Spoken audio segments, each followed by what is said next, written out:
And now, the upcoming schedule for the 76ers.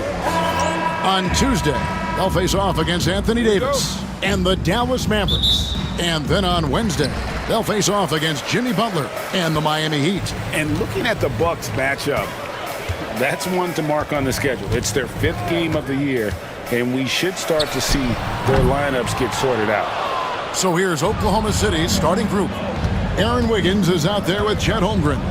Then there's Wallace.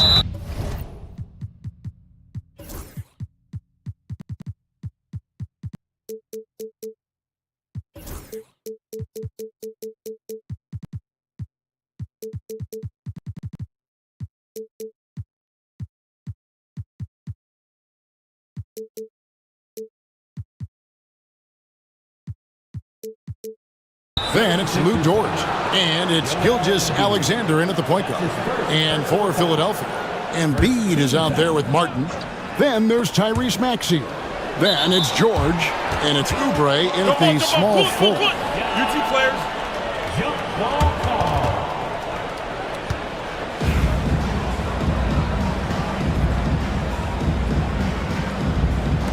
And it's the 76ers with the ball. George, that's a two-pointer. And then George with the jam. And putting his explosive athleticism on full display there. George is capable of some highlight reel dunks. And guys, hold on now. I'm getting word we have Shams Charania calling in. Shams, what do you have for us?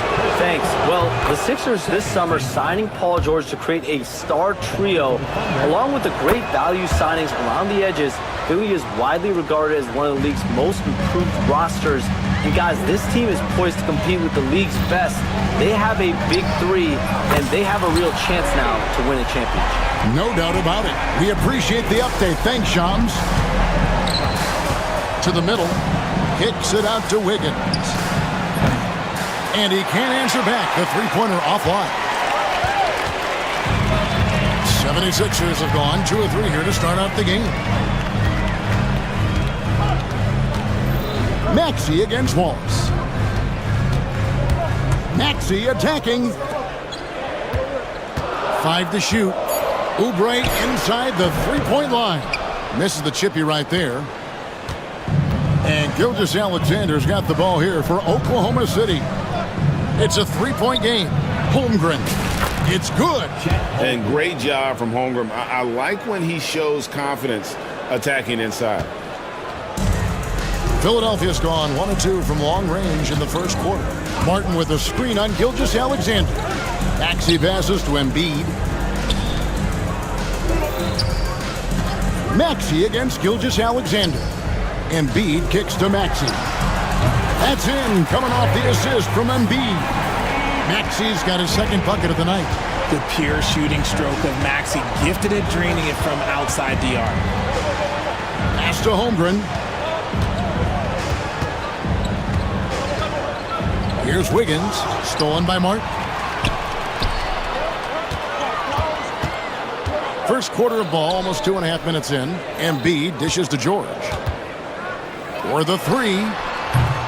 They get it again. Oubre passes to George. Drills the three-pointer. George has got 5 now. And off to an incredible start here early from long range. And Gilgeous Alexander's got the ball here for the Thunder. They trail by 7. And this is the first season matchup for them against this 76ers team. Yeah, and they got the better of this matchup both times they faced off last season. Do they still have their number? I don't know, but I do know that they're looking at the possible finals matchup. These are 2 of the league's most dangerous teams, no doubt. Thunder trailing by 5. Holmgren with a screen on George. George against Gilgeous Alexander. That one goes in. Now that the new season is tipped off, Richard, how important is it to get things off to a good start? I'd say it's fairly important, but this is a long season, Kevin. It's about sustaining a high level of play consistently. For Oklahoma City, they've gone 3 of 4 from the field to start out the game. Time now to turn to our sideline reporter, David Aldridge. David. Hey, Kevin, the Thunder are young, but they figured out how to win. Defensive ace Lou Dort talked about their chemistry. He said nobody cries about shot selection or anything like that. We know what each player can do. We just really want to see the team win and succeed. Kevin, you see that in their play. Don't you, David? Every single game, pulling in the right direction. Williams, he's checked in for Oklahoma City. Alex Caruso comes in for Cason Wallace. Wheeling that ball in. Tyrese Maxey has a nose for points. Edwards, he's checked in for Kelly Oubre. And a chance to catch up on some numbers here. Scoring breakdown for the 76ers. Well, so far, their long-range shooting has been the story, doing damage from deep. And they've also done a great job turning defense into offense tonight, creating turnovers and capitalizing on the other end. Fires from deep, and the three ball is good. Maxey's got 12 in the game. From three-point land, few guys in this league are better than Maxey. You have to run him off that line. Holmgren with a screen on George. Gilgeous-Alexander kicks to Holmgren. Shoots over Embiid. Holmgren can't hit. Shot and game clock separated by 5. Ball's knocked loose. And so it looks like the 76ers will retain possession here.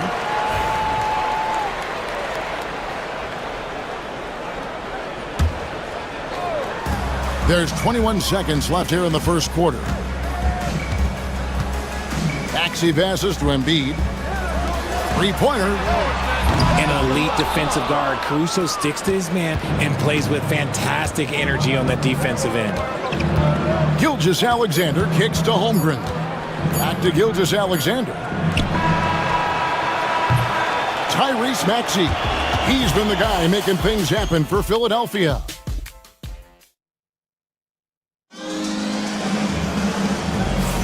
And thanks again for tuning in. If you're just joining us, we've played through one quarter of action so far. And looking at what we've seen from the 76ers, what do you guys think? Just a terrific first quarter, sparked really by their unselfishness. They're playing for one another and focusing on making winning plays. You love to see it. On the floor for Oklahoma City, getting going here in the second quarter. In the backcourt, we'll see Gilgeous-Alexander and Caruso. Dort and Williams up in the forward positions. And it's Holmgren in at the 5 spot. And there's the call on Lou Dort. That's his first foul. His first personal foul. First team foul.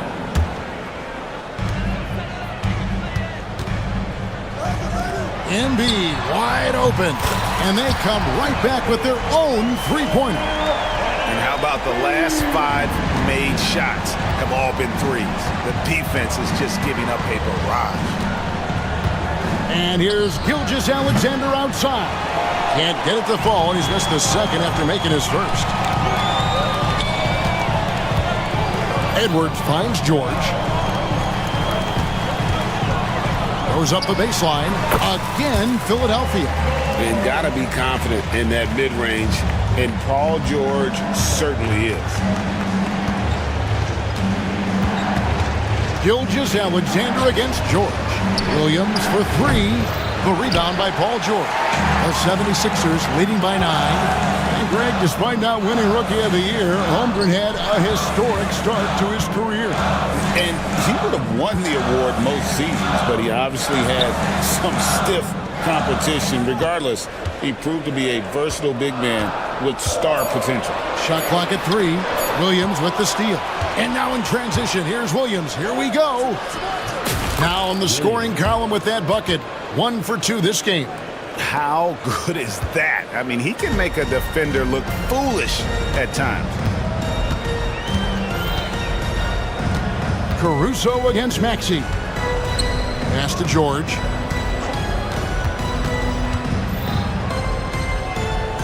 And here's Embiid. 4 on the shot clock.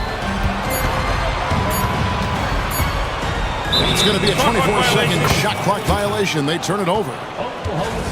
Chance now to take a look at some of the steal numbers over the scope of the last few months for Paul George. I feel like he hasn't been paying as much attention to the defensive aspect of the game as he needs to. His steals have dropped over the past few months, and he needs to get back some of that fire on D. Jackson, he's checked in for Maxey. The Thunder also changing it up. Hartenstein comes in for Holmgren. And Wallace subbed in for Gilgeous-Alexander. George with the ball. He has 7. Fires from the wing. Basket good. George has got the lead up to 9 now for the 76ers. And the lead should be safe if they can keep shooting the basketball like this.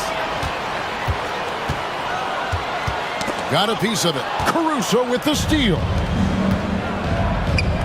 Wallace the pass to Hartenstein. An intentional foul committed, but for what purpose, Greg, I'm not sure. A scene of confusion right there. I can't imagine why he thought it was a good idea to foul there. Wallace's shot is good. And it's encouraging to see Dort drop dimes like that, wanting to round out this part of his game. And there's the call on Lou Dort. That'll be his second foul of the game.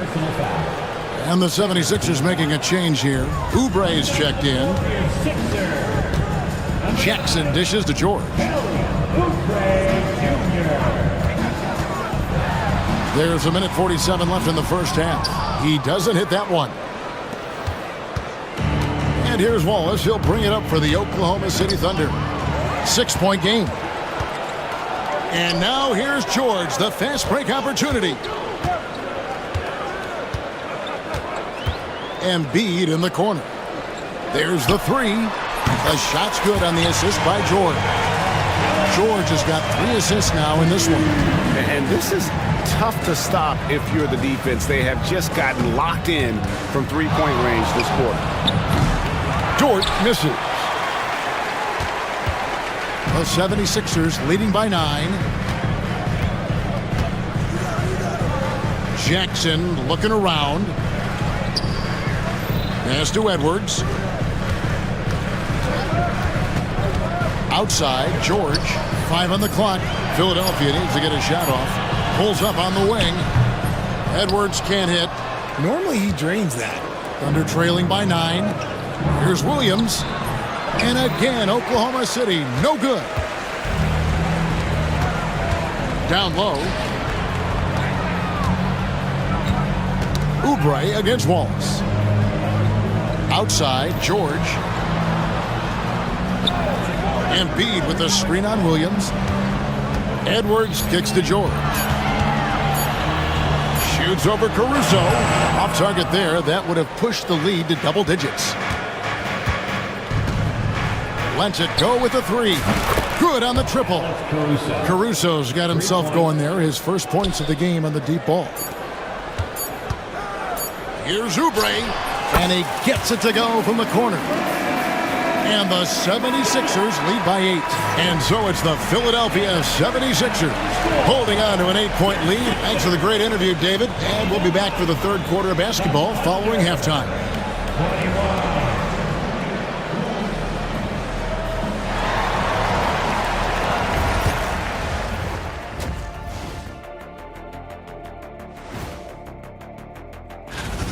You could tell George was feeling it, not holding anything back. He's letting his ability speak for itself. Feels like... Now let's take a moment here for a look at the upcoming... Thanks for spending halftime with us. Time to get it back out to Kevin Harlan for the...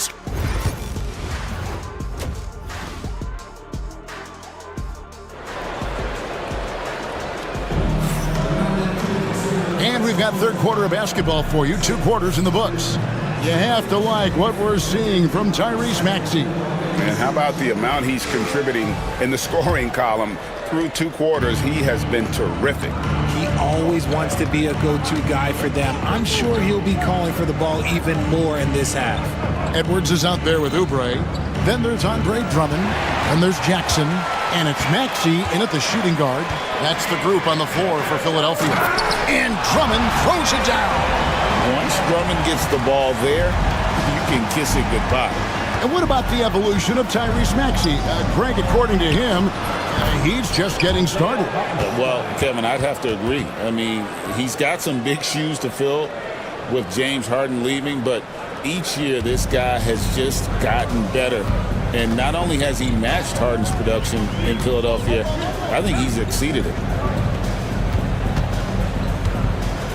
Jackson against Caruso. Oubre for three. And the rebound goes to the Thunder. And with an update from the sidelines, let's check in with David Aldridge. Kevin, thank you. Tyrese Maxey has stepped up into a starring role with the 76ers. He says these guys have the ultimate confidence in me, all the way from the organization down to the players. So I can just go out there and be aggressive, play my game, even through mistakes. It's all part of extraordinary growth for the guard. Kevin? EA thanks he is rewarding their faith. And I love his statement on growth. He's always looking to expand. Tipped away and stolen by Drummond. Here's Edwards, and Edwards slams it in. That's a double whammy, guys. That's right. A great defensive play, then the emphatic stuff. Yeah, once he poked it away, you knew what was on his mind. Pass to Wallace. Shot from the wing. Count that one. Wallace has got 5 now. And Philadelphia has possession. And now they've chosen the full court man-to-man. And the foul is called. He intentionally grabbed him there for some reason. I don't know. Kevin, all I can think of is that he's trying to slow the game down a little bit. Right. That's a stretch, though. Definitely a strange move on his part. Embiid, he's checked in for Philadelphia. And then for Oklahoma City, Holmgren, he's checked in for Hartenstein. Wiggins comes in for Jalen Williams. And Gilgeous-Alexander is subbed in for Wallace. And he gets the bucket. Edwards got the lead up to 10 now for Philadelphia. Well, we've seen this a few times, Richard. Players getting booed at home. And that's got to be painful for a player. You get taken back a little bit. For some players, it's deserved. But it's always a surprise. But you have to be self-aware. Did you deserve to get booed? In most cases, it's true.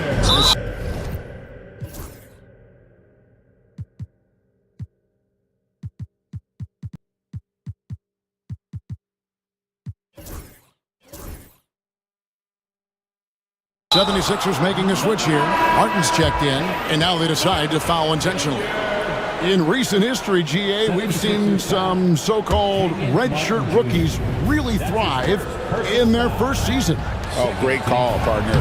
Blake Griffin, Joel Embiid, Chet Holmgren, the latest, were all forced to sit out their first year, but they got to be around the team, soak up as much knowledge as possible, and you can't really argue with the result. Philadelphia leading by 10. Oubre passes to Maxey. Back to Oubre. It's Martin on the wing. Gilgeous-Alexander covering. 6 on the shot clock. And the ball goes out of bounds. Last touch by Caruso. And now let's have a look at the teams that were last year's best from the free throw line. The 76ers in second. The Thunder in fourth. You're not going to find many teams that were as polished from the free throw line as these two clubs a season ago. A nice shot by Embiid. When we talk about guys 7 feet plus, is Embiid the top shooter? I can't think of anyone that's a little bit better. And you know, guys, with Embiid on the floor, it's not just about his individual play. He changes everything for everyone on that team. That's how dominant he is. It's not just statistics. His presence alone propels him. No one near Maxey as he lets it fly. Had the space there, but it's offline. And Gilgeous-Alexander's got the ball here for Oklahoma City. Down by 12. And that's an intentional foul. Really no idea why you're fouling in a situation like that. You know, maybe there's some bad blood between those two. Holmgren can't hit. For Philadelphia, they've gone 4 of 7 to get things started here in the second half. George sets a screen for Maxey. And there's George. That's good on the assist by Maxey. George has got 11. And really keeping the ball hopping around here offensively. Gilgeous-Alexander. It's hauled in by the 76ers. Embiid's got 7 rebounds in the game. Maxey kicks to Embiid. Back to Maxey. Plenty of space. And again, it's Philadelphia. Now that's confidence right there. This is when you know Maxey is feeling it. 6-second difference between the shot and game clock. It's Gilgeous-Alexander with the drive. Caruso with the ball. Now defended by Embiid. And yes, it's good. Really, really good at recognizing the gaps and getting the ball to the rim. Now George. He's got 11. At the top of the key, Maxey. Pass to Embiid. Outside, Maxey. Oh, and he just knocked down the buzzer beater. And they will go into the fourth quarter. Well, through 3 quarters of play, down double digits, it may be difficult to overcome. 76ers on top as they wrap up the third quarter on a 15-6 run. And we're coming back in just a moment. Get ready for the fourth quarter of action when we return. And let's take this opportunity now to show you our State Farm assist of the game. And the definition of teamwork right there, guys. I mean, what great communication between them, and what a beautiful feed. Serving it up on a platter, that is a beautiful dish. And 2 teammates on the same page. Woo. And we reach the fourth quarter in a game that may be already out of hand. And Oklahoma City, looking who they've got to start the fourth quarter. In the backcourt, we'll see Gilgeous-Alexander and Caruso. Chet Holmgren out there with Aaron Wiggins. And it's George in at the 3 spot. Pass to Martin. Knocked loose. Here's Drummond. George with the ball. Defended by George. The shot by George, no good. Shocking that he just bricked that one. The defense got real lucky there. And so they foul intentionally. Joel Embiid, he's checked in for Philadelphia. Tyrese Maxey comes in for Jackson. Substitution for your 76ers. We've played just over 1 minute here in the fourth quarter. Dort misses. Philadelphia leading by 16. Here's Martin, and finished off by Martin. And not the prototype power forward, but he has tremendous athletic ability. Here's Gilgeous-Alexander. He can't hit that time. Good D by Embiid. 3-on-3. For 3, Oubre buries it from 3-point range. The assist totals, Kevin, just continue to grow. They're way ahead in that category. Ball movement has been flawless. Gilgeous-Alexander kicks to Holmgren. The Thunder with another miss. Philadelphia's gone 1 of 2 from 3-point range here in the fourth. Up top, Maxey. Gilgeous-Alexander covering. Pass to George. 6 to shoot. Nice move. Wiggins with the rebound. Surprising he didn't bury that, but hey, it happens sometimes. And here is Caruso. He's covered by Maxey. And that one's good, Caruso. Oh, it's not an easy look for Caruso in with these threes, but somehow he gets it to go. And George kicks to Maxey. Embiid inside the line. It's rebounded by Oklahoma City. That was a good look for him from mid-range, but just couldn't make the defense pay. Gilgeous-Alexander passes to Caruso. Nice open look, but it's no good. That was a good possession. They got a clean look. The shot just didn't fall. And they go to the intentional foul. Williams, he's checked in for Aaron Wiggins. Personal foul. First team foul. Maxey finds George. Number 8, Jalen Williams. Fourth quarter keeps moving right along. 3 minutes gone so far. Clock at 6. 2 minutes remaining in the game. Here's Maxey. And Holmgren pulls it down. Holmgren's got rebound number 7 for him tonight. Gilgeous-Alexander passes to Holmgren. Count that bucket. Maybe they've been going to him a little too much. Now he's having a great game, but his team is losing, and that is all that matters. Caruso against Maxey. Connects from 3-point range. Maxey's got 20 points. Relentless in their approach, even with the game firmly in hand. No let up with these guys. They're going for the throat now. Here we are sizing up GA Jalen Williams, and his shooting has got to be his biggest strength. Absolutely. He's great at spacing the floor for his teammates with his catch and shoot abilities. but he's equally gifted shooting off the dribble. Catching up on the changes for Philadelphia. Edwards, he's checked in for Oubre. Lowry comes in for George. And it's Jackson in for Maxey. Now here's Embiid. Puts up a deep three. And that one is off. He missed that one, but I've seen him drill shots from that distance in warm-up. Even though he is capable of hitting that shot, I'd like to see him work for a better look in that situation.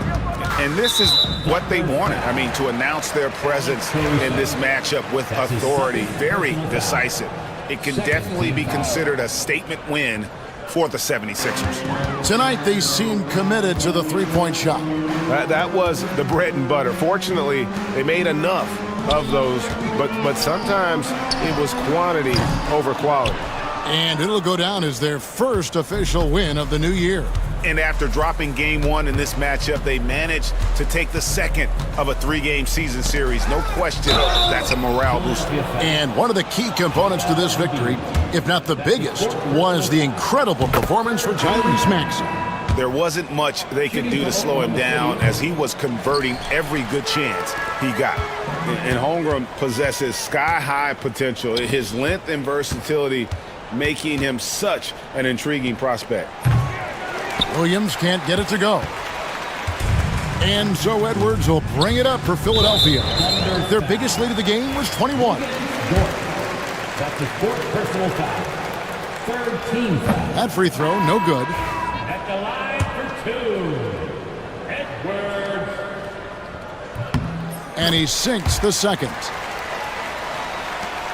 There's 21 seconds left in the fourth quarter.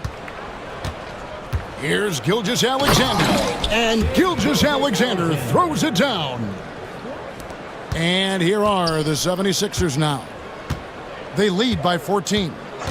Out to the right wing.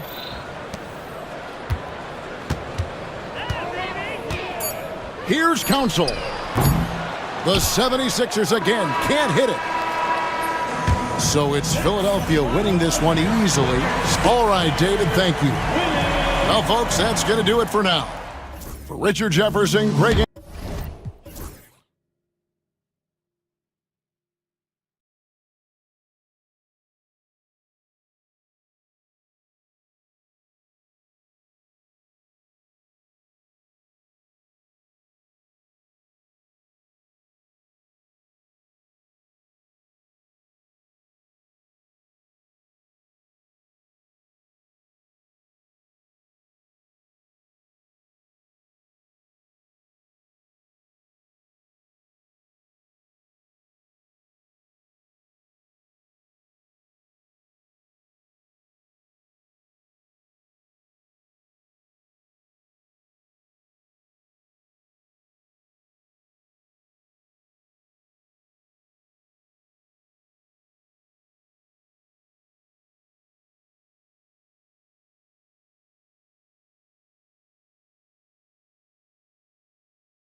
Every team with an equal chance to do something special. Oh, BA, that's the way these teams look at it. Regardless how your previous season went, you have a chance to do something special, something great.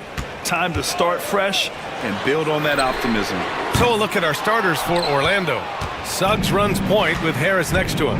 Jonathan Isaac is out there with Paolo Banchero. And it's Bataze in at the pivot spot, manning the middle. Harris misses. On the wing, Mitchell. Isaac covering. Pulls it. Here's Okoro. And rejected. Yeah, this is something we might see Banchero work on, improving his ability to knock away shots. And Suggs, here we go. Lays it up and banks it in. And now the game is really starting to flow. We should be in for a good one. Yeah, and it's important to get that first score quickly and establish your game. Let's go now to the sideline and catch up with Allie LaForce. I was able to talk with Kenny Atkinson for a minute. I asked him how he plans to slow down Paolo Banchero, and Coach told me, look, he's an all-star, so you've got to guard him with your whole team. He's big, he's strong, he can punish you down low, but he's also quick and has the ability to beat you on the perimeter. They'll have to be disciplined tonight, BA. Okay, good stuff. Thank you, Allie. Orlando with the ball. After the basket by Cleveland. Isaac with a screen on Garland. Harris on the attack. 5 to shoot. Here's Isaac. And the shot is good. Harris making the play. Yeah, that's just great team basketball. Harris with the fantastic pass to the open man. All right, we've now got our 2K insider, Shams Charania, on the line. He's got a special report. Shams, it's all yours. Hey guys, well the Magic were one of last season's most improved teams, and with the addition this summer of Contavious Caldwell-Pope. Oh, wow! Just a terrific drive by Suggs. When he sees lanes to the rim open up, he attacks with no hesitation. Allen with a screen on Isaac. From deep, Mitchell. And Cleveland another three. Rock solid screen right there. The defender got completely lost. Yeah, you've got to lock and trail hard. You can't allow him to clean look. Nails it from three. Now the coaching staff has to be happy with how they've shot the ball here early on. Suggs against Garland. Soft touch off the glass. Garland's gotten his second bucket on the night. And the combination of his speed, passing, and shot-making ability make Garland one of the toughest pick-and-roll covers in the league. Out to the right wing. Here's Bataze. And again, it's Orlando with a three. Well, plenty of give and take so far. Yeah, 6 lead changes already. Both teams came to play. And the shot is good by Garland. Slithery inside. Garland has that short area quickness. Suggs with a screen on Garland. Harris down low, guarded by Garland. Picked by Isaac. Back to Harris. Here's the three. And the rebound goes to Cleveland. I can't believe he missed that three. Regardless, that's not a shot the defense should be giving him. And the shot is good by Garland. Well, I know we don't want to jinx it, but he's still perfect from the field in this quarter. Here's Suggs. And there are the Magic with another bucket. Love the quick shot there. Suggs looking decisive and comfortable stopping and firing. Coach, you look at someone like Jalen Suggs. Man, has he improved his shot. Yeah, Brian, I think you've always loved the effort that he brings at the defensive end of the floor. But now he's a much more efficient shooter, much more decisive, and really understands his role. Banchero against Mobley. Fires, high post. And again, it's Orlando converting. Yeah, this is a part of Banchero's game they'd like to develop here in the league. Mitchell feeling it out a bit. And Mitchell with the slam. I know it's early, but you have to wonder if these offenses can keep this up. Well, you expect there to be peaks and valleys, but you've got some excellent scores on both sides. You don't want to stop the clock right there. I'm not quite sure what he was thinking. And the Cavaliers going with a whole new group out there. Now Suggs. 9 points in the game. And it's Thor with a rebound. Shot and game clock separated by 5. Here's Jerome.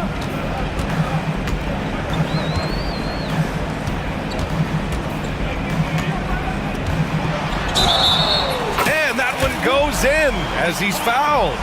It'll be 3 points if he converts the free throw. Cleveland shooting their first free throw attempt on the night. His first personal.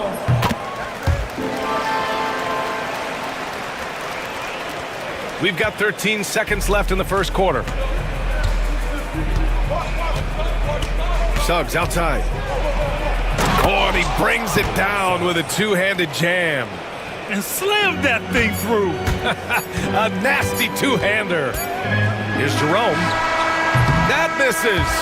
Would have counted had it gone. Both teams have it going here early and still close through the first quarter. Cleveland on top. They're up by 3. And we'll bring you the start of quarter number 2 when we return.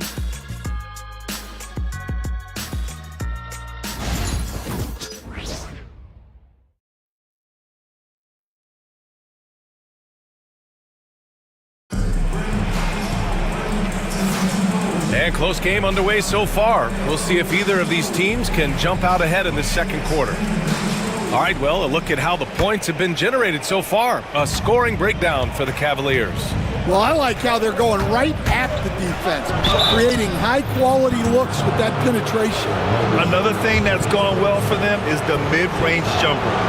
It's been falling with ease so far. On the court for the Magic, Wagner and Carter Jr. make up the front court. Anthony is out there with Kentavious Caldwell-Pope, and it's Howard in at the 3. Coach, the ceiling seems very high for Franz Wagner. He's shown improvement year after year. He has, Brian, and he's already so polished offensively. He's got great footwork, great touch, and at his age, I think it's the patience he plays with that really stands out. A volume shooter at the arc. Mitchell will rarely hesitate to take that. Now, here's Howard, guarded by Kuro. Howard with a screen on Allen. Hey, when in doubt, run the defender off the screen. And you know, with a result like that, we'll see them run it again. Yeah, defensive breakdown there. Gotta communicate and switch that screen. Mobley, a screen on Anthony. Garland, he's locked in. Drains his 5th shot in as many attempts. Looks like we're starting to see a pattern here. Not afraid to get in the paint and get wet. Mitchell against Anthony. Outside, Caldwell-Pope.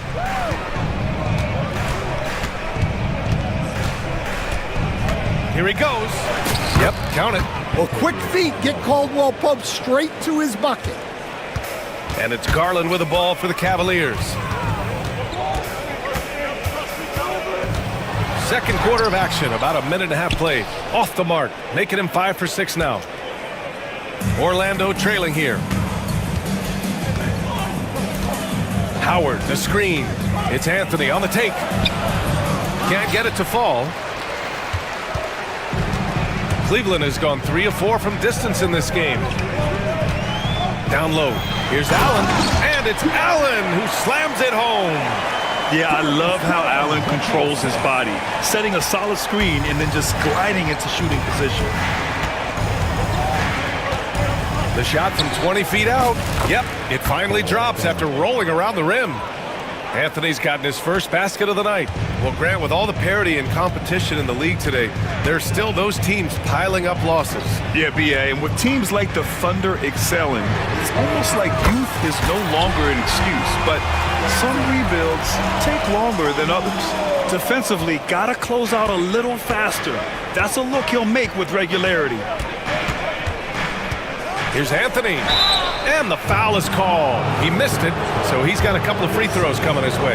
And Grant, for the Cavs to take that next step in terms of contending, what do you think has to happen? Well, number one, enhancing their ability to put pressure on the rim. When you look at their rate of free throws and offensive rebounds, there is big room for improvement. Yeah, Cole Anthony is a spark plug. He can be a scorer or he can run the offense. Cole's versatility is vital for this team. He's had it going offensively, helping them build this lead. Let's check in with our reporter, Allie LaForce.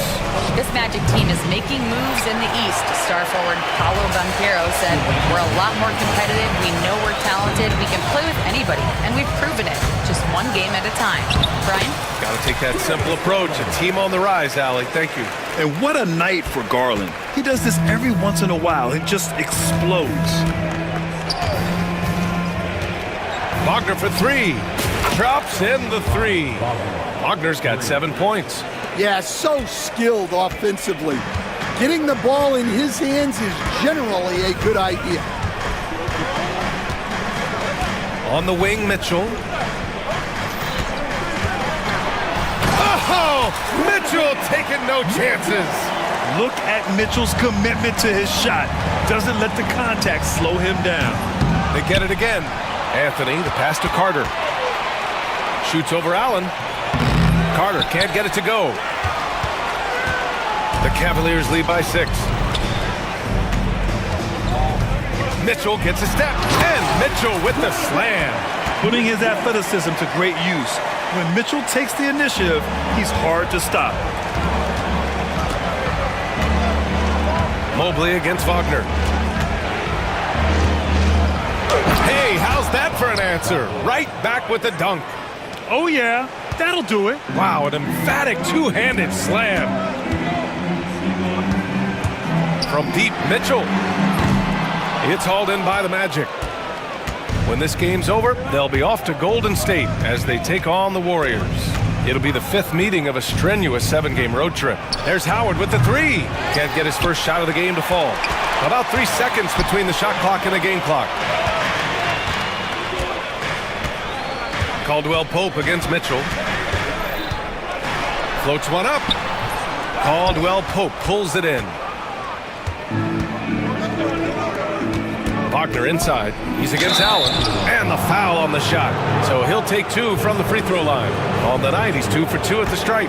In their previous game, he simply couldn't miss from the line. Free throw good. Wagner.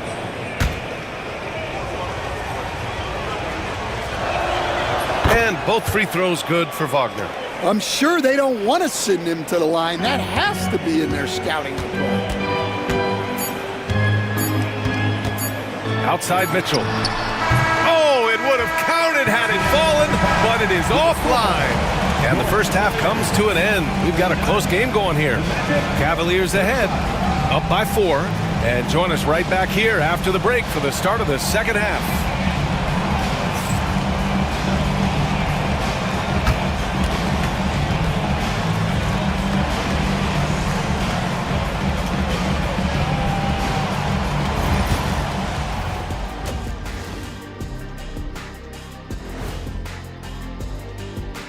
Hi, folks. It's shaping up to be a good second half as we've seen the... You know what I was just thinking about, fellas? The NBA has lots of bright lights, maybe too bright for some. Speaking of bright, let's turn now to our featured game where Darius Garland has made a statement in the first half. Locked in offense. Appreciate you joining us. It's been our distinct pleasure, and I mean that.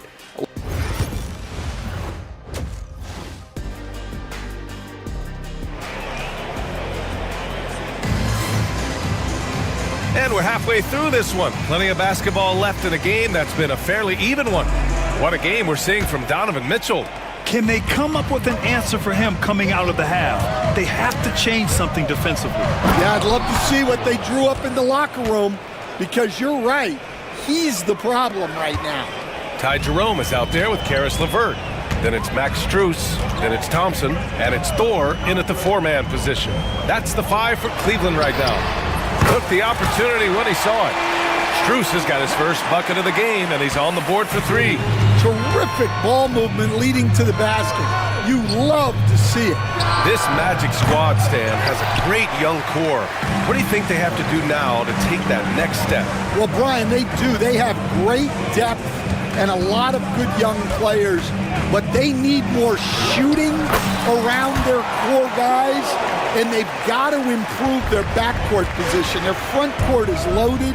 They've got to get a little bit more balance.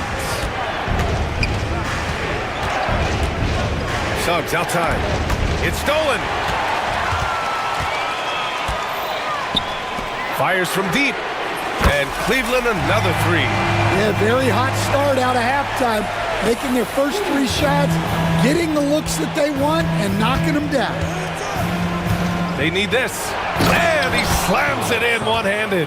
Well, we saw Suggs' ability to take over games at the collegiate level, doing the same here in the NBA.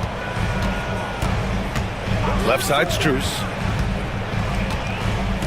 Thompson, a screen on Isaac. Strus' shot is off. Magic trail by 8. Suggs outside. And he dunks it down. Get up, Jalen Suggs. This guy has hops. 2 minutes gone in this third quarter now. Inside. And it's blocked by Isaac. And Caro outside. Strus grabs the miss. Cleveland leading by 6. Pass to Thor. Just under 2.5 minutes into this third quarter now. Here's Jerome. Thompson with a screen. 5 on the clock. Here's LeVert. It's rebounded by Batase. Magic trail by 6. Here's Suggs. The kick out to Bankero.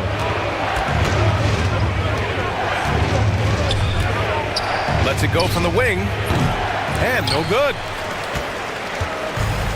Cleveland has gone 2 of 3 from outside so far in the third quarter. I'll say this, Bankero is a guy that opponents can't forget about for a second. And you see it in all the defensive attention he gets.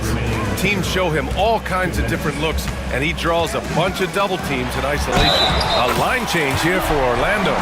Well, LeVert is willing to put his body on the line, doing whatever it takes to get past the foul and score. All right, Stan, as you look around the league, who stands out as the best perimeter defender right now? There's so many good ones. OG Anunoby might be the most versatile. Drew Holiday, Derek White, KCP. Don't forget about guys like Aaron Gordon and Herb Jones, also outstanding. Pass to Thor. In transition, the Magic on the run. Here's Caldwell Pope. And once again, off the mark by Orlando. Nice rebound. Trying to match the other team's intensity right now. Thompson, a screen on Caldwell Pope to the middle. The shot inside. And there's Thompson on the assist from LeVert. Thompson's got his first points of the night. Give credit to LeVert. The correct choice in the pick and roll. Sometimes it's best to just give up the run. And it's Wagner missing. And it's Cleveland's ball. They're on a 13-4 run. Here's Jerome. Off the mark there with a 3. And I'm surprised that didn't go down. I mean, I'm sure he is too. Anthony, the pass to Wagner. And there's a pick. Oh, and that one had the right spin on it. It's good. Wagner's got 13 now. And he was dominant in their last outing. And the same thing here tonight. He is in a terrific groove right now. Yeah, for sure. He is just oozing confidence. Thinks every shot is going in. They should just keep running sets for him. Anthony in the post. Carter inside. Defended by Thompson. And here are the Cavaliers now. They're on a 15-6 run. And here's LeVert for 3. Rebound by the Magic. And here's Anthony. With 2 seconds left. Oh, and he hits it at the buzzer!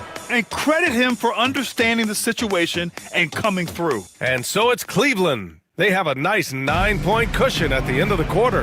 Getting lots of great looks, shooting it well. That's why they're up. All right, stick around. We'll be right back after this. All right, let's take a look at our assist of the game presented by State Farm.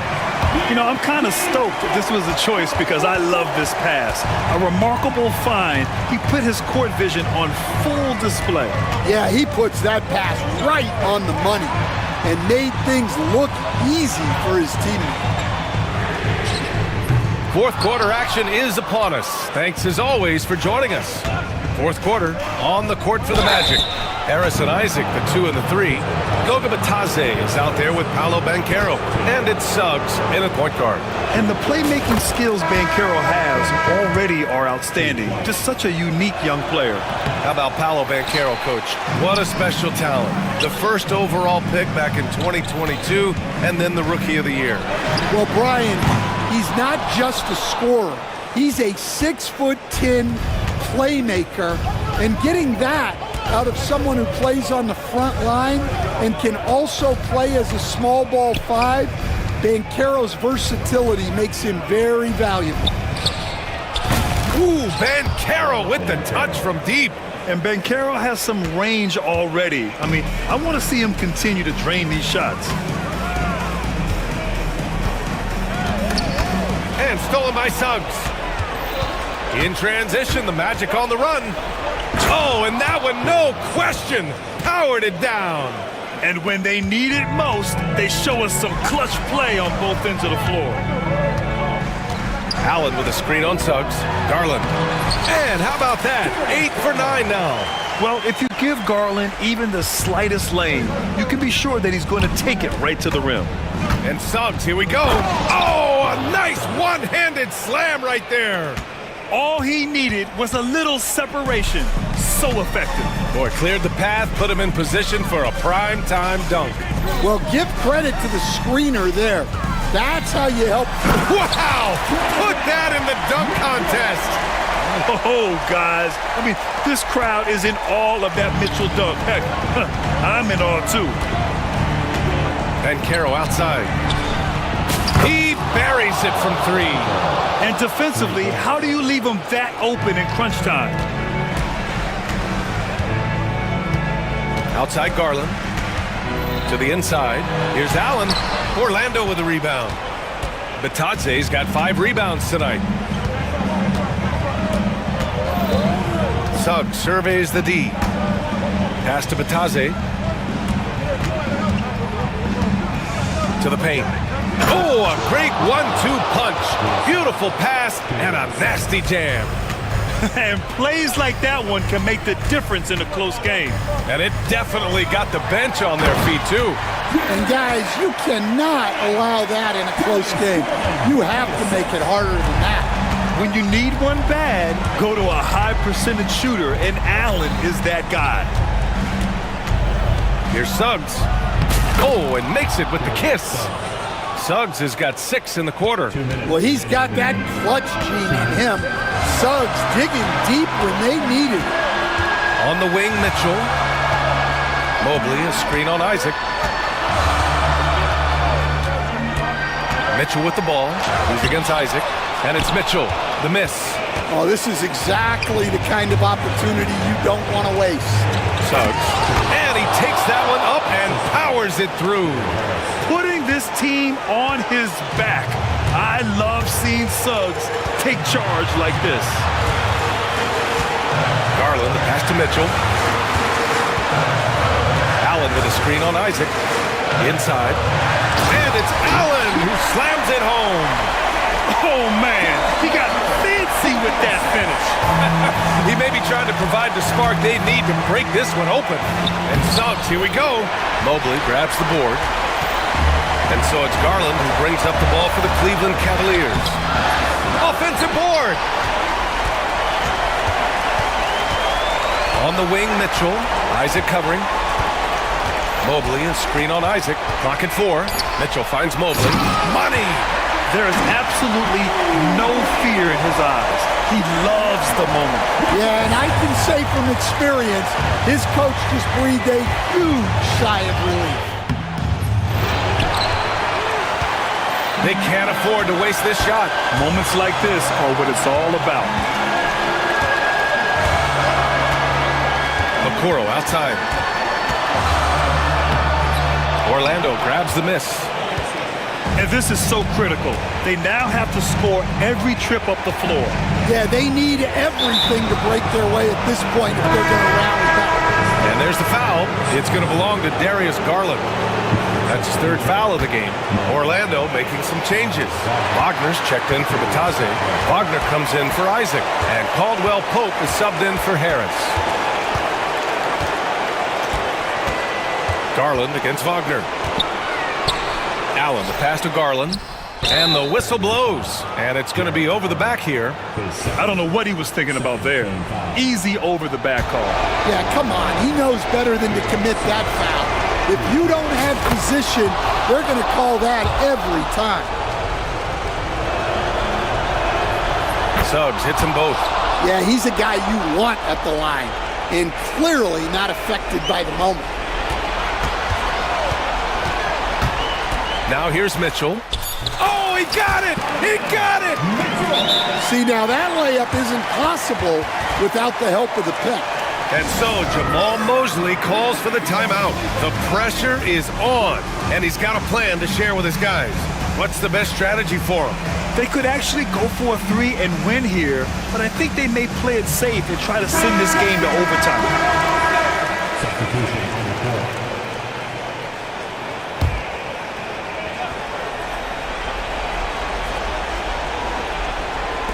Ben Carroll, left side. There's Howard with the three.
the New York Knicks. Then on Tuesday, they'll face off against Ben Simmons and the Brooklyn Nets. And guys, one thing about road trips like this one, they'll be seeing this as a chance for the team to come together. It might be a bit of a silver lining for a trip that doesn't always provide a lot of success. And the Houston Rockets starting five. We've got Amen Thompson. Tari Easton is out there with Brooks. Then it's Alperen Şengün. And it's Van Vliet in at the point guard position. And for Oklahoma City, Holmgren is out there with Wiggins. Then it's Lou Dort. Then there's Wallace. And it's Gilgeous-Alexander in at the point. Well, DB, it didn't take long, did it, for Holmgren to live up to his draft status? Holmgren, Kevin, was an immediate impact player on both ends of the floor. At his size, to be able to shoot with range and the rim protection he provides, it was absolutely worth the wait for his team. This young man has got a toughness that has shocked even me. And it's Thompson with the jam. Tenacious on the attack. Thompson is fantastic at finding lanes to the basket.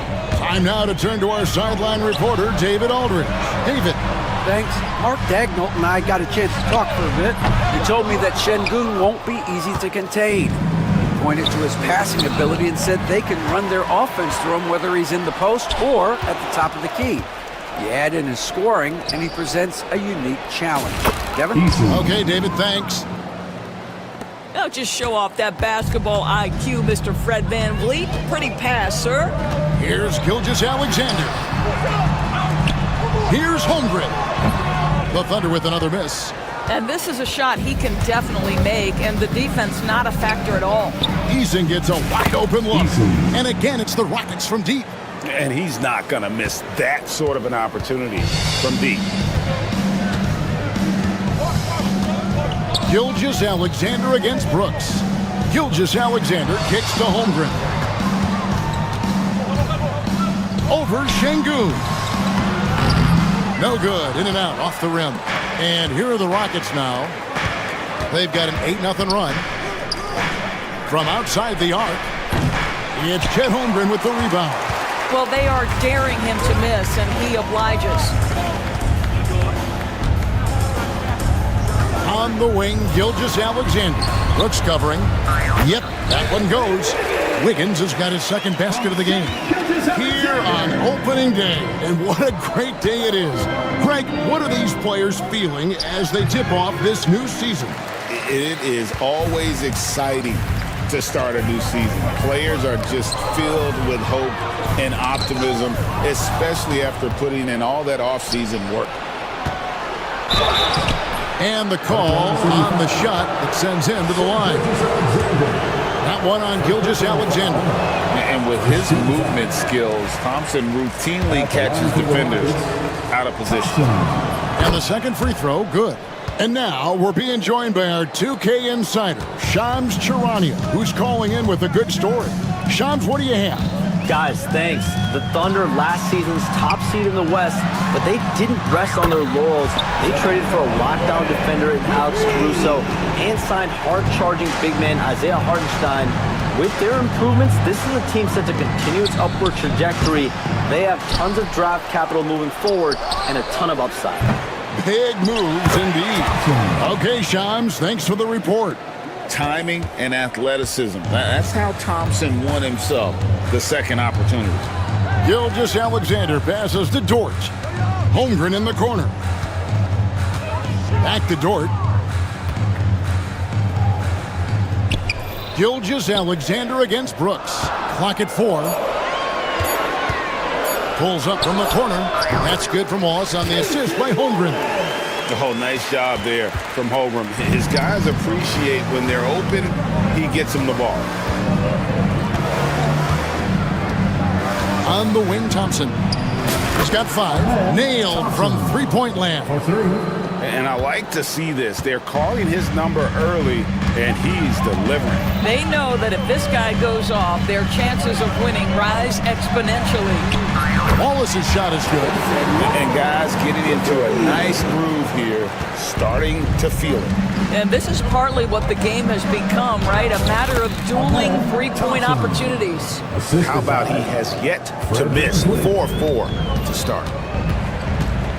pass to Dort from deep. It's rebounded by Houston. He couldn't believe how open he was. He just couldn't convert it. It's Thompson off the drive. Van Vliet with it. Dort covering. Van Vliet kicks to Şengün. Şengün with a screen on Dort. Here's Van Vliet. Score the basket. Nice shot after missing his first attempt. And a nice job here early of establishing an inside presence. Gilgeous-Alexander deciding where to go with it. Wiggins outside. It's stolen by Eason. Pass to Thompson. 2 on the clock. And he sinks the layup. Thompson's got 12 points in the game. This guy reads situations so well, and he knows how to execute. And so it's the Houston Rockets with a 6-point lead at the end of the quarter. They're pounding the...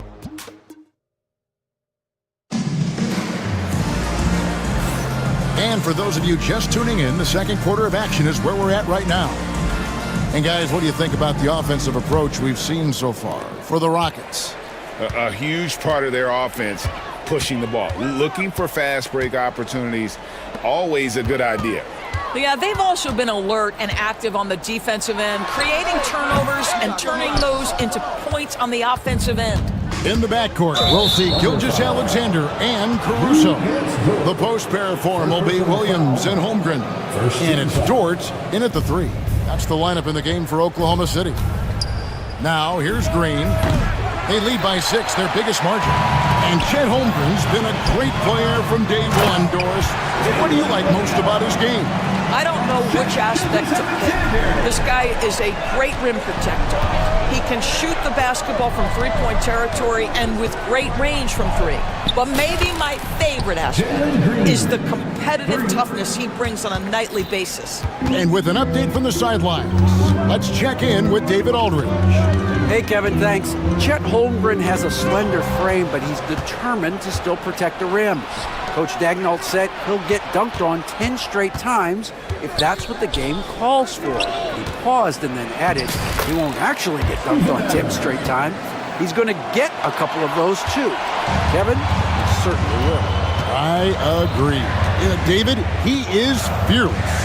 Here's Gilgeous-Alexander. Steven Adams making his last shot. But Shai Gilgeous-Alexander is a thirsty scorer, and if you concede the mid-range, he'll take it. Here's Thompson, pass to Brooks. That's in, coming off the assist from Thompson. Thompson's got 3 assists tonight. You have to have the vision to find the open man. Beautiful pass.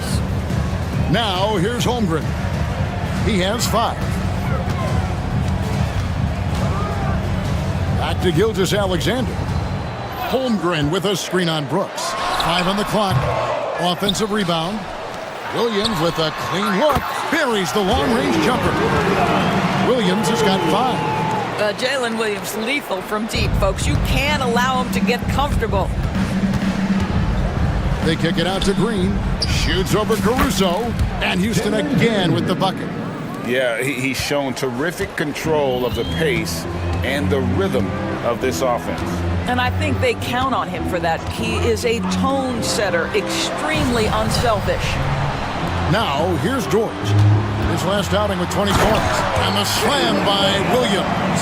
Oh, J-Dub rising to the rim. We see you, Mr. Williams.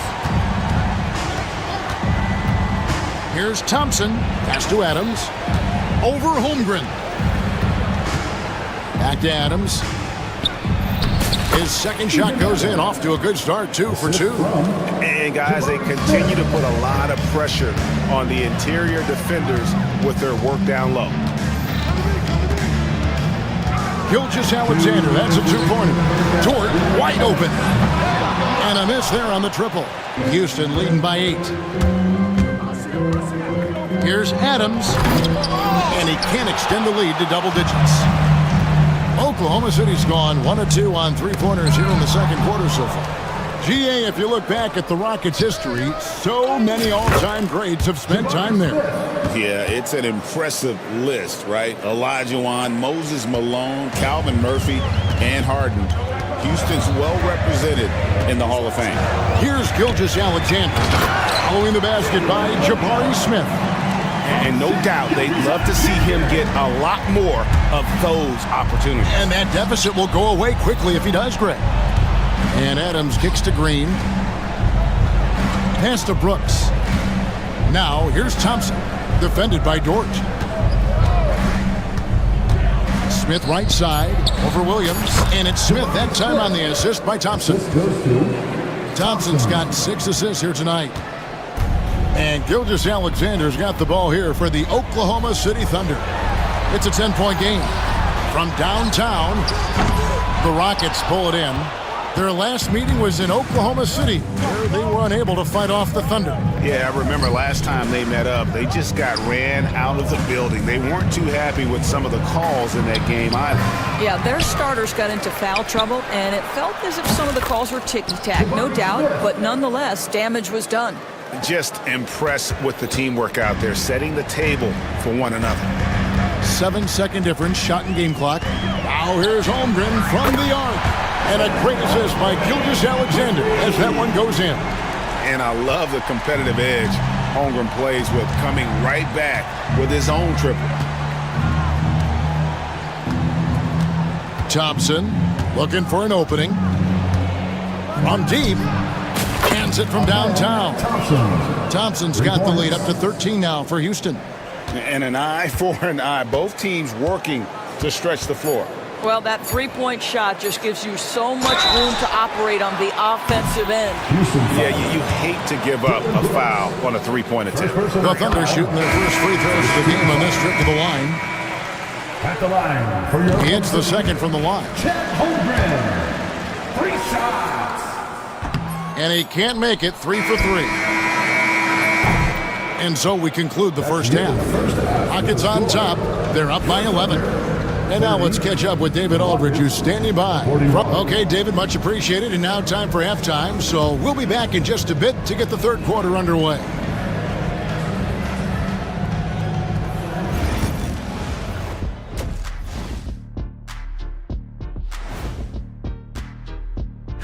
I think for Oklahoma City, you really get to see what they're made of after your hard work in the offseason. Yeah, you have big changes. And then you have subtle changes. Everything in preparation for this moment. And going back now to that first half, you could say things are going extremely well for the Houston Rockets. Thank you for being with us.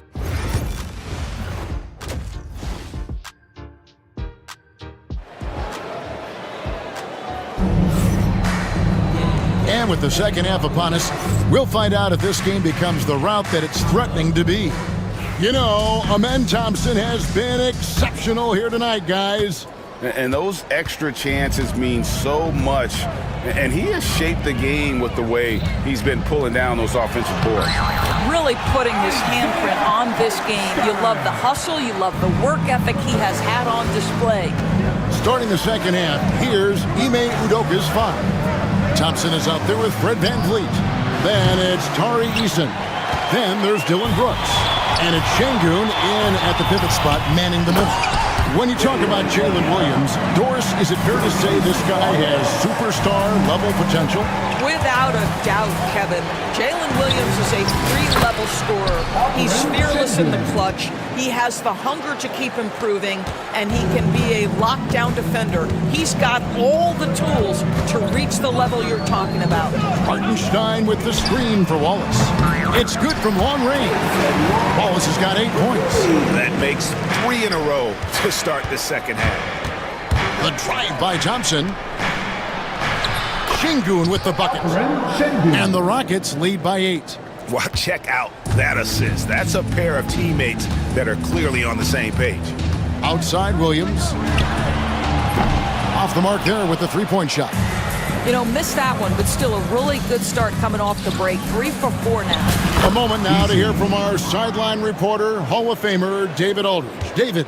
Kevin, the Thunder take it one step at a time. All-star Shai Gilgeous-Alexander says, I think we all stay in the moment, and that's why we've been able to get better. Attack the day, the program in front of us.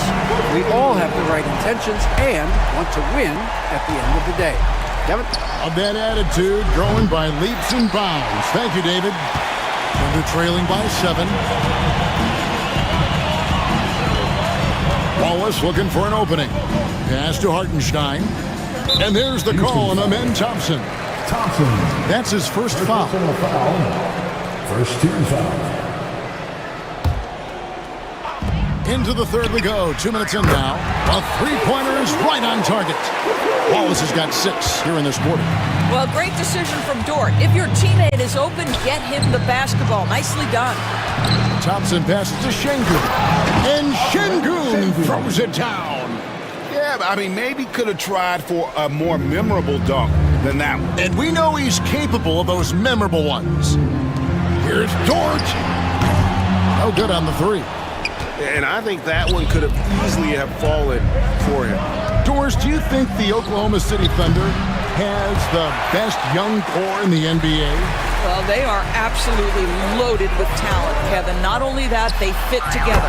Now they've got a perennial MVP because Shai Gilgeous-Alexander has inserted himself into the best player in the game conversation and a rising star in Chet Holmgren. Look out. Şengün passes to Easton. Houston moving it around. Back to Brooks. Pass to Şengün. 4 on the clock. And it's denied. Dort against Thompson. Out to Wallace. Third quarter action and just under 3.5 minutes have gone. Hartenstein passes to Wallace. It's rebounded by Houston. 13 points was their biggest lead in the game. And the foul is called. He intentionally grabbed him there for some reason. I don't know. Kevin, all I can think of is that he's trying to slow the game down a little bit. Right. That's a stretch, though. Definitely a strange move on his part. Catching up on the changes for Houston. Adams, he's checked in for Şengün. Jabari Smith comes in for Tari Eason. And it's Green in for Fred VanVleet. The kick out to Williams. It's stolen by Adams. Here's Thompson. And foul on the shot, so he'll get a chance at the line. Yeah, good job to take it right at them. And this is his second trip to the line in the game. You know, this is not an area where they expect him to contribute. You know, he's a guy that shot below 70% last season. Pass to Hartenstein. And he drives in. Good on the bucket. Hartenstein's got 4 this quarter. Well, exposing a weakness in the defense, that's just way too easy, guys. And now they decide to foul intentionally. Yeah, not sure what that was about. I mean, talk about a brain cramp. And a moment here to take a look at some of the hustle stats for the Rockets. I like their defense tonight, and we don't talk about that side of the ball enough. You can really change a game when you get a bunch of steals and get out in transition. And you also have to love the way they've gotten out and run in transition. A ton of good chances tonight simply from being willing to run the floor. They can go 2 for 1. It's about being smart right now. And there's the foul. Going Alex Caruso. That's his first foul of the game, and the bonus will go to the free throw line. The Rockets shooting their 7th and 8th attempts at the foul line tonight. And their numbers from the line last season, they're good, just not great. About 77% as a team. Just solid. Really one of the very best there is at the free throw line. To the inside. And the dunk by Holmgren.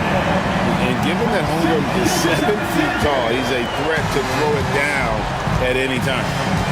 About 3 seconds between shot and game clock. Adams with the screen on Caruso. Thompson in the corner. Good, and it's Green picking up the assist. Thompson's got 19 points. You can't just stop when there's a pick set up. Gotta fight over it as a defender. You know exactly what that takes. It takes energy, it takes activity, it takes intensity. You know what? Tried to step in and cut him off, but just didn't get there quick enough. 6 seconds left here in the third quarter. Caruso finds Gilgeous-Alexander. No good on the last second attempt there. And a great show through 3 quarters as we enter the fourth. Who will carry the day? Rockets lead by 4. And for 2K Sports... And let's go back to a terrific pass that we're calling tonight our State Farm assist of the game. And how about the big fella here showing us he's got some point guard skill here with the tremendous setup. I'll tell you, in today's game, you want skill and decision-making at every position. We've reached the fourth quarter, and what has been a very competitive game should be an exciting finish. In the backcourt, we'll see Gilgeous-Alexander and Caruso. Aaron Wiggins is out there with Chet Holmgren. And it's George in at the three, the small forward. That's the lineup in the game for Oklahoma City. And the foul on Tari Eason. That's his first foul.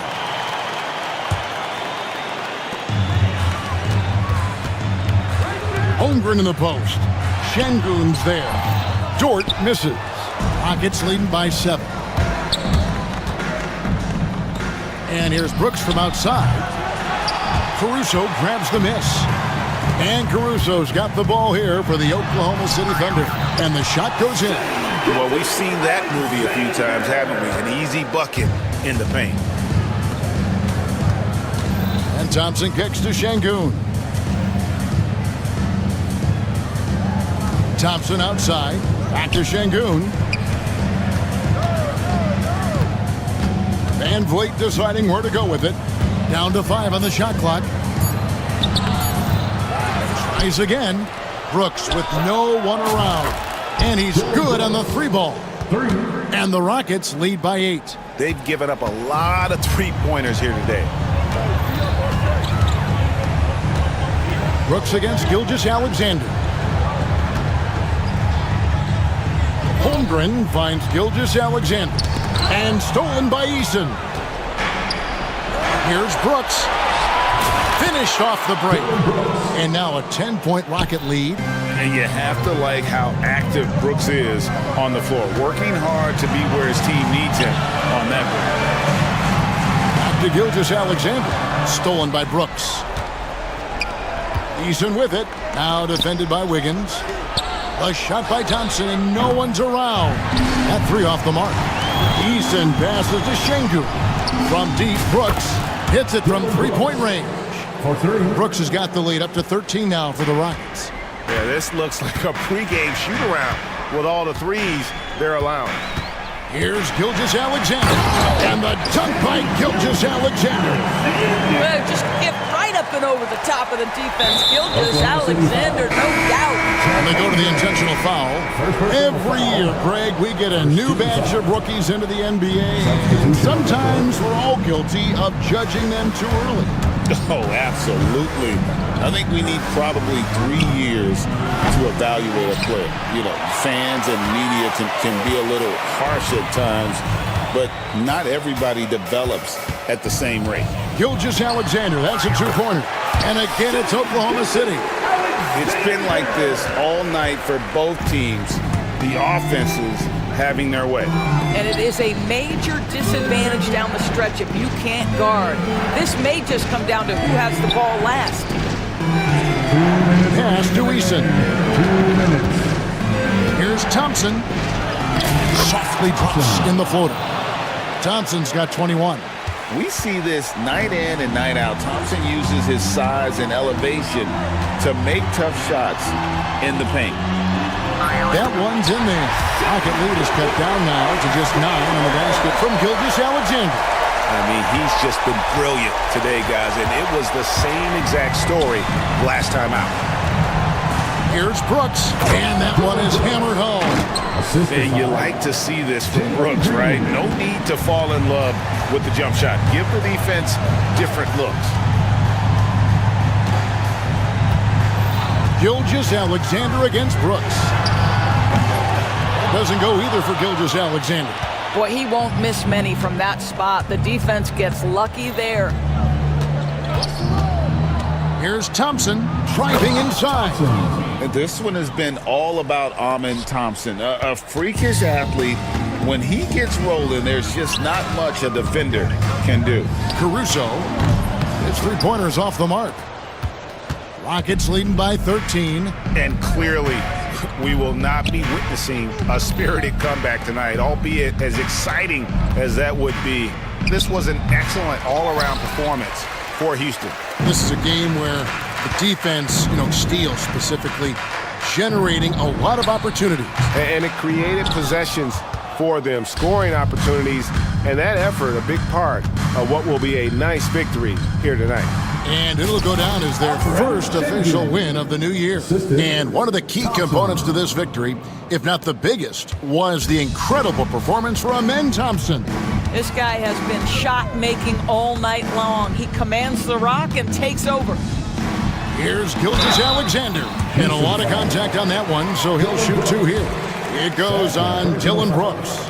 Well, there's a level of aggressiveness that you must contend with Gilgeous-Alexander on the offensive end. You love to see him force the issue. Diversified scoring in this one for him. I love when everyone can get involved, a full team effort. Now Green.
And everybody's undefeated, everybody's optimistic, and everybody is eager to get going, whether you're playing or the guy on the sidelines drawing up plays.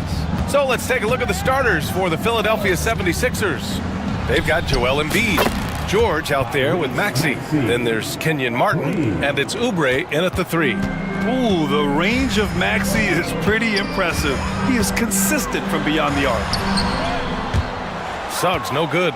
Probably should have scored there. He usually does. Fires the 3. Orlando grabs the miss. Last time they met was right here, and they were able to come out with a win. Well, in this last matchup, they captured the win in large part because their backups provided a lot of the scoring punch. And they came away with the win last time in large part due to their depth. Great game from their bench. Coach, you look at someone like Jalen Suggs. Man, has he improved his shot. Yeah, Brian, I think you've always loved the effort that he brings at the defensive end of the floor, but now he's a much more efficient shooter, much more decisive, and really understands his role. Maxey passes to George. Martin with a screen on Isaac. Shot clock at 6. The 3, George. It's rebounded by Banchero. And he almost made them regret defending him so loosely. Now Suggs. And Tyrese Maxey gets the whistle that time. That's his first foul. Personal foul. Second team foul. The 3 from Suggs. Nails it from beyond the arc. Suggs has got 5 points. Yeah, and for Suggs, his three-point shooting has come a long way since entering the league. Now here's Maxey, coming off a 34-point game against Boston.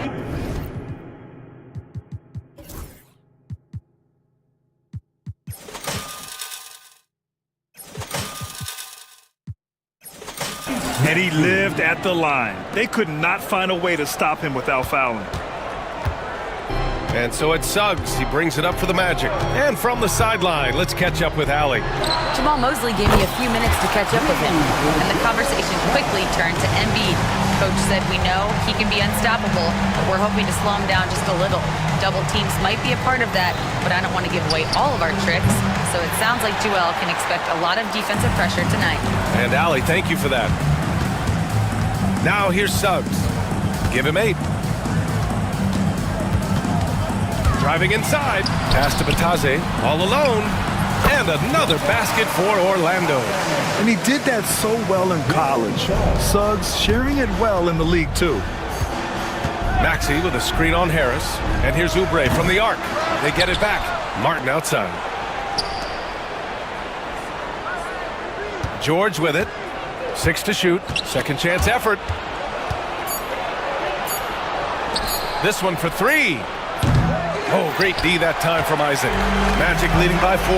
Well, this was a big summer for the 76ers, Grant. Trying to capitalize on their championship window with superstar Joel Embiid. You're spot on, B.A. Acquiring the talent that might allow him to save himself for the home stretch. Of course, last year's playoffs, he battled heroically, but ideally, they'd like him much closer to 100% come the postseason. And that one's good.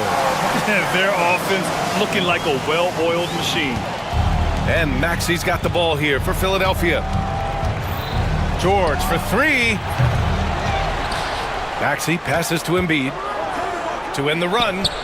And Maxey gets it to go on the assist by Embiid. Maxey's got 8. And capable of sticking it from the mid-range. I like seeing Maxey go to work from this area. Suggs, no good. 76ers trail by 4. And we've got 1:18 left in the first quarter of the game. Embiid finds George. Martin outside. 19-footer. No good, off the front rim. Now, he hasn't been great this quarter. The coaches need to try to figure out a way to get him going. Harris passes to Isaac. He can't hit that time. Some solid defense from Martin. Philadelphia shooting an unremarkable 30% in the first. For three, Maxey. An absolute bomb from three-point range. 11 points in the game. I mean, talk about spacing out a defense. Maxey can get to the cup at will and can also hit from well beyond the arc. Back to Suggs. Gets the three ball to go. Well, he's just dominating right now. If his teammates are smart, they'll keep getting him the ball. Here's George. And he hits it. That makes him 1 for 6 for the game. Such a pure score. If George finds his shot, it's almost as good as in. Suggs, the pass to Batadze. Back to Suggs. And Tyrese Maxey gets the whistle that time. That'll be a second foul of the game. Second personal foul. Third team foul. Substitution on the court. Howard with a screen on Oubre. That'll count. And so, lots of scoring in a competitive first quarter. Orlando ahead.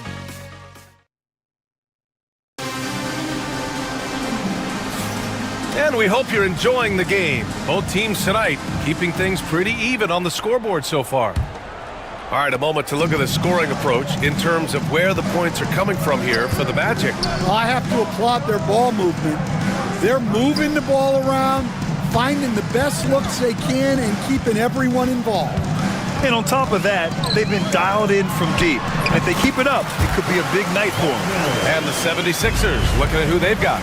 Paul George out there with Tyrese Maxey. Then it's Joel Embiid.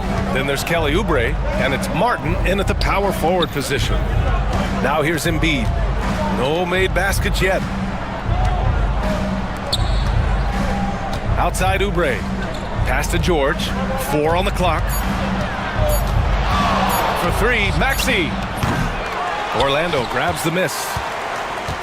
Seems like every team in the league could use a player like Kentavious Caldwell-Pope. Yeah, Brian, look, the term 3 and D at times seems like a backhanded compliment, but not with KCP.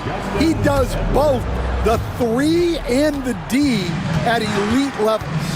Always takes the toughest backcourt assignment and more than holds down his own. Edwards, he's checked in for Oubre. Count it.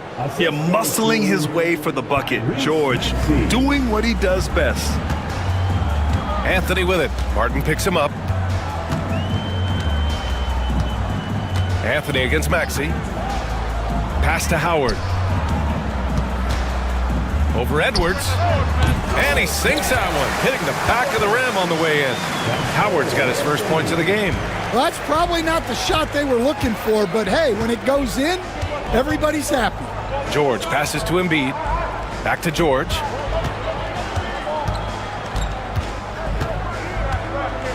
There's the drive. And it's good. Fought through contact. Hit the shot and will go to the line. All right, Coach, what are some qualities you're looking for in a lead guard? Well, look, you want a guy that can make plays, that can control the game. When I first got into the league, people thought about point guards as traditional pass-first guys, but now it means more than that. You want a guy who can make plays, whether it's for himself or for his teammates. For three, Maxey. The rebound by Carter. Well, he started out with 3 triples in the first quarter, but he hasn't been able to connect from distance here in the second. Carter, a screen on Maxey. Here's Anthony, and there's the drive. Some solid defense from Maxey. 76ers trail by 4. Takes a 3. Yes, and it's Embiid picking up the assist. Maxey's got 14 points for the game. Another triple for him. His 4th of the night after that monster first quarter where he hit 3 of them. Left side Carter. Pass to Wagner. Back to Carter. Oh, he tries a 3. That shot missing. Philadelphia has gone 1 for 3 from downtown here in the second. The hallmark of this Orlando team, their defense, which led them to the playoffs last year, Coach. Well, Brian, they were second in defensive rating. They've got great size. They're young and active. This is a great defensive team. And what's scary for the rest of the East, this team is still on the way up. But when you watch everything Caldwell Pope does, it's possible he's still a little underrated. To the paint. Here's Edwards. Pass to Embiid. Up top, Maxey. George, a screen on Anthony. Maxey passes to George. Outside Edwards. And there's the shot clock violation. Couldn't get the shot off in time. Jackson, he's checked in for the Sixers. 1:21 left in the half. All right, let's check in with Allie LaForce. Well, this young Magic roster has chemistry. Coach Jamal Mosley said they're so tied together. It's just organic. They're happy in creating these relationships over time, and it's because they're all just good kids that like being around each other. Guys, that's what you want. Yeah, no question. Something to build on, Allie. Thank you. Now here's Anthony.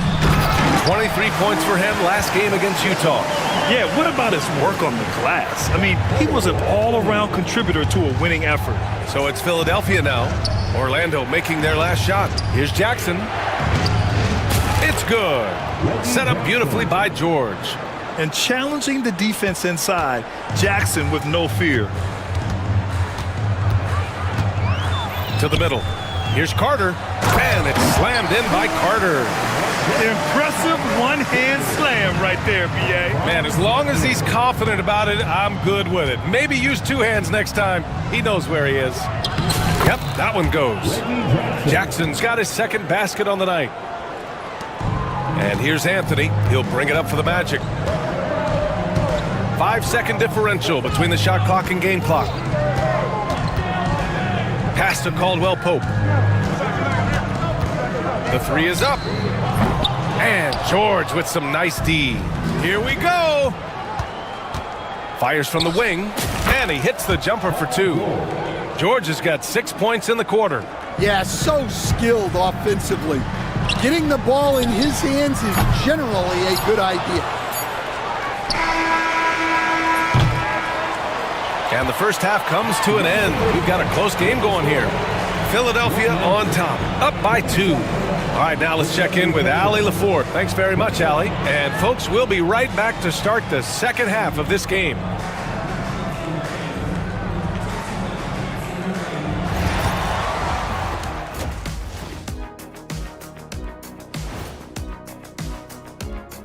Welcome, one and all. Taking a look here now at the Magic. You really get to see what they're made of after your hard work in the offseason. Yeah, you have. And now back to that first half. How about Tyrese Maxey? He was getting whatever he wanted, whenever he wanted it. That does it for halftime. Let's get back to game action. Here's Brian Anderson.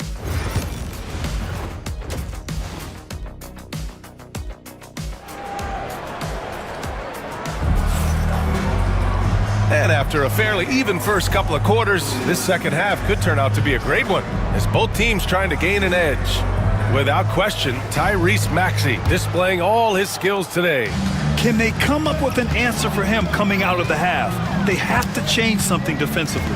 Yeah, I'd love to see what they drew up in the locker room, because you're right.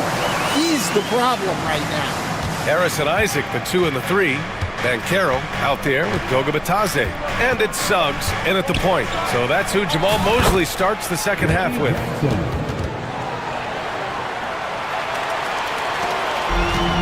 Orlando's gone 3 of 6 from deep so far. And Reggie Jackson's had quite a ride in the NBA. You coached him, Stan, from the KD Russ Thunder to the Jokic Nuggets and everywhere in between.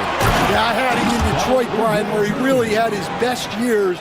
I was so happy to see him get a ring with Denver in 23. He really works at the game. The Sixers lead by 4. Jackson finds Edwards. And there's a pick. And the officials will call the illegal screen here. Well, the league has put an emphasis to crack down on illegal screens. Yeah, and yet we still see it a lot. It's a tough thing to police. The Magic shooting it well, around 55% for the game. Here's Harris. Ooh, nice D from George. And for Philadelphia, they're shooting 54% from the field so far in this one. Wow, that type of finish is just deflating right now for a team that's trying to make a comeback. Ouch. That's certainly a big-time finish right there. It was one big exclamation point, or maybe even a question mark. I mean, I'm just not sure what he was thinking right there. I mean, he needs to get his head in the game. Embiid, he's checked in for Philadelphia. Tyrese Maxey comes in for Jackson. Yeah, boy, the confidence of this young man. Banchero with the moonshot. Edwards, a pass to Oubre. There's the three. He drops it from range. Oubre's gotten his third basket of the night. And they're rolling. 4 straight makes to start the second half. Here's Suggs. And that one goes in as he's fouled. It'll be 3 points if he converts the free throw. On the night, he's 2 for 2 at the stripe. Well, when you look at the forwards in this league, there are a lot more Grant Hill types out there these days, partner. Well, thank you for the nice words, B.A. Of course, I took pride in my overall game. And over the last few decades or so, we've seen a bunch of guys playing the 3, 4, and 5 who can pass, dribble, and shoot. So it's fun to watch the game evolve. Lets the 3 fly. Atase can't hit. He's got to be mad at himself. You won't get a better look than that. Suggs against Edwards. Pass to Maxey. Embiid, a screen on Harris. Down low. Oh, putting in the work. Embiid finishes inside. Yeah, smart play there by Maxey. Opening things up for someone with the pick and roll. Batate, the pass to Suggs. Shoots over George. Suggs, no good. Well, he's more than comfortable in the mid-range, but you can't make them all. And that's an intentional foul. So Orlando ends up going with a new group. First team foul. 3 minutes gone now in the third quarter. George's shot is off. Magic trail by 7. And the only question for the Magic, figuring out who will initiate the offense stand. Yeah, Brian, they have great players who can finish plays. But the issue they ran into last playoffs was finding someone to set them up. That's something you know they need to address. Orlando making a switch here. Black's checked in. He didn't make them pay for that weak defense, but they just can't rely on him to miss those kind of shots. For 3, Maxey. They grab their own miss. George finds Embiid. And here's Oubre. He's got 7. Just 5 to shoot. Outside Maxey. Drives to the hoop. And down it goes. Jam that one home. You know, Maxey's willing to play a secondary role, but he can also take charge when needed. Wagner for 3. Joel Embiid pulls it down. Embiid's got 6 rebounds here tonight. Pass to Edwards. Now Maxey. 59 seconds left in the third quarter. Only 6 for 2, but Maxey got some spring in his step. Magic trail by 11. Wagner with a screen on Maxey. Black passes to Wagner. Orlando again missing. Wagner with a steal.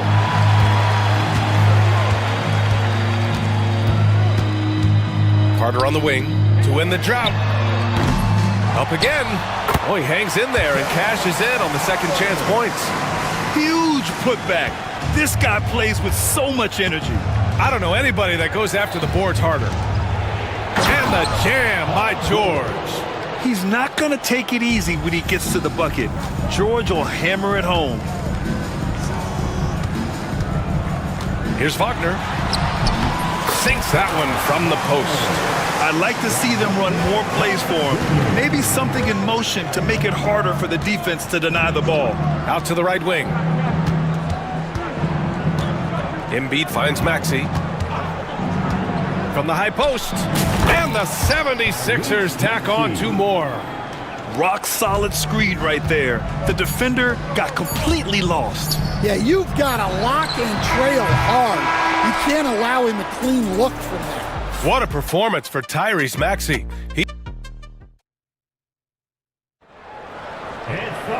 And with with the fourth quarter upon us, time is running out for this game to become competitive. And here's Jackson. He'll bring it up for the 76ers. On the court for Philadelphia to start the fourth. We've got Paul George. Kenyon Martin is out there with Edwards. Then it's Joel Embiid. And it's Jackson in at the point guard. And Embiid throws it down. Yeah, Embiid can throw it down from anywhere. So much power for the big fella.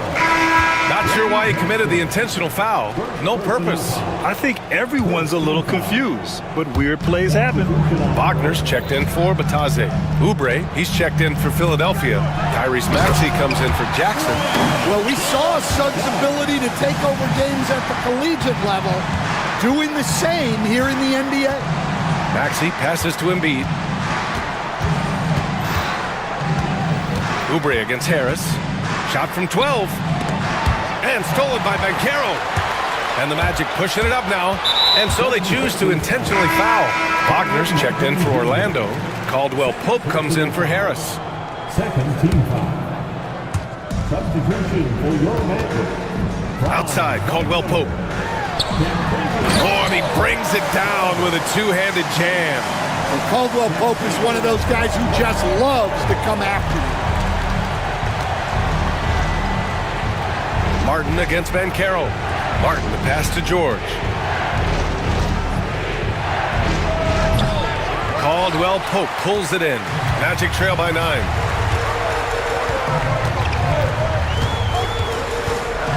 Shakes him. And that's 2 points on the layup. See, now that layup isn't possible without the help of the pick.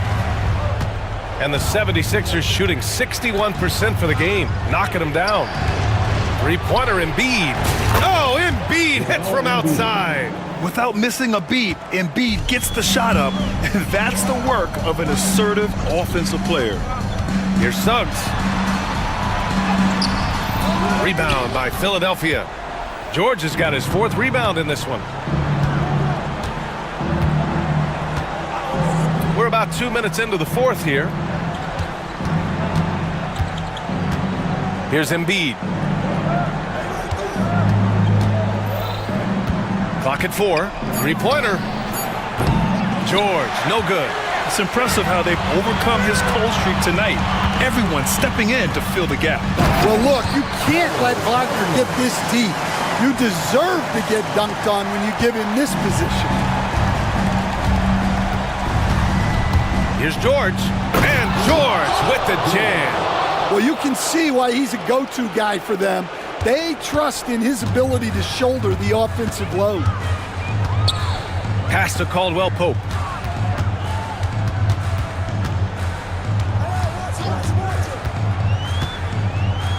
And he drives in. And that one, good. Caldwell Pope's got 6 here in the quarter. Well, quick feet get Caldwell Pope straight to his bucket.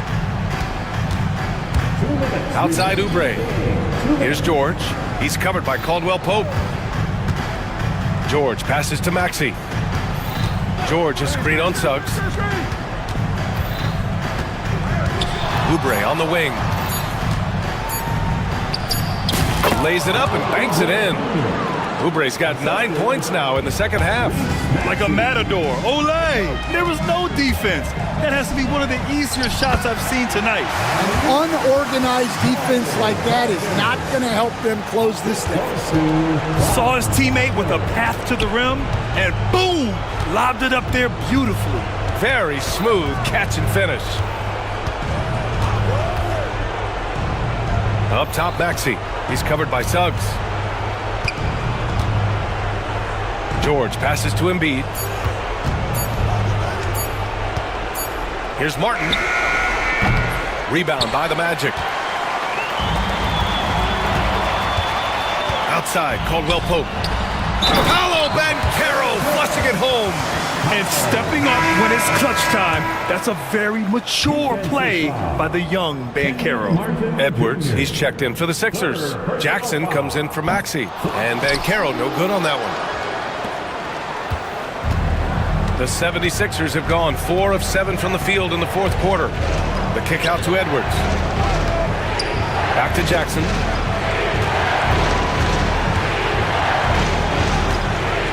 The three.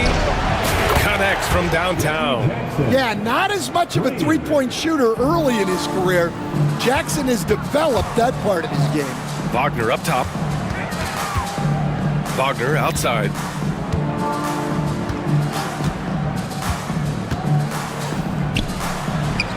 Perfect. Right between the eyes on that one.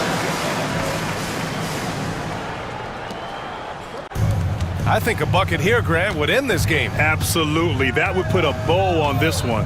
Shot and game clock separated by 5. There's Jackson with the 3. It's rebounded by Wagner.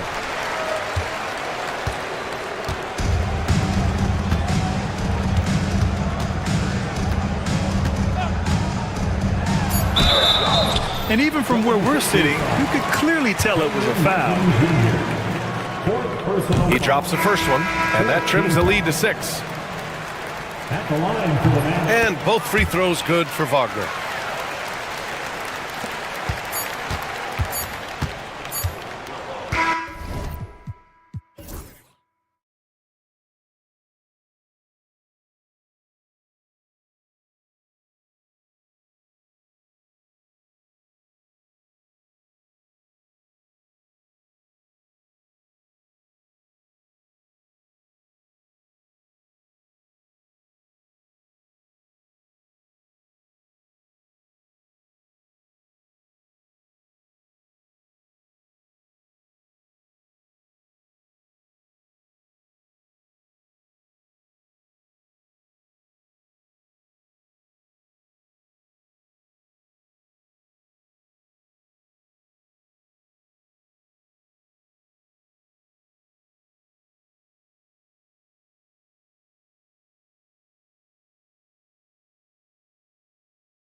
focus. Yeah, I think obviously there's a ton of excitement because you've put the off-season to use trying to improve your skill as a player, but you love the game of basketball. It's hard not to get amped up. You know, it's just the mature players who are able to channel that in the right direction. And look at the starters for the Cavaliers. A lot of length inside. It's Mobley and Allen in the post.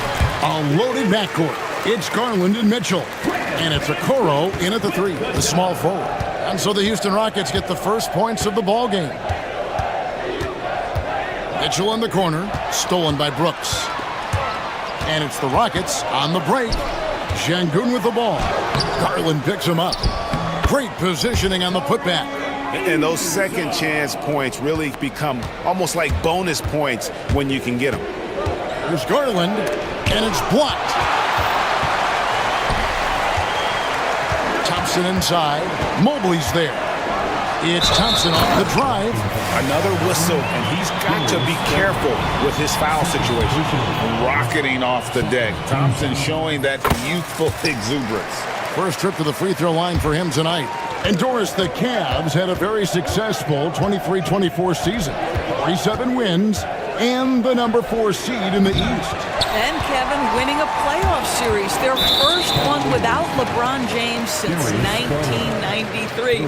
Most of the players on the floor weren't even alive back then. Incredible to think of it in that context. Now off the inbound, Van Vliet passes to Şengün. To the middle, and Şengün throws it down. Even without the explosive athleticism, Şengün still able to play above the rim. Jumps up, and Thompson slams it home. Boy, that was quick. Already out to a double-digit lead. Wow, they've come out strong. Control the pace, assert their will. Nice. The shot by Mitchell, no good. And that's where you want to make the next pass. This guy is a good scorer, but the defense was right on him. Now Thompson, 5 points in the game. Şengün with a screen on Garland. 6 on the shot clock. Traps in the tray. Thompson's got his third basket of the night. Defensively, you have to live with Thompson making those, because if you get up too close at the arc, Almond will blow right by you. And that's an important basket there. The game was in danger of getting away from him here early if they let that run go on much longer. Pass to Şengün. Şengün with the screen for Eason. Now here's Van Vliet.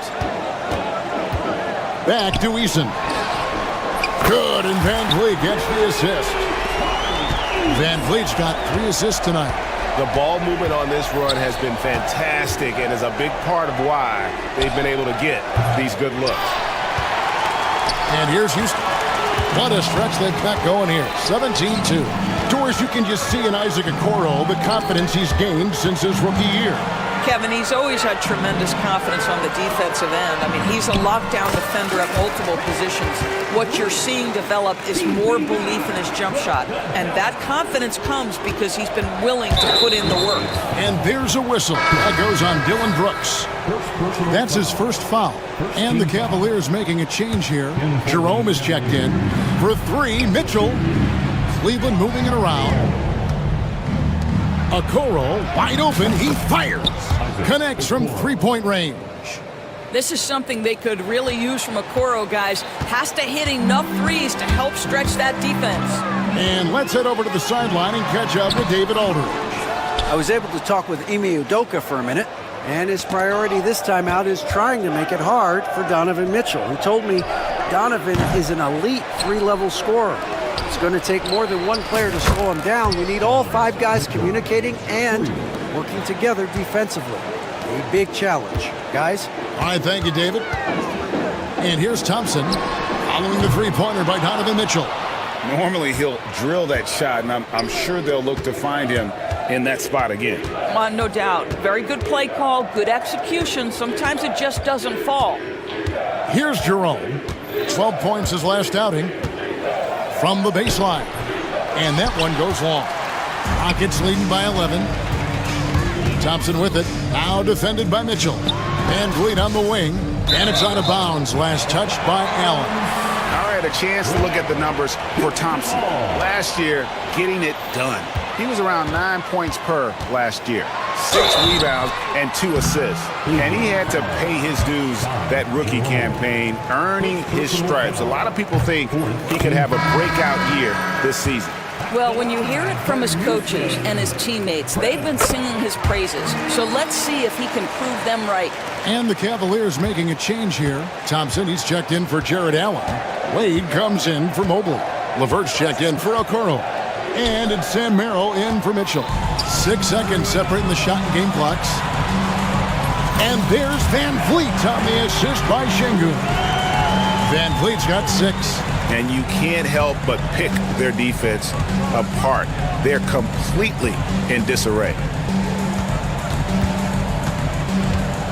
Here's Jerome, covered by Van Vliet. Jerome passes to Merrill. 6 to shoot.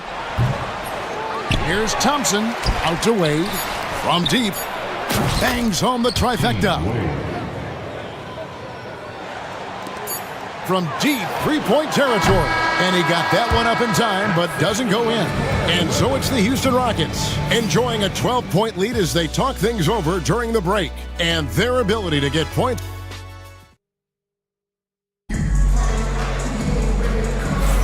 And so far through one quarter, it's been a lopsided game. We'll see if that changes here in the second. And now we'll get perspective here on how the hustle game has been going for the Rockets. They're really mucking things up for the opposition, racking up steal after steal, just not letting them develop any kind of offensive rhythm. Another big component of their early game tonight has been points off turnovers. Great job converting on those chances. On the court for Cleveland, a loaded backcourt. It's Garland and Mitchell. A lot of length inside. It's Mobley and Allen in the post. And it's Okoro in at the small forward.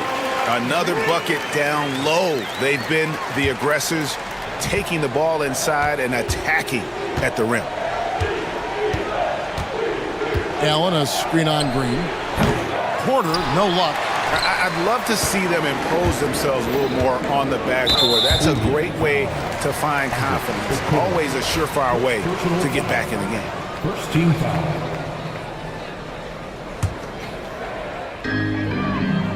Adams with the screen on Porter.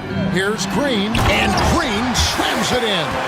And what you just love about Green, a guard who works with or without the ball, can break you down in so many ways. And a wide open look for Porter. From outside, off the mark. Houston leading by 16. And Thompson kicks to Adams. Mobley against Smith. And Smith with the stop. And how about the force on that finish by Smith? Mobley wide open. That three off target had some space there after the little pump fake. On the wing, Thompson. Covered by Mitchell. The putback. It's good on the putback. Boy, the strength and the activity of Steven Adams makes him a force on the backboards. They need this. Here's Allen. Kicks it out to Mitchell. And a great assist by Allen as that one goes in. This guy, a tough cover for any defender. Creative and assertive scoring the ball. When it comes to the game's elite scorers, Doris, Donovan Mitchell is certainly on that list. And Kevin, there's no question about it. He's a proven playoff performer, a natural leader who doesn't mind a team leaning into his scoring ability. And the beauty is he can do it in a lot of different ways. And this is where Allen should look to score because he's got the size and length. Green kicks to Smith. Pass to Adams. Thompson inside, covered by Mitchell, and it's Thompson with the jam. Well, not exactly one of those big, burly power forwards, right? He depends on his leaping ability more than those guys, and it serves him just fine. Here's Porter. Got it. Good job in the low post. And here's Green. He'll bring it up for the Houston Rockets. They led the game at one point by 20. They went to Cleveland for their last meeting with the Cavaliers, and they came out with the win. Yeah, it was a narrow win, but at that last meeting, I think foul trouble for the other side may have really just tipped the scale and allowed them to escape with the W. Oh, no doubt. Playing aggressively, forcing the action, that often works in your favor, and it did the last time around. Teardrop shot, and it's laid up and in by Thompson. 14 points from Amen Thompson. That's their third straight make off an assist. With a short break in the action gives us a chance now to send it over to David Aldridge. Kevin, thanks. The NBA's 65 games requirement for postseason awards has drawn some criticism. But Adam Silver says, ultimately, this is about the fans and putting the best product forward. Load management was not working for us. This is having the desired effect, that guys are out on the floor. Kevin?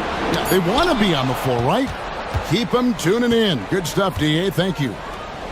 Down low, here's Allen, and then Allen slams it in.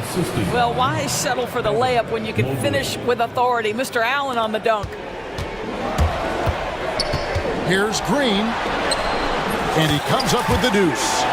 Green's got 6 points in the quarter. Just no resistance inside at all. They are feasting. This is a straight buffet. It is. It's a big one. And load the plate. Porter. Shooting foul as the whistle blows. He'll shoot 2 free throws.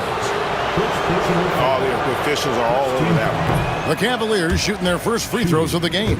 And going back a season ago, they were a pretty average team at the line, about 76% altogether. 46 seconds left now here in the second.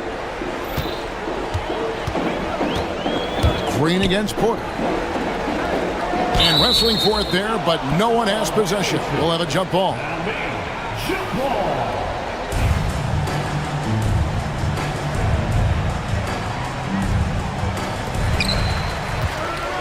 Smith the pass to Green. On the wing, Thompson.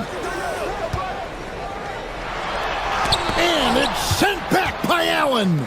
But Jared Allen, a rim protector at its finest. What a block. About 3 seconds between shot and game clock. Back to Porter. The three. The Cavaliers again can't hit. A slight rebound advantage for them. One more column in their favor, and it's all adding up. Evan Mobley with the rebound. Stolen by Thompson. No good that time. And so it's the Houston Rockets holding a big 18-point lead to close the quarter. The scoring has been tremendous, and they are shooting lights out with very high accuracy. Back right after this.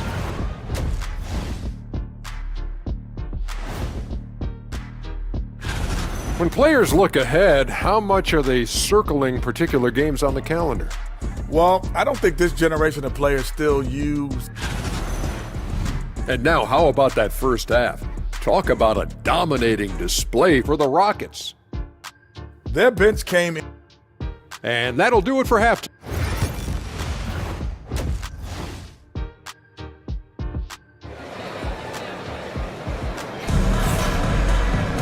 And after a very lopsided first half, we'll see if things play out a little more evenly here in the second. You know, Amen Thompson has been exceptional here tonight, guys. And you know he's going to put up points every time out, but boy, he made it look so easy in that first half. Now let's see if he continues that trend the rest of the way. He certainly has the talent and the endurance to do just that. Tari Easton is out there with Alperen Şengün.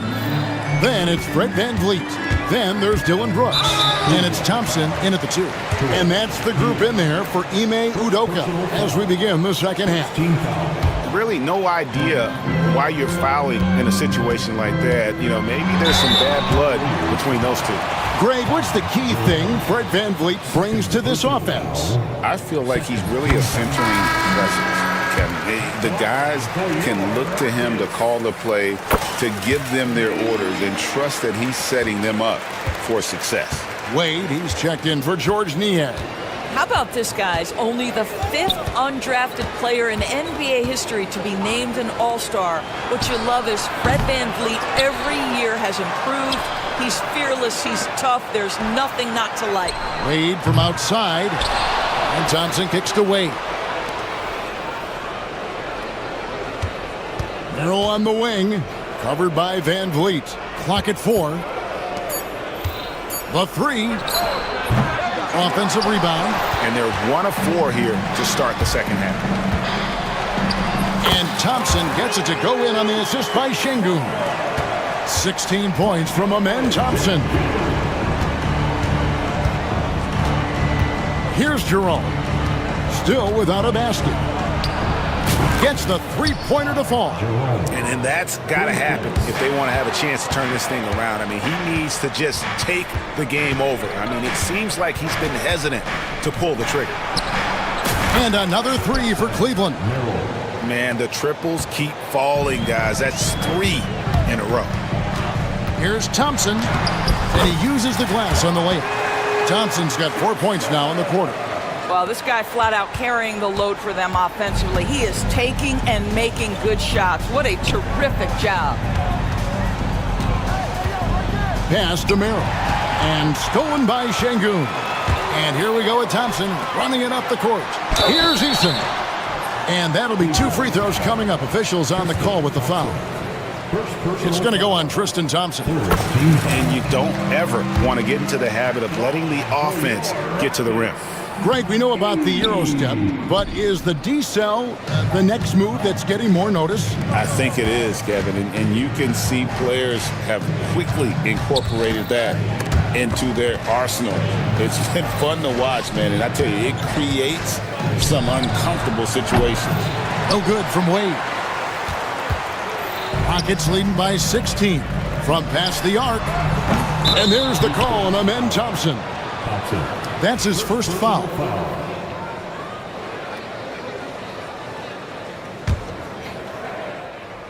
Here's Jerome.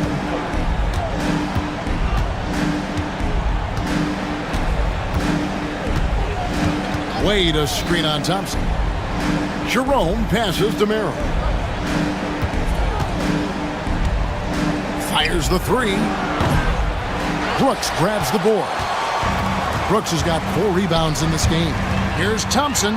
He takes it in, and it's Thompson with the jam. This one has been all about Amen Thompson, a freakish athlete.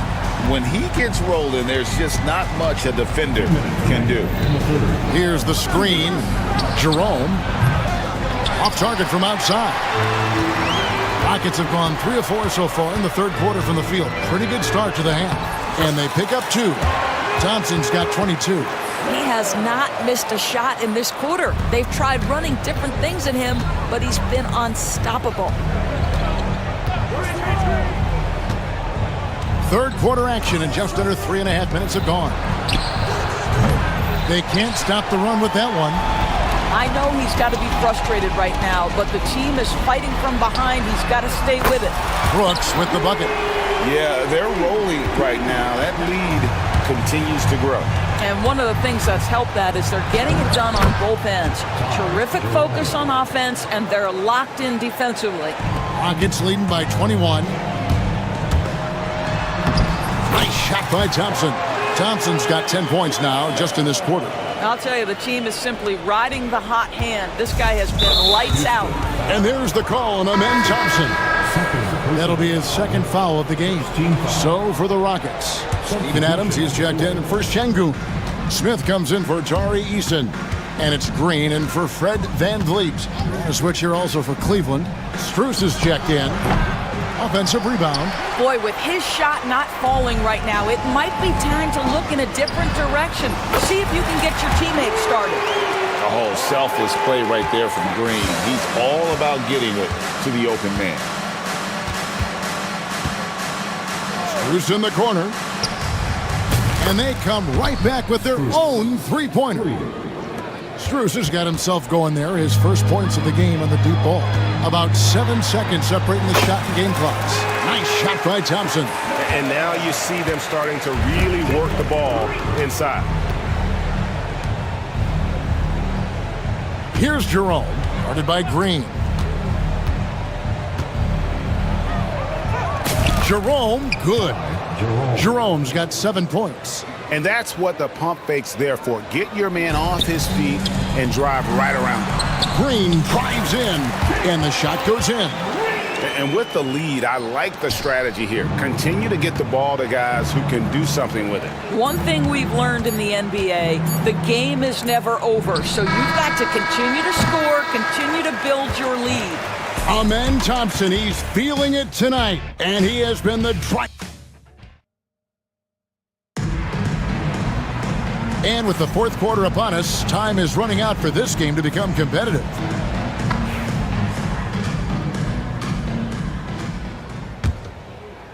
So it's the Rockets now. And Darius Garland picks up the foul. That's his fourth foul of the contest. And that fourth foul, guys, might force him to scale back the aggression from a defensive standpoint. He does not need, nor does the team need, number 5. Catching up on the changes for Houston. Şengün's checked in for Adams. Tari Eason comes in for Jabari Smith. And it's Fred VanVleet in for Green. So on the floor for Cleveland. A lot of length inside. It's Mobley and Allen in the post. A loaded backcourt. It's Garland and Mitchell. And it's Okoro in at the 3 spot. When Donovan Mitchell is this close to the cup, the defender has got to feel a bit uneasy. When Donovan Mitchell, Greg, is on the floor, he is the offense. Yeah, and that goes beyond just his ridiculous scoring. It gets overlooked that he's also a skilled passer. So one way or another, Mitchell is finding points out there. Yeah, the D with very little pressure on their perimeter shooters. 3 of the last 5 baskets they've allowed have been from beyond. Allen with the screen for Garland. And there's the call on Amen Thompson. And that'll be his 3rd foul so far.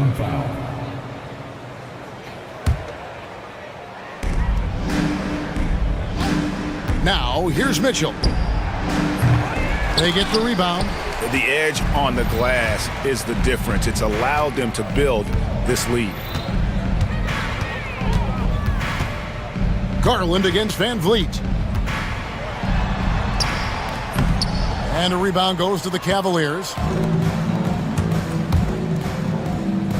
Mobley inside. Eason on him. Mobley on the follow. Well, when you talk about the NBA going global, the last 6 MVPs, Doris, as you know, all international players. Kevin, what I love about this is the NBA wants the best players, regardless of where they come from. There's a time where American players just dominated that award for years and years. Fact of the matter is, it's good for the game to get the baddest, best players in the world, and we've done that. Mobley, left side. No good from outside. He is too good a shooter, guys, to be left open like that. The defense just dodged a bullet there. And Darius Garland picks up the foul. That will be foul number 5 on him. And it's clear he's been a little out of control here tonight. The refs clearly have their eyes on him, and that's number 5. Back to Şengün. 5 to shoot. That falls. Great assist by VanVleet. VanVleet's got his 5th assist in this one. And foul on the shot, so he'll get a chance at the line.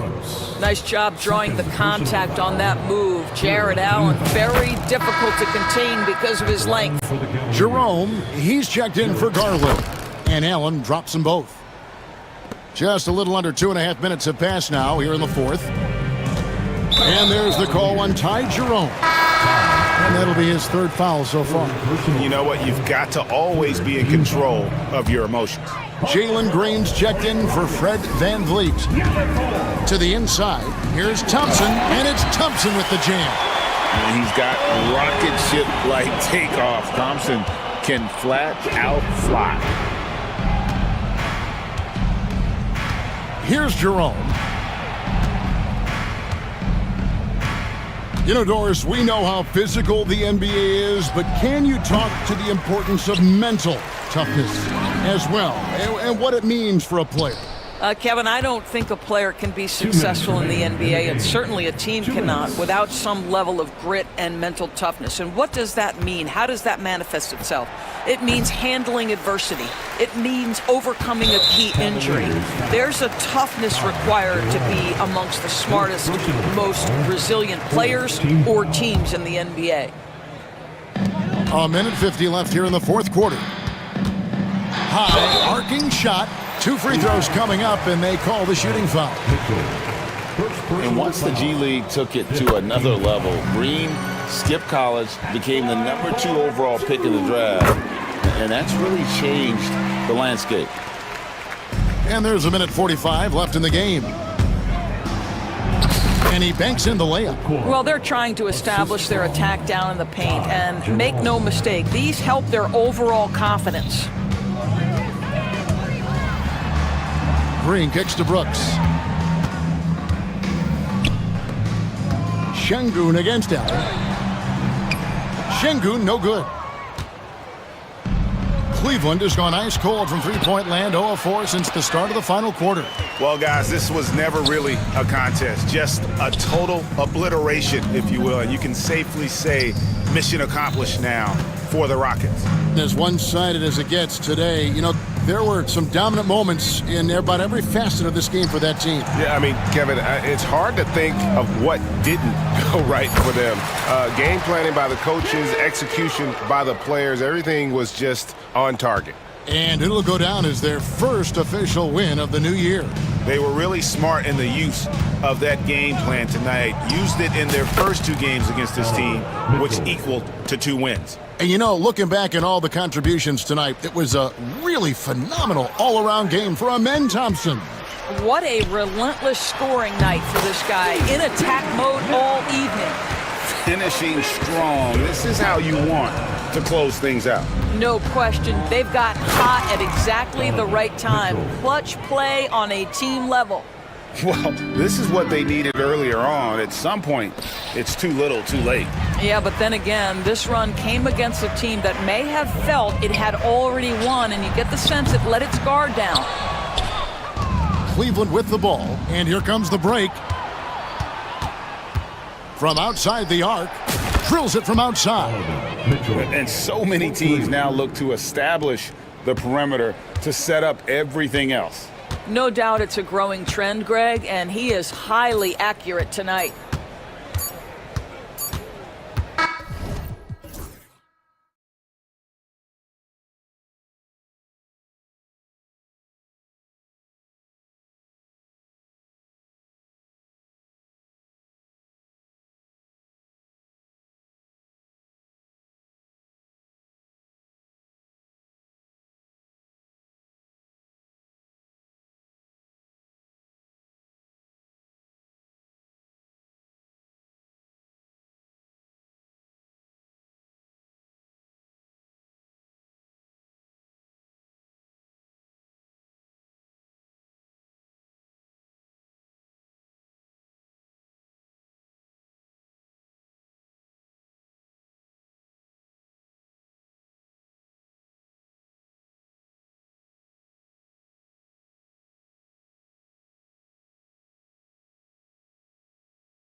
much attention defensively as he should be. His steal numbers have dipped in the past few months. He needs to get back.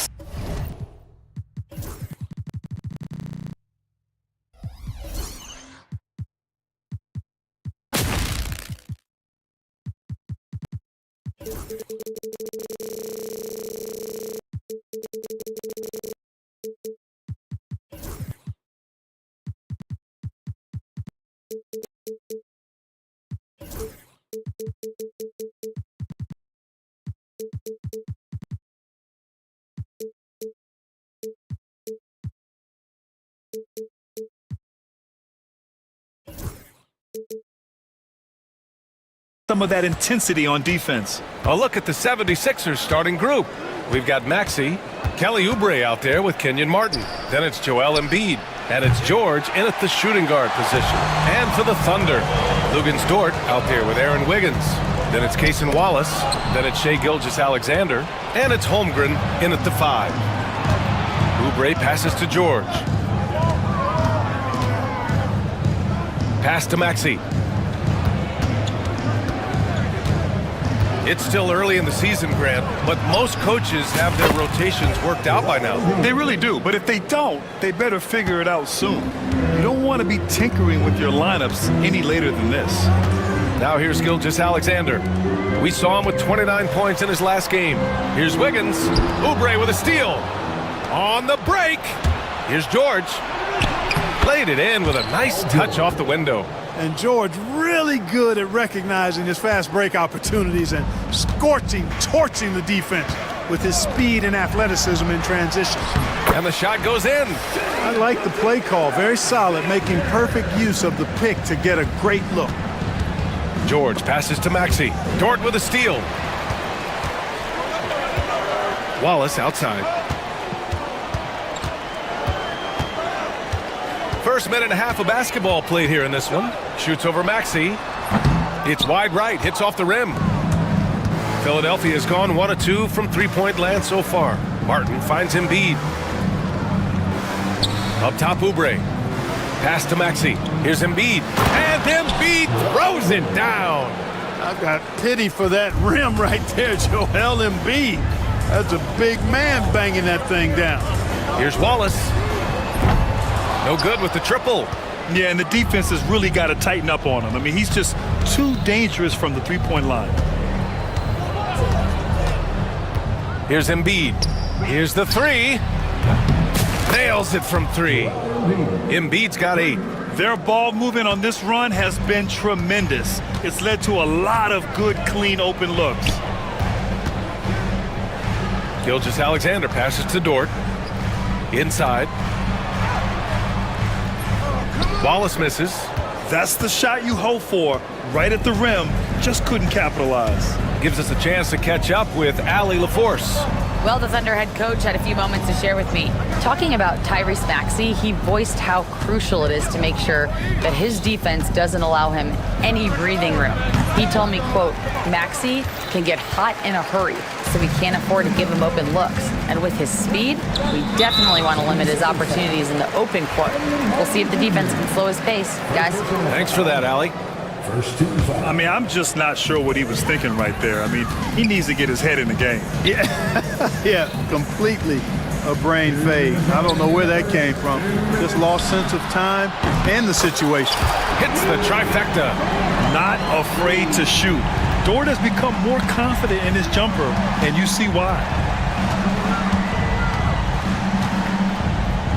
1:44 left to play in the first quarter. George with the bucket. The big story thus far, how well they've shot the rock. Very high percentage so far, and if you want to start a game hot, that's the way to do it. Pass to Holmgren. The 3. Paul George pulls it in. Philadelphia leading by 8. Now here's Embiid, hounded by Wiggins. Screen by Embiid. And here's Oubre from the arc. And he's missed his first 2 shots of the game. And here's Gilgeous-Alexander. He'll bring it up for the Thunder. To the inside. Here's Holmgren. Can't cash it in from the high post. Good shot, gone bad. Gotta finish there. Oubre finds Embiid. 44 seconds left in the first. Good. Embiid's got 10 points in the game. And excellent perimeter offense so far. Their shooters are clearly in a great rhythm. Really makes them a hard team to guard because they space you out so well. Now here's Gilgeous-Alexander. Count it. Gilgeous-Alexander's gotten his second bucket of the game. And great awareness. Holmgren's so good at reading the movement of his teammates, a very heady passer for a big man. Maxey passes to Embiid, and there's a whistle. That'll belong to Shai Gilgeous-Alexander. That's his first foul of the game.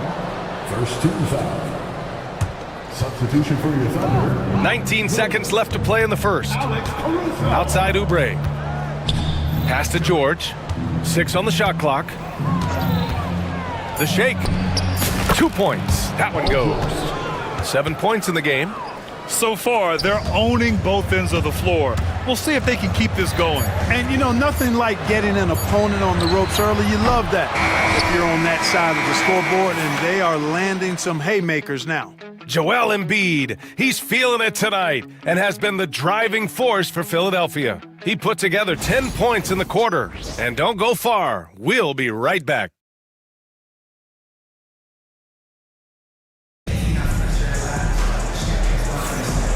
Great to have you with us. Second quarter of basketball. This game has not exactly been neck and neck, but plenty of time left in this one. All right, guys, what do you think about the offensive approach we've seen so far for the 76ers? Yeah, their early focus on outside scoring has paid off. They're finding plenty of points from three-point land. And, you know, another thing that's been working for them tonight, scoring off turnovers, points off miscues. They've been converting any mistakes at the other end. Taking a look at Philadelphia. They've got Joel Embiid. Kenyon Martin is out there with Kelly Oubre. Then there's George, and it's Maxey in at the point. And Philadelphia making a change here. Edwards is checked in. Number 19. For 3, George. Embiid's got space. Williams grabs the board. All alone from mid-range. You've got to think he's kicking himself. And that one's good. Holmgren. Yeah, it's just too easy for Holmgren. Man, is he fun to watch operate off the catch. And something that makes SGA so dangerous on offense, his elite drive and kickability. Yeah, you have to load towards him when he comes off a high pick. He just draws so much attention and can find another cutter or a spot-up shooter. He has so much gravity to his game. They didn't do themselves any favors with their shooting in the first quarter, but they're starting to pick it up now. Sometimes, for whatever reason, a lot of times you don't know why. It takes a little while to work the knocks out, but it looks like they're putting it together right now. It's turned into a showdown here, dueling from distance. Looks to me like there could be something personal taking place here. And for some reason, he decided to foul there. Yeah, B.A., that's an odd move. Maybe there's something else behind it. And here are the Thunder now. 7-point differential. Dort's shot is good. And their shots are dropping with more consistency now. Well, it was a slow start, but they've gone from simmer to medium heat, and they're bordering on hot to close this gap. For 3, Maxey. And the rebound goes to the Thunder. Outside Gilgeous-Alexander. Pass to Williams. And there's a whistle. He'll head to the line to shoot 2. Well, Grant, with all the parity and competition in the league today, there are still those teams piling up losses. Yeah, B.A., and with teams like the Thunder excelling, it's almost like youth is no longer an excuse, but some rebuilds take longer than others. Hartenstein, he's checked in for Oklahoma City. Martin outside. And they go to the intentional foul. The Thunder making a switch here. Wallace is checked in. Jackson, he's checked in for the Sixers. Substitution. And here in the second, 2 minutes gone by. Here's George. And the jam by George. Yeah, you know, George really enjoys being in the air. I mean, this guy has great body control and bounce, and his slams at times can be absolutely sick. Wallace outside. Clock at 6 with the drive. A clear look for Hartenstein. And that's good. His first bucket of the game. That's serving it up on the platter there. What a nice pass. A high percentage look was the result. And there's a whistle. That's going to go on Lou Dort. That's his first foul of the game. And that puts them just one foul from the bonus. Yep, they'll be trying to draw that next foul quickly so they can start getting those easy chances at the strike. Maxey, he's checked in for Philadelphia. George passes to Embiid. Martin outside. Inside, Maxey, and the officials whistle a foul on the shot. The bucket is good, and he'll go to the line. Maxey makes things happen with his hard work and determination as a scorer. And this is his first trip to the line tonight. And something I remember from their last outing, he was excellent at the charity stripe. Yeah, I agree with you. I mean, he attacked, got to the line a bunch, and cashed in on his chances. And guys, if a game was coming down to the wire and an opponent needed to foul, I mean, he was the guy they wanted with the ball in his hands. I mean, shooting the free throws because of his proficiency there. Thunder trail by 3. Outside, Williams. And so they foul intentionally. Some changes for Philadelphia. Drummond's checked in for Joel Embiid, and it's Jackson in for Maxey. 1:51 left in the second period. Dort, the pass to Wallace. Dort, a screen on George. Back to Dort. From down in the low post, it goes. And it's now only a 1-76ers lead. Now here's Jackson, watched by Wallace. And there's the screen. Jackson, the pass to George. That basket is good. Off the assist from Jackson. George has got 4 points this quarter. They've been going to him an awful lot this game, and you can see why. He's pouring it on. Hartenstein finds Dort. Wallace with it, guarded now by George. Puts one up from 19. Wallace's shot is good. Wallace has gotten his first points in this one. You know, the turnaround jumper, guys, is one of those shots that always just looks so good. I mean, it's got that nice, smooth, singular motion. Sweet. This is his first opportunity at the line this evening, and he makes the first. The experience Jackson provides this team is invaluable, really. I mean, he's somebody the younger teammates look up to and lean on for guidance. And Philadelphia making a change here. Oubre's checked in. Can't tie it up. That one misses. The battle of the boards has been something to watch. Yeah, tit for tat on the glass. Just one more aspect of what's been a very closely contested ball game here. For 3. Hartenstein pulls it in. Thunder trail by 3. Just 2 seconds between the shot clock and the game clock. Williams passes to Caruso. Outside, Williams. Back to Hartenstein. Ooh, the lead pass was in the perfect spot to set up the layup. Hartenstein's got 6 points. He's such a smart player. Jalen Williams making people around him better. It's George on the wing. Over Dort, tipped. And the first half comes to a conclusion in a game that's been very close so far. The Sixers on top, leading by a point, and will return shortly.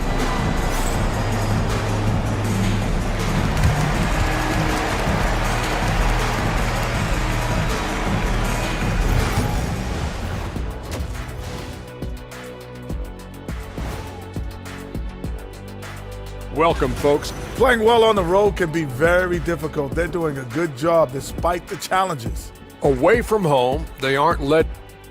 And guys, let's take a moment to recognize the... And that's it for halftime. Thank you.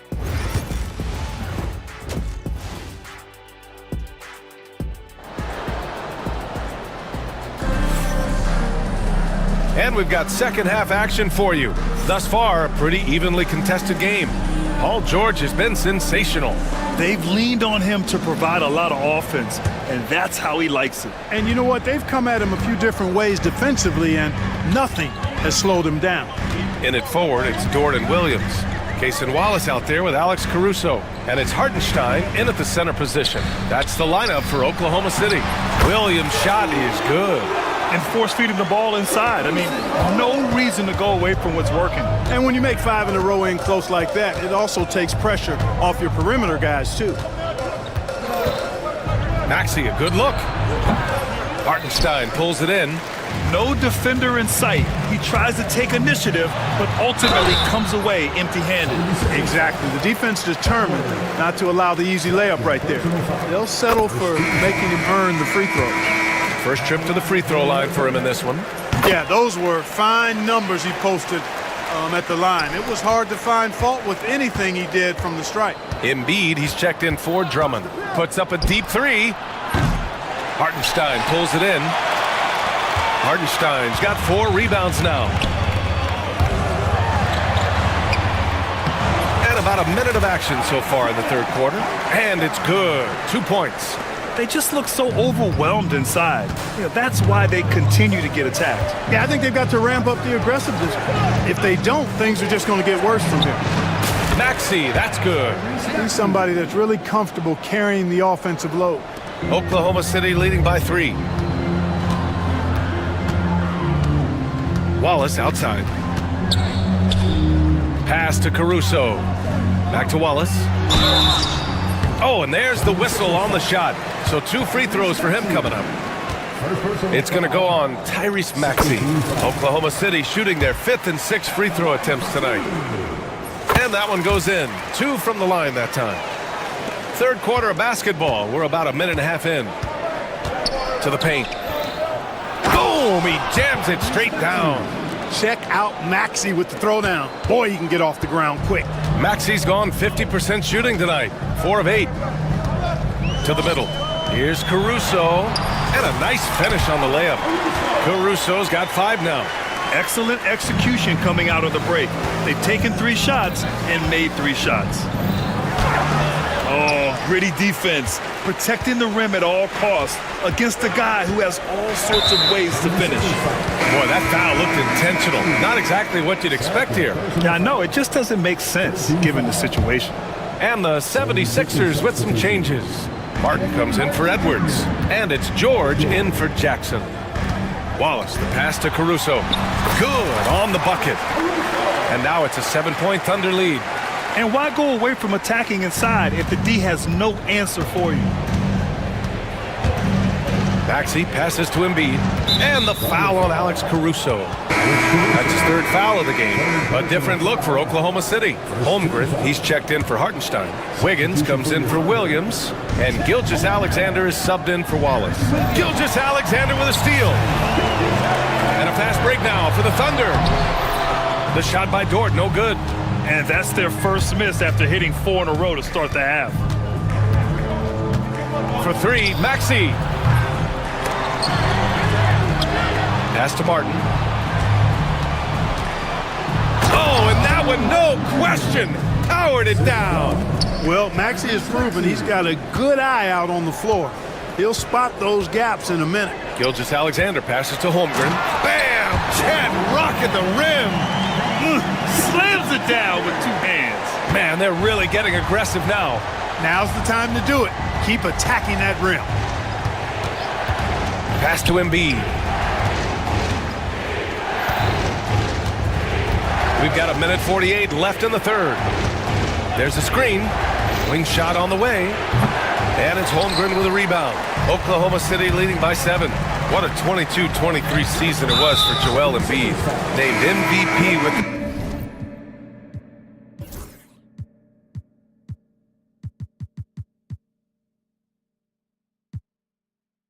Sixers, Clark. Yeah, and that was Philly's first MVP since the answer, Allen Iverson, back in 2001. Embiid led the league in scoring at over 33 a game on 55% shooting from the floor. Remarkable. Nobody could stop him. He was virtually unguardable. Wiggins from long range. And that comes off the assist by Gilgeous-Alexander. Gilgeous-Alexander's got 3 assists now in this one.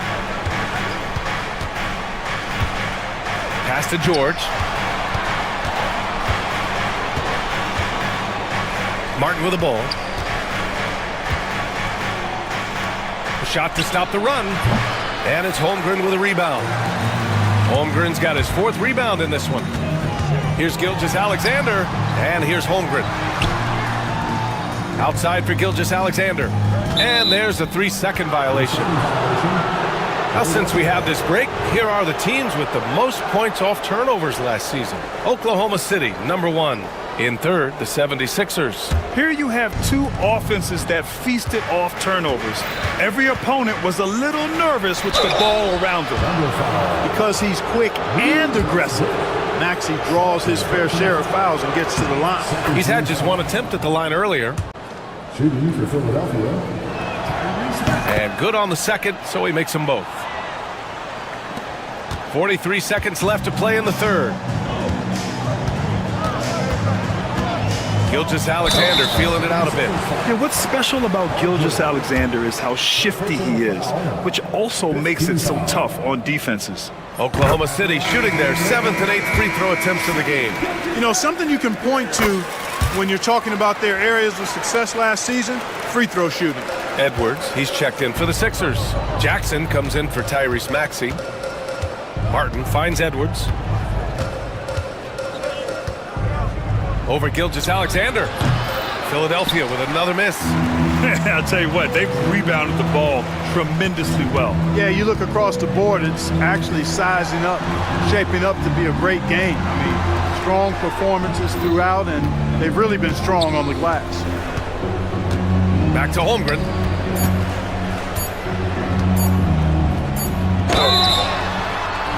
So it'll be 2 free throws. He was fouled in the act of shooting. This is his first trip to the free throw line tonight. And the 76ers making a change here. It's both from the stripe. And so it's Oklahoma City up 14 as we wrap up the quarter. And now we have a moment to reveal our State Farm assist of the game. Woo, I'm fired up to see this dish one more time. It's always great to see your 2 guards share the wealth. Yeah, platinum level dime dropping there, fellas. Accurate and on time. And 1 quarter to go in a game that, to this point, has not been an evenly fought contest. On the court for Philadelphia to start the 4th. They've got Kenyon Martin. He's out there with Kelly Oubre. And it's Bona in at the 5, roaming the paint. Gilgeous-Alexander with the ball. Jackson in his pocket. And that one's good. Gilgeous-Alexander. They're not messing around. 5 of their last 6 buckets have come from the interior. Here's Oubre. Fires the jumper from the corner and nails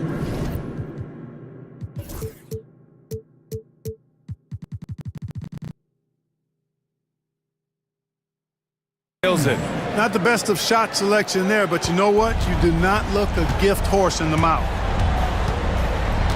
Pass to Holmgren. Tipped. And now the Sixers on the break. Here's Bona. Here's McCain. Oklahoma City grabs a miss. Holmgren's got rebound number 7 tonight. Here's Wiggins. That one's good. And so Gilgeous-Alexander with the assist. Gilgeous-Alexander's got his 4th assist in this one. Drains the triple. When he finds his kind of look at the arc, Oubre can seem like it's automatic. Gilgeous-Alexander against Jackson. From outside the arc. Gilgeous-Alexander no good. 76ers trail by 13. Outside Oubre. Launches it. Oklahoma City grabs a miss. Wiggins outside. Jackson with it. Caruso covers. Here's Bona. And he banks in the layup. Playing high IQ basketball. A vet like Jackson won't miss a guy if he's open. To the left wing. A good look from Holmgren. Oh, he finds himself wide open and drills it. And the Thunder lead by 13. And he couldn't get an easier shot.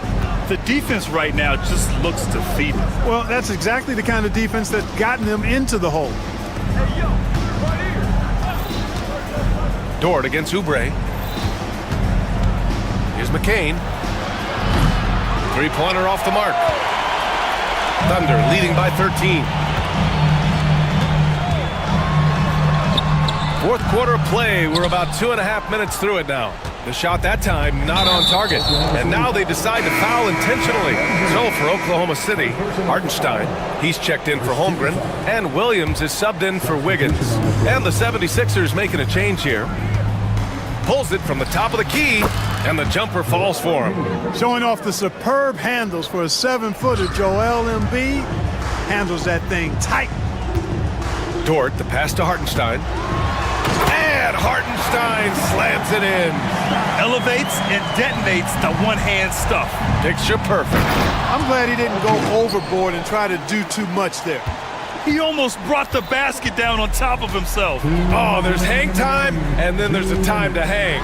Well, you got to make that moment last. Enjoy it for as long as you can.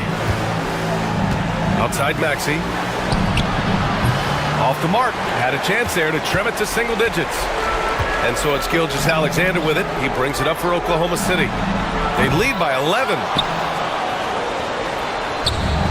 Philadelphia has gone only 1 of 4 from the perimeter here in this fourth quarter. Out of bounds, the Oklahoma City's ball.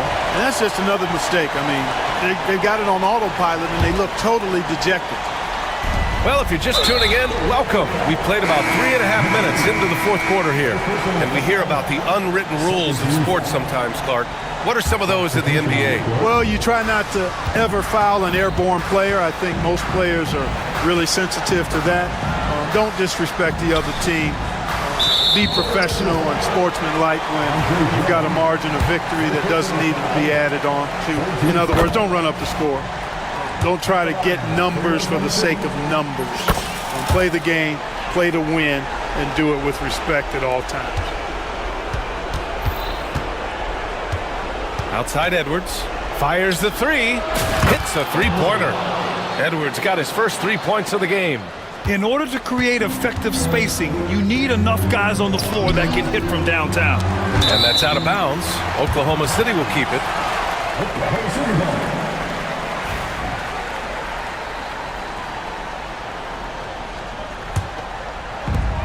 There's a minute 12 left in the fourth quarter.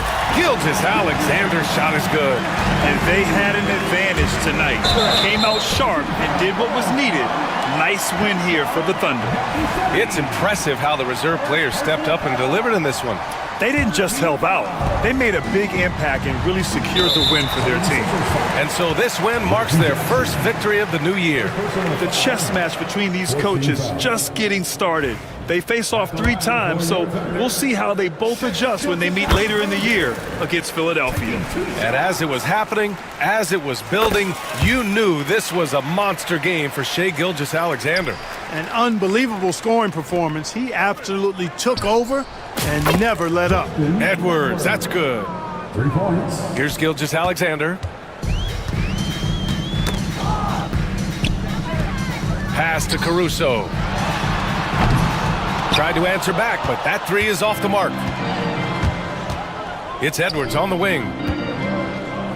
There's a screen. He shoots it. Yep, it finally drops after rolling around the rim. There's 39 seconds left in the fourth quarter.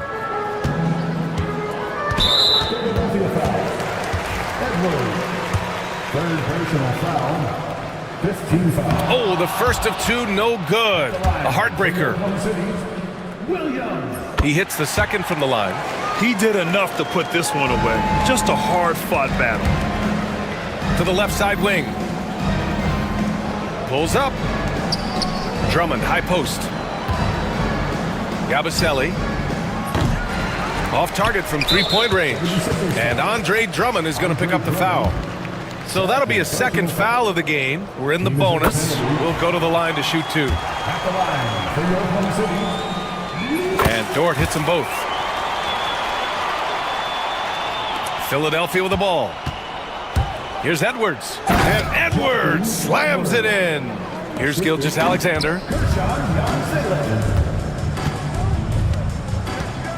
Dort outside. Fires from deep. Gets the 3 to fall. And the Thunder lead by 14.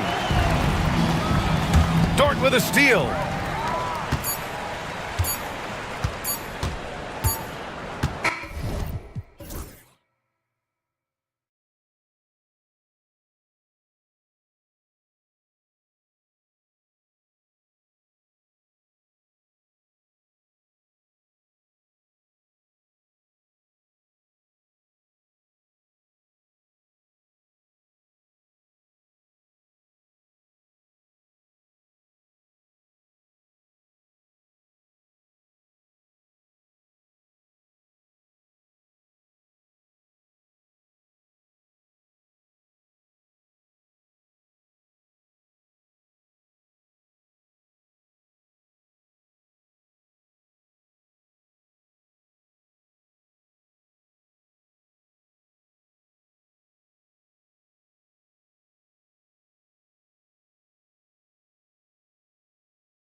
Coaching, what was your focus around this time?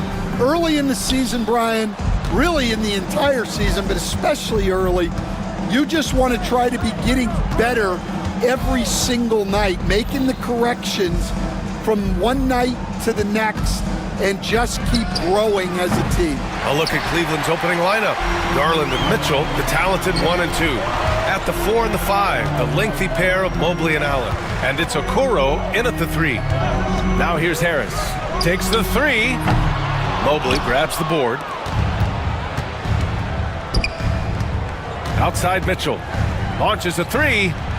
Nice start for him, sinking his first shot. Mitchell has everything, including that three-point shot. Suggs outside. And the dunk to finish it off. A beauty. What? Wait. Hey, dunks are always for the big boys. Emphatic move by the point guard. Well, in this league, you can see powerful plays from anyone and anywhere. Your position no longer dictates your scoring options. Pass to Mitchell. 6 on the shot clock. That 3's off the mark. Grant, the Cavs making the playoffs the last 2 years.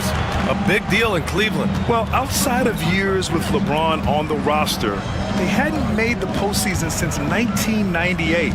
But this group of Cavaliers are making their own history now. Now here's Suggs.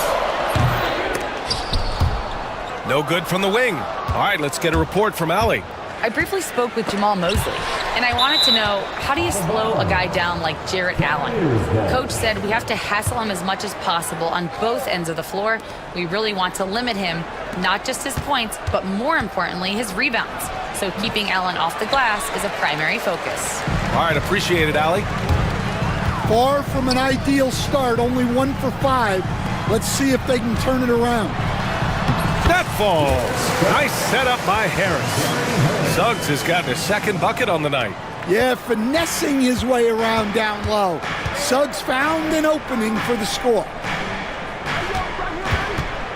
Here's Mitchell, bearing his second of 3 attempts. Now you want to get him going as soon as possible. Great way for him to start this game. Yeah, and I'll tell you what, if he gets into a good rhythm early, watch out. Now here's Banchero. They really needed more from him in that loss to Utah. Sinks it from distance. And I'm really liking the confidence from Isaac. He feels like no one can guard him off the catch. Mobley, a screen on Isaac. Here's Mitchell. Great D that time from Banchero. I mean, come on, that's a shot you expect him to make. Harris misses. For Cleveland, they've gone 2 for 7. A sluggish start. Oh, rejected by Allen. Outside Mitchell. Into the lane. And he drops in the layup off the glass. Mitchell's got 7 points in the game. Well, what a quarter he's had. You can tell he's in the flow. They should be looking for him every possession. Wagner, the pass to Suggs.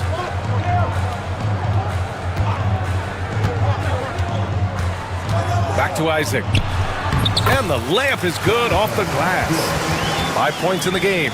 And in that two-man action there, Isaac's someone you need to track. I mean, he is really dangerous after rolling off the pick. Allen with a screen on Suggs. Here's Garland. That one falls. He's now 1 for 3. Well, he can beat you in a lot of ways. Very challenging to defend. And Grant, when you look at Darius Garland, he has a very polished offensive game. Absolutely. He's great at creating for himself, but also knows when to get others involved. He can score from anywhere, and he works incredibly hard on his craft. And the Cavaliers going with a whole new group out there. Here's Jerome. He's covered by Suggs. And the foul called on Jalen Suggs. That's his first foul. Personal foul. First team foul. 46 seconds left in the first. Here's Jerome. He's covered by Suggs. Jerome passes to Thor. Clock at 2 from deep. On defense, Banchero has a lot of good physical attributes, which help him create pressure. And he starts out with a miss in this one. And that's one he wants back, just wide open, but not able to connect that time. Wagner with a steal. Pass to Isaac. Fires for three. And that's out of bounds. It was last touched by Isaac. That's a careless pass and a wasted possession. That's just unnecessary. Here's Jerome.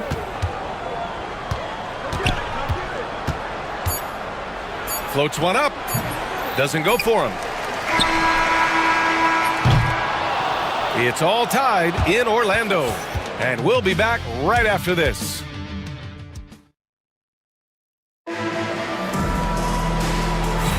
And this has been a fairly close game through the first quarter. We'll see what happens here in the second. And for the Magic guys, what jumps out to you stat-wise? Well, I'll tell you what, throughout the first, they did a great job of just running their offense. Yeah, and I love to see this kind of communication between teammates.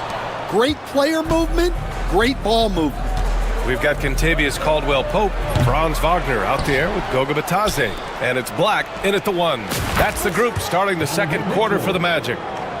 Way to rise to the occasion and snatch back the momentum. Yeah, plenty of lead changes in this game. It's gone back and forth. Oh, what ferocity on the throwdown. I just love when he goes up with purpose. Where was the D right there? The effort lacking big time. And with the score as close as it is, these are the opportunities you truly can't allow. Well, that wasn't a bad shot. Defense playing a little loose there. Sometimes it just doesn't go in. And let's swing it over to the sideline and hear from Allie.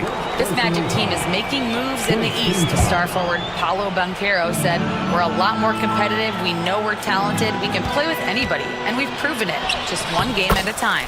Brian? We're going to take that simple approach. A team on the rise, Allie. Thank you. Already 5 lead changes here. Speaks to how evenly matched these teams have been thus far. What a fantastic second year for Paolo Banchero, Grant. A bona fide all-star in Orlando. Yeah, only their second all-star over the last decade. Paolo was incredible during the playoffs, averaging 27, 9, and 4. That playoff experience is big for him going forward. Well, you love the find by Wagner at 6'10", a good passer, and has a great view of the floor. Now here's Allen, still without a bucket. Takes the elbow jumper and drains it. Fading back, nobody there to even challenge him. The Magic have gotten 3 of 4 field goals in the second quarter. Takes it inside. Here's Black, kicks it out to Wagner. 4-3. Mobley grabs the board. Well, the defense got lucky there. More often than not, he's making that shot. Garland for 3. Fires in the triple. Garland's got 5 points. They're shooting the 3 extremely well this quarter. Be fun to see if they can keep it up. Here's Black. And the rebound goes to Cleveland. Mobley's got 4 rebounds now. Garland finds Mitchell. Allen with a screen on Caldwell-Pope. And Mitchell launches it from deep. It's rebounded by Bitadze. Orlando has gone 0 for 2 from outside in the second quarter. And he lobs it up top. Ooh, stolen by Allen. And pushing it up, here's Cleveland. The putback. Yeah, showing off the floor awareness right there. I love whenever Mitchell looks to share the wealth. Howard with a screen on Mobley. Wagner for 3. Knocks down the triple. He made the most of that opening, teaching the defense a lesson. And so Garland will bring it up for the Cavaliers. Last time they met was in Cleveland. Well, in this last matchup, they captured the win in large part because their backups provided a lot of the scoring punch. And they came away with a win last time in large part due to their depth. Great game from their bench. Here's Black after the basket by Cleveland. Bitadze with a screen. Driving in. Oh, a big finish with a one-handed jam. All he needed was a little separation. So effective. Boy, cleared the path, put him in position for a prime-time dunk. Well, give credit to the screener there. That's how you help free up your teammates. Mitchell, the pass to Garland. Mobley on a screen. Puts up a three. Garland, no good. Well, clearly it hasn't been his best game offensively, but collectively, they've still found a way to get the lead. And Caldwell Pope gets it to go. They're shooting the three extremely well this quarter. Be fun to see if they can keep it up. Mobley, no good. One reason this game is so tight is because both teams are hitting the boards with reckless abandon. Black scores off the spin. And now it's a 4-point Orlando lead. After an okay first quarter of shooting, they've really turned it up offensively. I like where they're headed right now. Looking to end the run. Oh, Mitchell with a triple. Yeah, that's his second made three of the quarter, third of the game so far. Howard with a screen on Garland. Black passes to Wagner. And out of bounds. The Cavs will take it. A line change here for Orlando.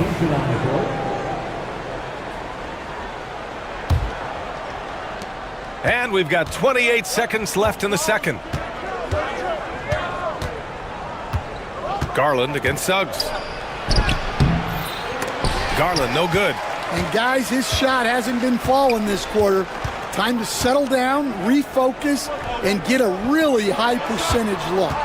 Here's Wagner. And the rebound goes to Cleveland.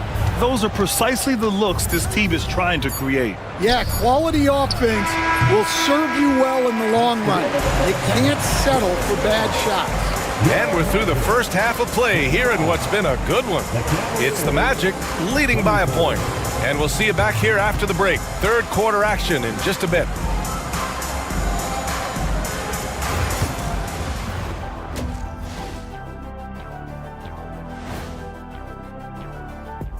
Hello and welcome.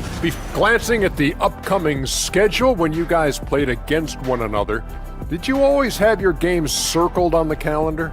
I mean, not really. And turning back now to talk about the Orlando Magic, what a close game this has been. We often talk about efficiency on offense. They were the winners. And that's it for halftime.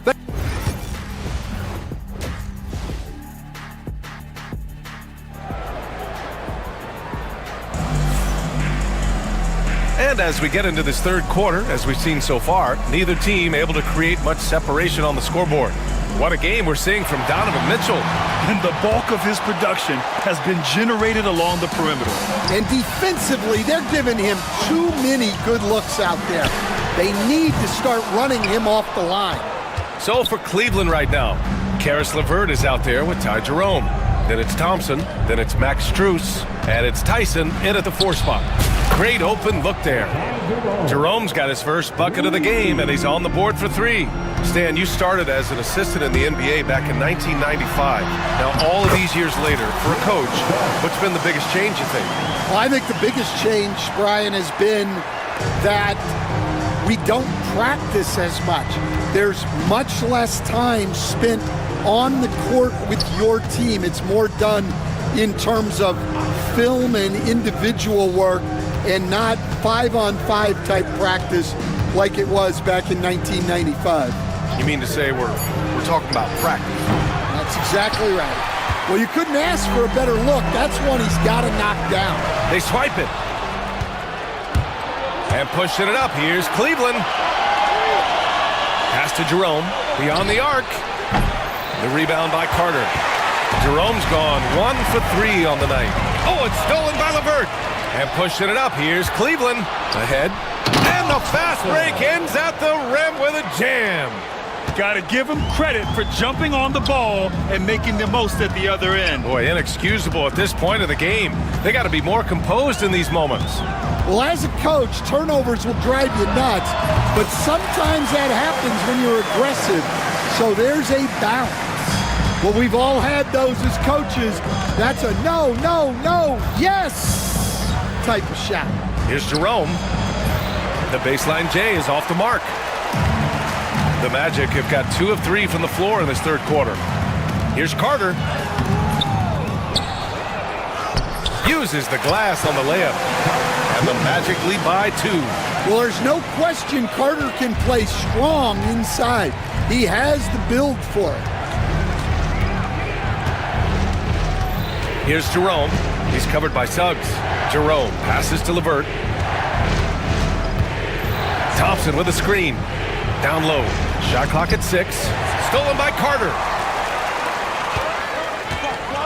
Here's Harris. And that one drops. Now it's a 4-point Orlando lead. Well, that's just great touch from Harris on the drive. And an intentional foul right there. I mean, I'm just not sure what he was thinking right there. I mean, he needs to get his head in the game. Orlando making some changes. They set a pick. Pass to Tyson.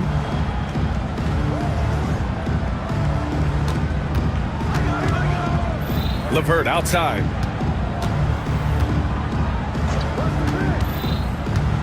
Five on the clock. The baseline J. It's rebounded by Batase. You gotta love how they've been crashing the boards, fighting hard for every miss. Well, after a decade of uncertainty, Magic fans now have a lot to cheer about. This is the most optimism they've had around the team since the Dwight Howard era. And it centers around their young star, Paolo Banchero. He is going to be a force for a very long time. Good stroke on the tweener by Caldwell Pope. A minute 39 left in the third quarter here. Strus's shot is off. Orlando leading by 6. Wow, potent offense. It's been fun to watch. Just aggressive and effective, taking it right to the defense.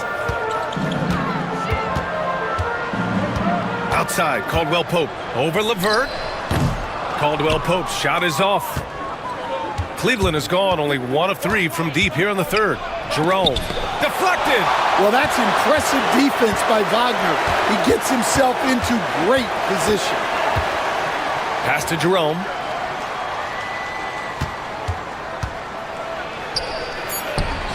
And he can't stop the run as that one misses. He is really scuffling this quarter offensively. Perhaps a little frustration setting in. Let's see if they want to go 2 for 1 here, Grant. Hey, looking at the clock, I'd say yes. To the inside. Here's Tyson. 34 seconds left to play in the third quarter. Goes up on the baseline. It's rebounded by Batase. Batase's got 6 rebounds in the game. Pass to Black. Batase with a screen. Going inside. And there it is for him. Black's got 8 points. Boy, absolutely no rim protection, leading to a lot of easy buckets here. Here's Strus. And he lays it up and in. Assertive move. You can tell the game's heating up a bit. Here's Black. Give him 8 points now. Orlando shooting their first free throws of the night. And he drops the first. He's perfect from the line this time. There's 6 seconds left in the third quarter. And here's Strus outside. And a foul called on the way up. So he'll take 2 from the free throw line. Good defensive intensity, but you have to stay in control always. Good on the second one.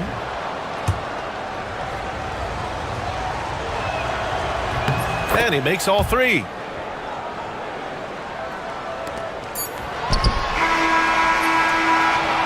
The third quarter comes to a close. Orlando ahead, up by 5. And fourth quarter basketball will be coming your way. And it's time to bring up the State Farm assist of the game. And he definitely deserves the award. Reading the defense like a point guard.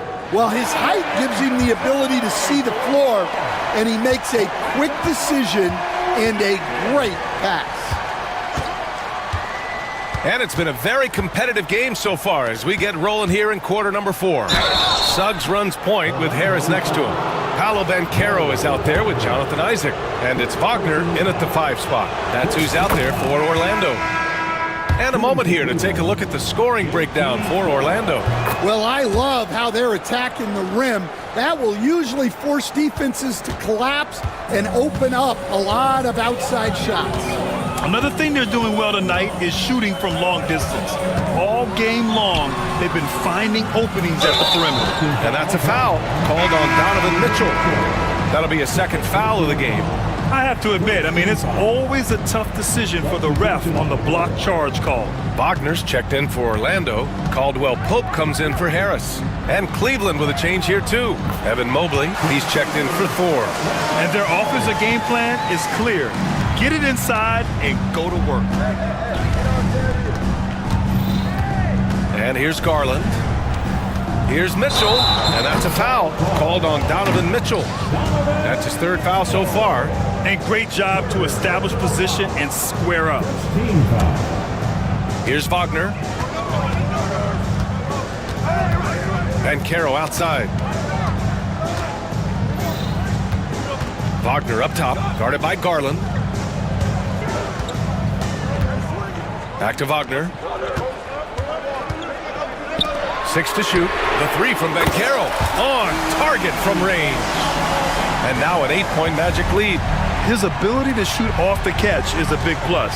Bankero has quick reactions, a really versatile scorer. And so he draws the foul, headed to the line to shoot a pair. And we know Donovan Mitchell is a superb scorer. But Grant, what do you think he's focused on at this point of his career? Well, B.A., it's all about championships for him. This is a guy that doesn't just want to be seen as an elite player. He really wants to compete for titles, too. They set the screen. Here's Suggs. Oh, a rim-rattling two-handed jam!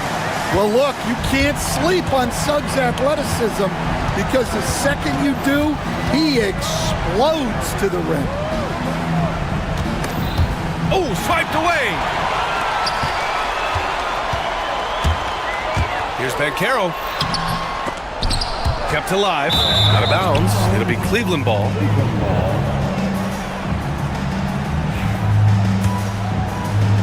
The Cavaliers trail by 9.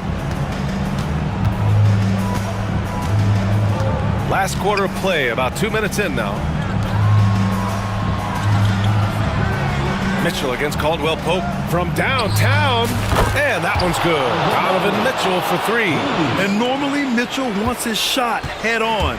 But you give him the corner, and he will adapt. And Suggs, here we go.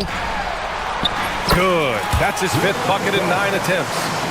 More points coming from inside. In that respect, they've been the more aggressive team. Here's Mitchell. He's off on the layup. Got the ball where he wanted it, but then got swarmed. Inside. Caldwell Pope. The pass to Wagner. Oh, and he got fouled on his way up. He'll head to the line to shoot 2. Yeah, and he's solid at the stripe. It's the physicality of Wagner that makes him so good. And Grant, with the 65 games rule for player awards, it did seem there was a real reduction in load management. Yeah, B.A., and I liked it. The Stars played more early on. We also saw a lot of them get banged up by the playoffs. So it seems there's still a balance to be struck. And there's the foul. It's going to belong to Darius Garland. That's his first foul of the game. And there's just one foul now away from the penalty. Wagner with a screen on Strus. Oh, rejected by Allen. Yeah, terrific block by Allen, making his presence felt on the defensive end. We're in the final quarter play here. 3 minutes in. Mitchell against Caldwell Pope. Pass to Bankero. Over Mobley.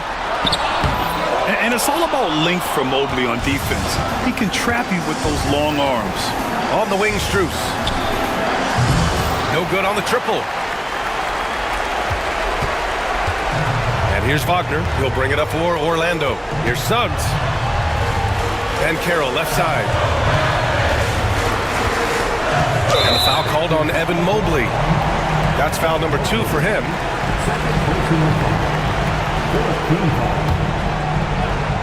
We played just over 3.5 minutes now in the fourth quarter. The Cavaliers trail by 8. Looking to get back on track. And Garland with the lay-in. Slithery inside. Garland has that short area quickness. The Magic have got 4 of 8 shots to drop here in this final quarter. Wagner outside. Banked it in off the glass. And the Magic lead by 8. Well, you love the unselfishness. Makes the next pass and enables his team to capitalize on the possession. Oh, what a make by Garland. That takes ice water veins to get done. Suggs with it. Guarded now by Mitchell. And he was fouled while in the act of shooting, so he'll take 2 free throws. Personal foul. Ooh, he doesn't hit the first. That was the one they really wanted. He's got one more, though. And the second and 2 is good. And that makes it a 7-point lead. Cleveland has gone 1 of 2 from deep in this quarter. Pass to Strus. Mobley on a screen. There's the triple. And he sinks it. And now they trail by just 4. And defensively, how do you leave them that open in crunch time? Suggs, the pass to Wagner. On the wing, Caldwell Pope. Three-pointer. Knocks down the long J. Really feels like they're in control. They've got a big lead with time dwindling. Yeah, and at this point, the focus is take care of the ball, no needless fouls, and no threes. Strus' shot is off. Here's Suggs, and he makes no mistake. Slam dunk. That's an inspired ball club. They fought hard, and during the most important moments, they made big plays. Yeah, they saved their best basketball for this home stretch, and they certainly earned this one. 8 seconds left in the fourth quarter here. Suggs surveys the D.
Welcome, everyone.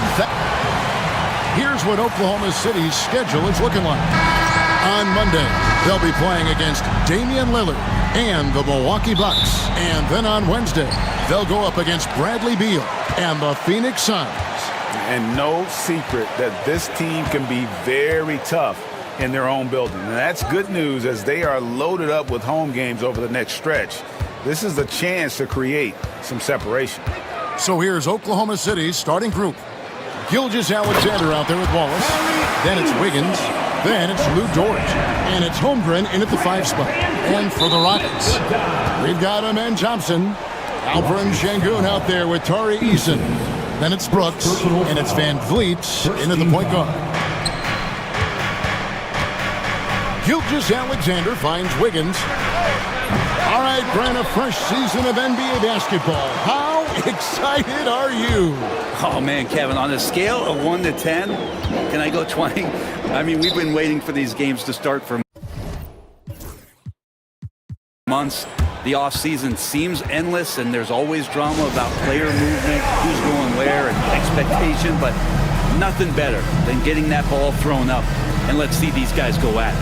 And timeout is called by Ime Udoka. Wants to talk some things over, might be seeing some things to adjust. And so here is Houston. Van Vliet outside. Clock at 6. To the paint. Trying to find Şengün. He gets it to him. Even without the explosive athleticism, Şengün still able to play above the rim. Here's Gilgeous-Alexander. Lays it up and in on the nice reverse. Well, combine the handles and the quickness, and Shai Gilgeous-Alexander becomes a handful.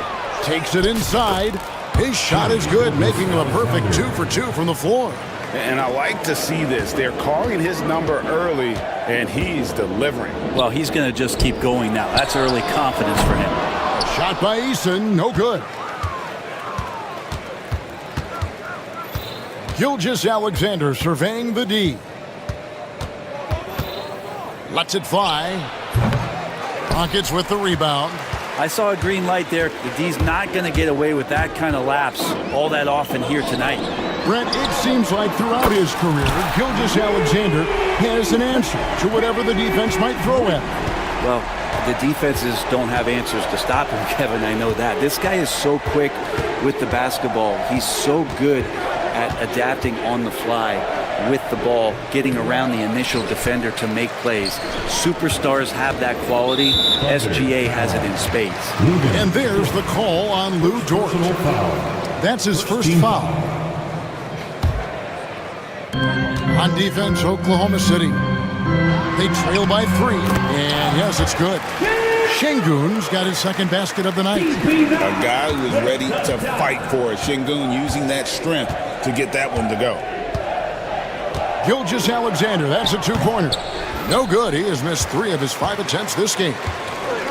The Rockets have gone 4 of 5 from the field so far. Brooks misses. Thunder trailing by 5. And stolen by Eason.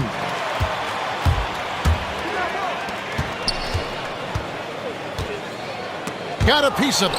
Holmgren with the steal. Wallace with the ball. Picked up by Thompson. And that's just Dort being Dort. I mean, the guy plays so physical and bullies his way inside. First trip to the free throw line for him in this one. And last season's numbers show him at about an 83% clip, which is far better than most. Well, Brent, Mark Daigneault was named the 2024 Coach of the Year. Not once, but twice. Yeah, he won 2 separate Coach of the Year awards. One voted on by his peers, and the other one voted on by the media. What a remarkable accomplishment for such a young coach that has not only grown himself, but grown this team in ways that a lot of other squads are envious. Right now, let's send it over to the sidelines and get a report from David Aldridge. Kevin, Lou Dort makes his bones at the defensive end. Shai Gilgeous-Alexander says, I always try to test myself against him in practice because he's the best of the best. Coach Mark Daigneault said, I look at him more like he's an artist. We can shift him anywhere. There's no one he can't guard. Kevin? David, he is a beast. Wow, thank you for the report. And Gilgeous Alexander's got the ball here for the Oklahoma City Thunder. It's a 3-point game. Lays it up and banks it in. Gilgeous Alexander's got 6 points. He's got the ability to do damage inside and out. SGA's not going to miss that. Brooks outside. Pass to Şengün. Thompson outside. Now Eason. Down to 5 on the shot clock. It's Chet Holmgren with the rebound. Oh, you could tell right there he just wanted to go for the jam, but the defense too good and distracting. Gilgeous Alexander kicks to Wiggins. Lets it go with a 3. And a great assist by Gilgeous Alexander as that one goes in. Good to see Gilgeous Alexander's playmaking evolving here, wanting to get it to the open teammate. Van Vliet passes to Şengün. And the rejection by Holmgren.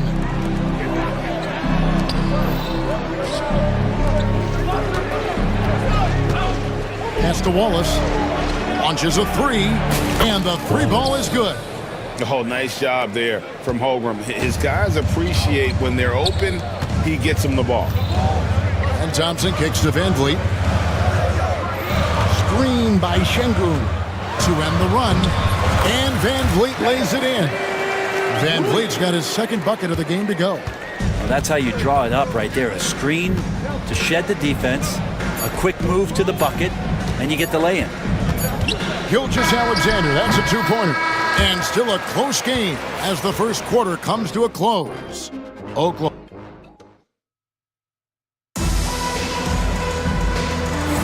And if you're just tuning in, it's been a pretty even game through the first quarter. And when you consider how the Thunder are doing, guys, what do you think?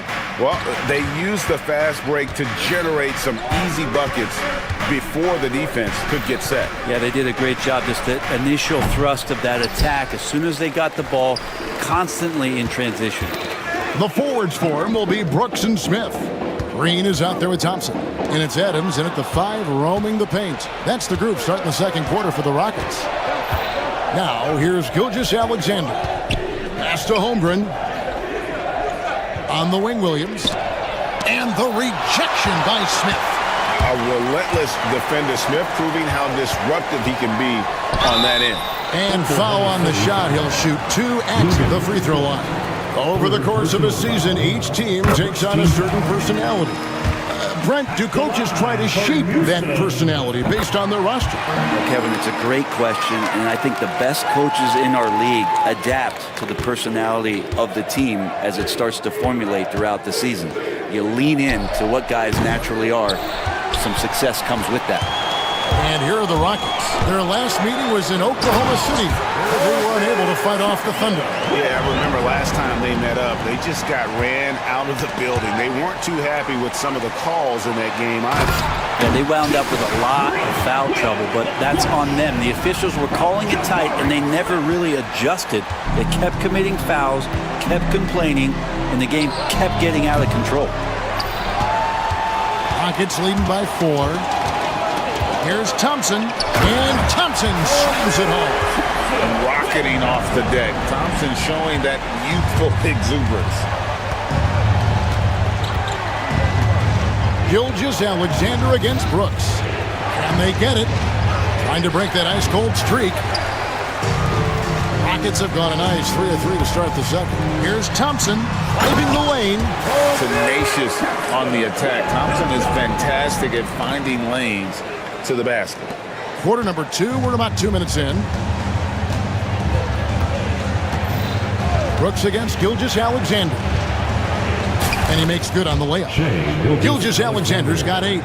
If you give him an inch of space, he's going to make you pay. From deep, Green drills the three-pointer. At this point, I don't know what you can do to slow this team down.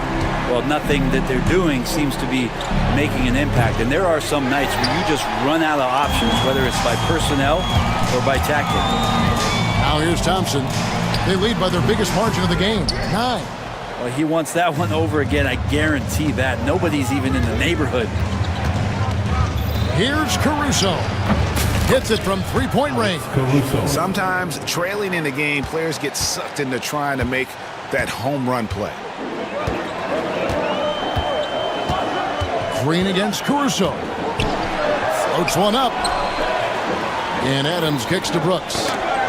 Green inside the three-point line, and it goes out of bounds. Last touch by Green. Now, I'm all for the crowd interacting with the players, but not so much the players interacting with the crowd. That one, errant pass. Hartenstein, he's checked in for the Thunder. Wallace comes in for Shea Gilgeous-Alexander. Showing more and more how ideal a wing player he is. Williams, such a polished J. And they go to the intentional foul. Yeah, not sure what that was about. I mean, talk about a brain cramp. Second team foul. There's 1:47 left in the first half of basketball. And there it is for him. He has 7. And they're forcing the ball inside, and it's working like a charm. 1:36 left in the first half. Here's Williams, and it's slammed in by Williams. Explosive move from J-Dub, great athlete. Smith outside, Caruso with the steal. And now here comes Williams leading the break. Pass to Hartenstein. Now Caruso. It's taken away by Smith. Thompson outside. Over in the corner, Green. And it's off from three-point range. Thunder trailing by 4. There's 47 seconds left to play here in the second quarter. And close to making the defense pay for the lax coverage that time. Count the basket. Thompson's got 11 points. And the lead should be safe if they can keep shooting the basketball like this. Wallace against Green. Now here's Caruso. Not a lot of room. Pass to Hartenstein. Clock at 2. The rebound by Steven Adams. Green against Wallace. Right side, Green, out of bounds. Oklahoma City takes possession. Looked like a simple play and turned into a turnover. Can't give away possessions like that.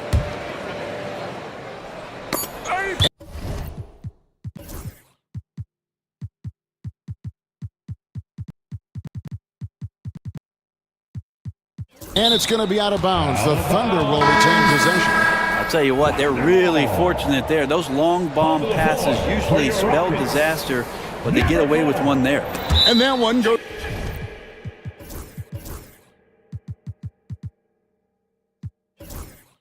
out of bounds. Last touch by Eason. Out of bounds. Oklahoma City ball. In for your Rockets. Number 1. I'm in. Here's Caruso. Yeah, wow, he nails the buzzer beater. And a huge 3 there to chop the lead down as we go into the break. Still anyone's game. Amen Thompson, he's feeling it tonight, and he has been the driving force for Houston. He got into double digits for the quarter with 10 points total. And we'll be right back after this.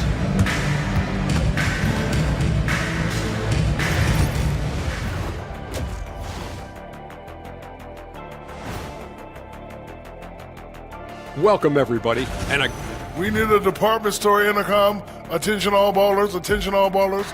We have a missing defense, paging the defense. And during that first half of play, thanks for joining us. Now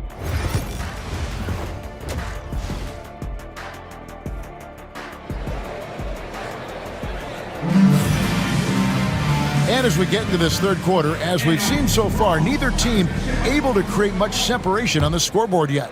You know, Amen Thompson has been exceptional here tonight, guys. Yeah, pretty much all throughout that first half, and he was taking care of his business on the low blocks and getting more than his fair share of dunks. Yeah, there's not any guy defensively that was bodying him up or contesting the shot, so right now he's feasting. So for Oklahoma City right now, Dort and Williams up in the forward position. Alex Caruso out there with Case and Wallace. And it's Hartenstein in at the center, locking down the middle. Williams gets the bucket. They didn't have much of a problem getting the ball into the post that time. And it's Van Vliet with the ball for the Houston Rockets. Their biggest lead of the game was 9. Thompson outside. Back to Van Vliet. Shot clock at 6. Inside. And the dunk by Eason. This guy is a high flyer. I mean, especially for a power forward, and he needs to be as an undersized player. Here's Caruso. A tad short, but it's good off the front iron. Caruso's got his 3rd bucket of the night. And he should thank the team for those 2 points. Nobody paid much attention to him on that play. And now a fast break for the Thunder. They get it again. Thompson looking for an opening. Can't cash in from close range. Well, he creates such a great opportunity right at the rim, and he just can't get it to go. Even with the defense not really a factor. And Torch gets it to go. And they've had assists now on their last 3 baskets. The Rockets have gone 2 of 4 here to start the second half. Pass to Şengün. And Şengün throws it down. This can make it so much easier for your teammate when you throw that lead pass that gets to him right on the money, whether that's on the run or in the shooting pocket. Here's Wallace. That misses, had a chance to tie it there. Houston leading by 3. Here's Van Vliet. That's in, coming off the assist from Thompson. Van Vliet's got 7. And unafraid to challenge the heart of this defense. Van Vliet's a strong finisher for his size. And the foul on Tari Eason. That's foul number 2 for him. Houston making some changes. Steven Adams, he's checked in for Şengün. Smith comes in for Tari Eason. And it's Green in for Fred Van Vliet. Now here's Williams. He's got 6. No good.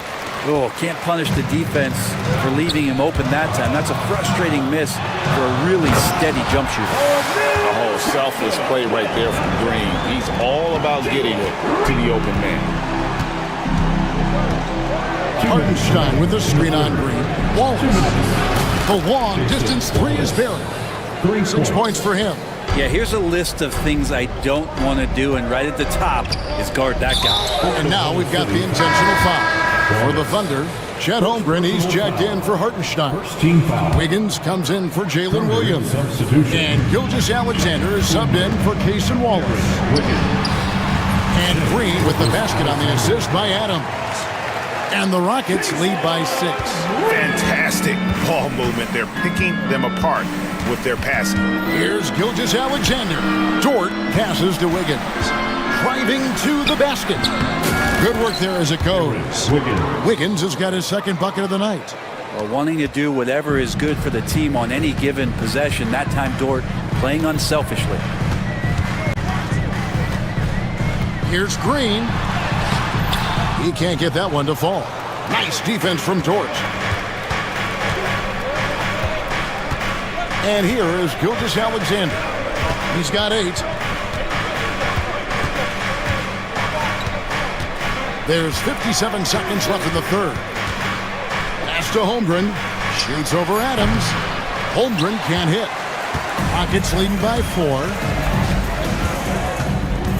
And here's Smith. Here is Brooks. Smith surveying the D. And then Smith with the jam. And add that one to the highlight reel. Wow. Jabari Smith. 8-second difference between the shot clock and the game clock. Here's Holmgren. And the rebound goes to the Rockets.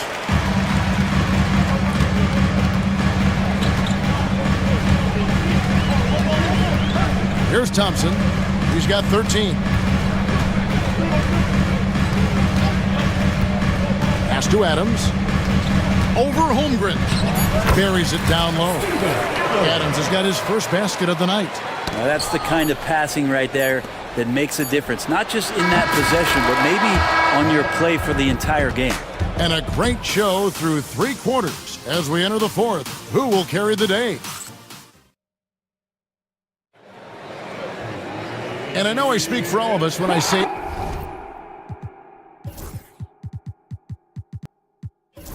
I can't wait to see what kind of finish awaits us here in the 4th quarter. Rockets leading by 5. At the guard positions, Van Vliet in green. Tari Easton is out there with Dylan Brooks. And it's Şengün in at the 5 down low. So that's who's on the floor for the Rockets. Now, here's Gilgeous-Alexander. So they foul intentionally. Houston making a switch. Thompson's checked in. First team foul. Onto the floor for your Rockets. Number 1. And out of bounds as the Rockets gain possession.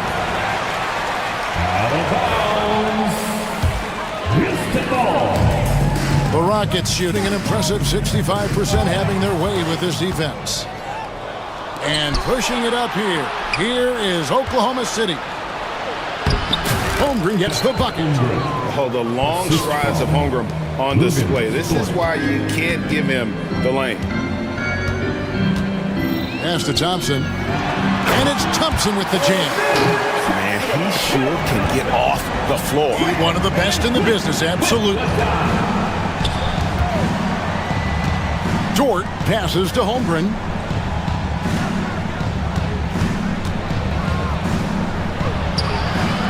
Count it, good. And great job from Holmgren. I like when he shows confidence attacking inside. Now here's Van Vliet to the middle. Here's Şengün. Good, and Van Vliet gets the assist. Van Vliet's got 6 assists in the game. And stolen by Şengün. Brooks finds Şengün. Here's Eason. Van Vliet wide open. And it's in after a nice bounce off the right side. And the Rockets lead by 7. And guys, let's get your take on the hustle stats for Houston. All game long, they've had active hands and really out in the passing lanes. And that aggression on defense has resulted in a ton of steals. I feel like another part of tonight's game has been the hustle points, getting up and down, getting second chances, getting transition opportunities. They've been fantastic in that area. And he didn't punish them for the weak coverage there, but they can't count on him to continue missing. Over to the wing. Şengün with the screen for Van Vliet. Here's the 3. And Şengün with the basket on the assist from Van Vliet. Van Vliet's got his 7th assist here tonight. Gilgeous-Alexander against Brooks. Stolen by Brooks. Eason gets a wide open look. And again, it's the Rockets from deep. Yeah, letting it rip. They're just having fun right now. Yeah, some of these nights you got to enjoy yourself. Not too much at the expense of the other team, but right now this team is balling. Out to the right wing. Caruso up top. He's covered by Eason. 6 to shoot. Outside for Gilgeous-Alexander. They get it back. All the energy is on the other side right now, and every miss just makes it worse. The other team is scorching hot, and they come down on this end and can't find a way to get the embers going.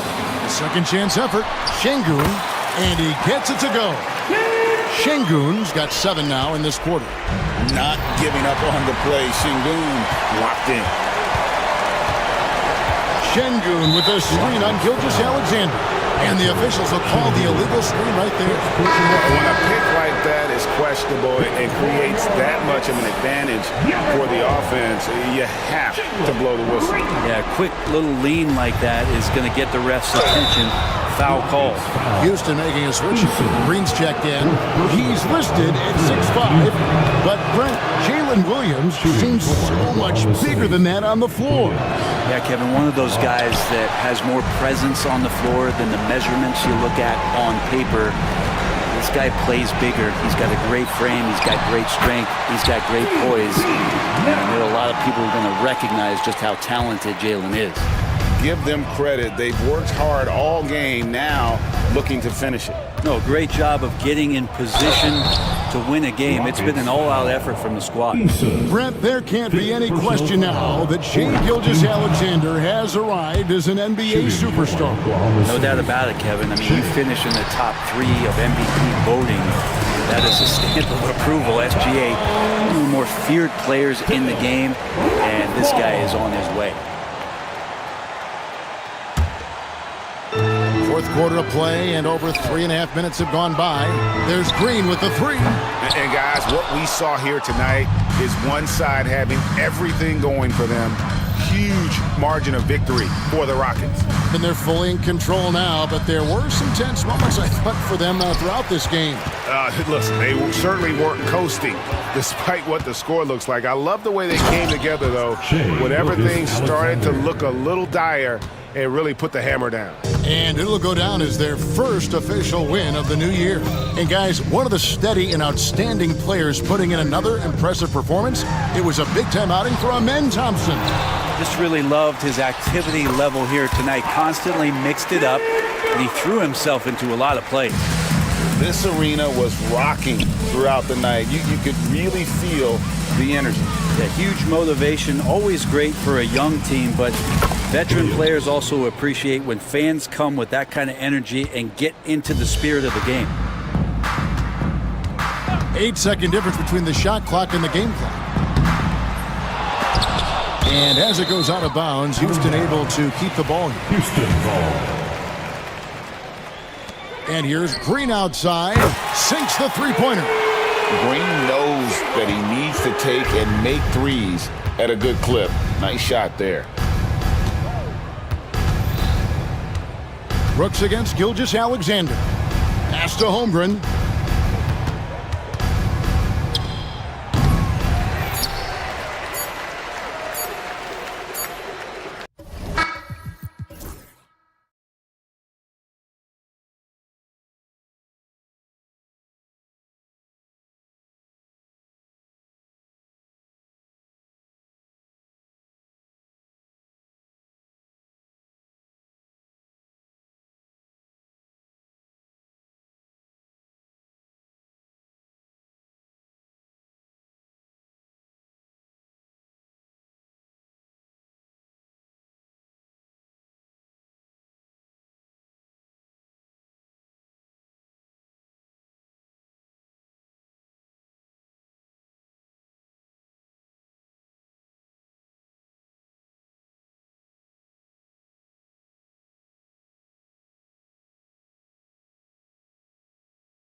It really is. I mean, there's always the risk of guys getting hurt throughout the season. So the teams know the value of having a very deep rotation, and they make the most of their bench, which is smart. A look at the opening lineup for the Orlando Magic.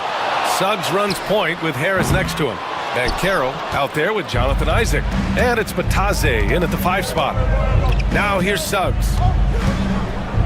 The floater. That shot off. And so it's Maxey who brings up the ball for Philadelphia. Now we'll go to Allie LaForce, who had a chance to talk with head coach Nick Nurse. I asked him how he plans to slow down Paolo Banchero, and coach told me, look, he's an all-star, so you've got to guard him with your whole team.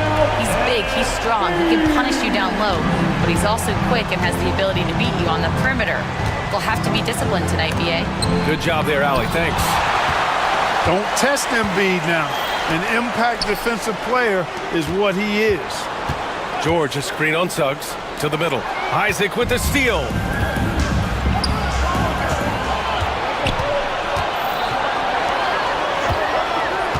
On the wing, Suggs. George defending. Suggs, the pass to Bataze.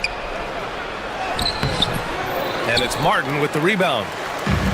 Philadelphia has gone 1 of 2 from three-point land so far. And the Magic surprising many league-wide, Clark, with how they've broken through. And the way they're winning, I might add. I mean, rugged physical defense is their identity and calling card. Not necessarily what you expect to see from a young team, BA. Now here's Suggs. Over George. And once again, off the mark by Orlando. Boy, they are frigid right now. I mean, failing to connect on their first 4 attempts. And George with the jam. Look, in deference to his age, he's not going to throw it down like he used to, but PG can still rock that rim. Here's Isaac. Nice start for him, sinking his first shot. A huge sigh of relief. 1 for 5 now. Let's see if they can keep it going. Suggs against Maxey. George outside, lets it go from deep. He's in his comfort zone. 2 for 2 to start this one. Nice rhythm to that play right there, and George was ready to fire. Banchero outside. First quarter of basketball, just over 2.5 minutes played so far. Isaac, no good. Some solid defense from Martin. Now George. He's got 5. Over to the wing. Embiid passes to George. Back to Embiid. And Embiid throws it down. Pity for that rim right there, Joel Embiid. That's a big man banging that thing down. It's Suggs with a drive.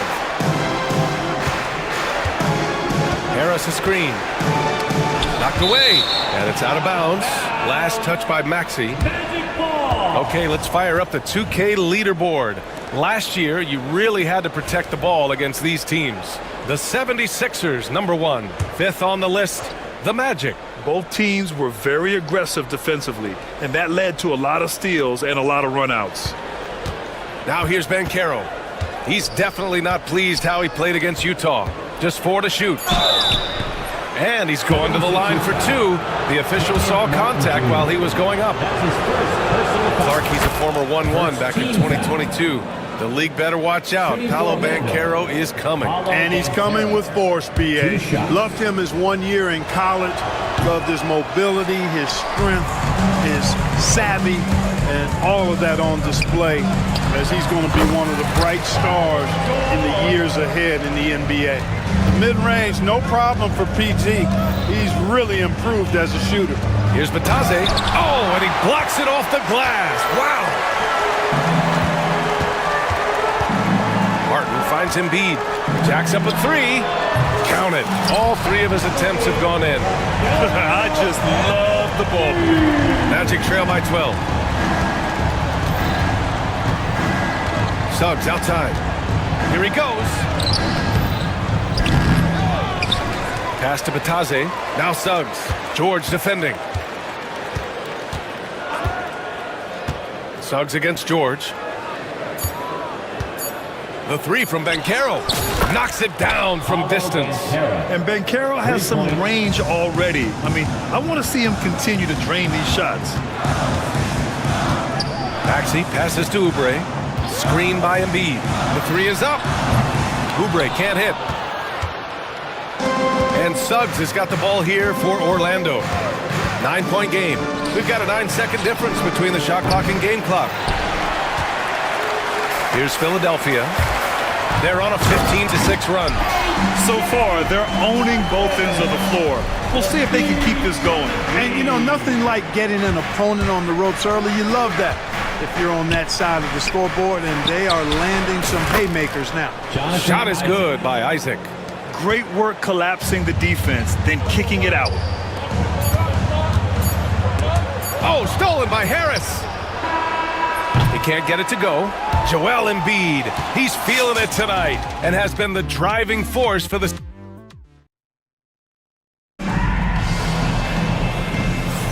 And for those of you just tuning in, second quarter action is where we are. And let's get your take, guys, on the scoring breakdown for the 76ers. You know, right from the start, it seemed they got hot from three-point range, pulling apart the defense and racking up the points, too.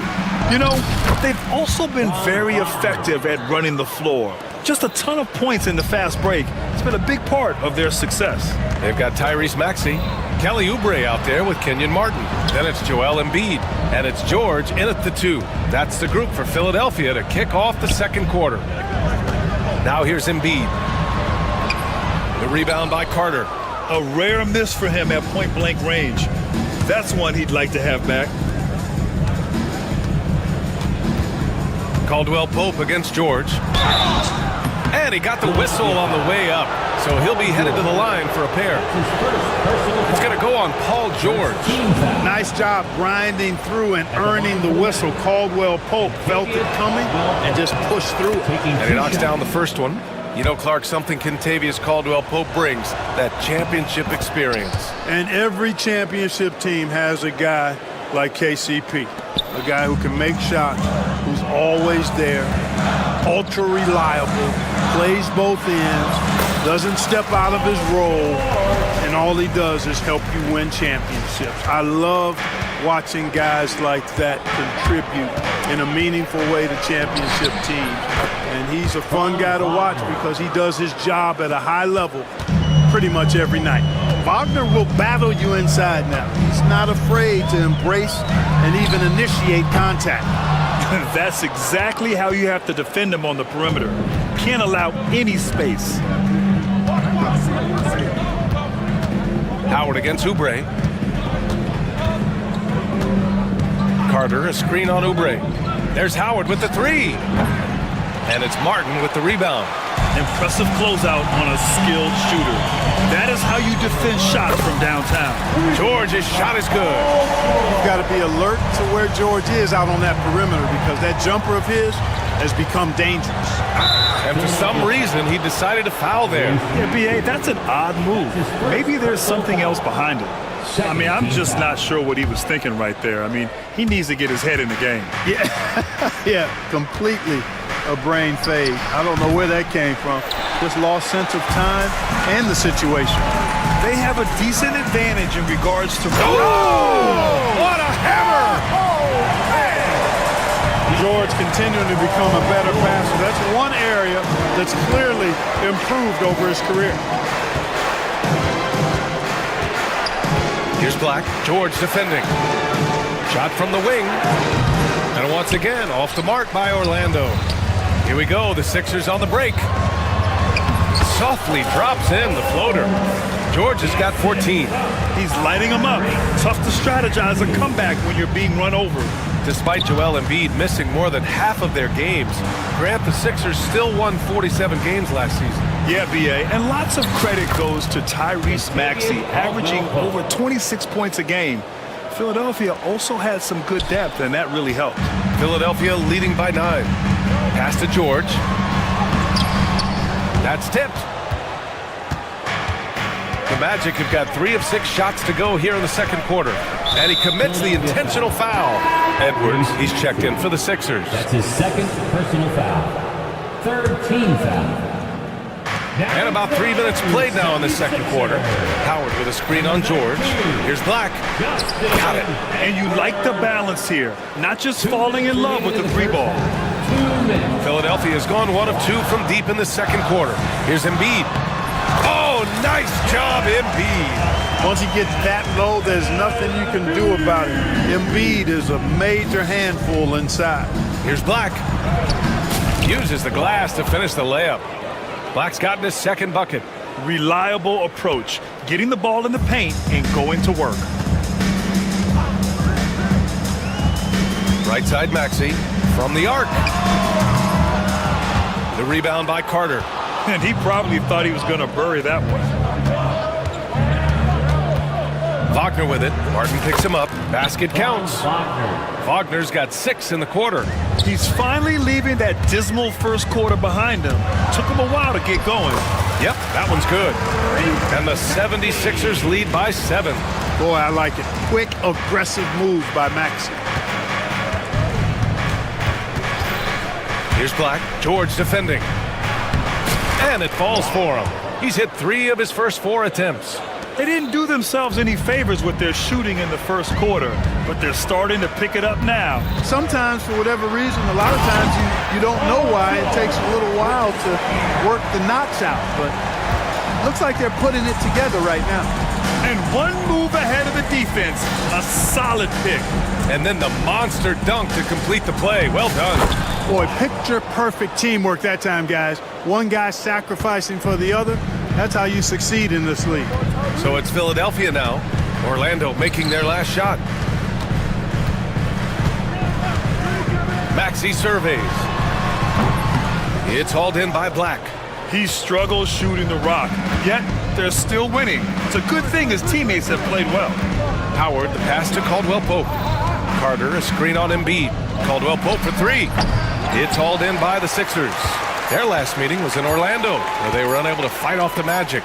They were out-hustled on the boards the last time these teams met. Yeah, and that turned the tide, the rebounding differential. They've got to focus and make it a team effort to really pound the glass. Paul George, he's feeling it tonight. He's been the driving force for the 76ers. Hunting for opportunities, leading to 9 points in the quarter. More 2K action in just a moment. Over at Little Caesars Arena, the Pistons will face off against the Hawks. That's a 7 p.m. tip-off, Eastern Time. And let's swing it back around to talk about our game. It was the Joel Embiid show in that first half. And that'll do it for us. Thank you.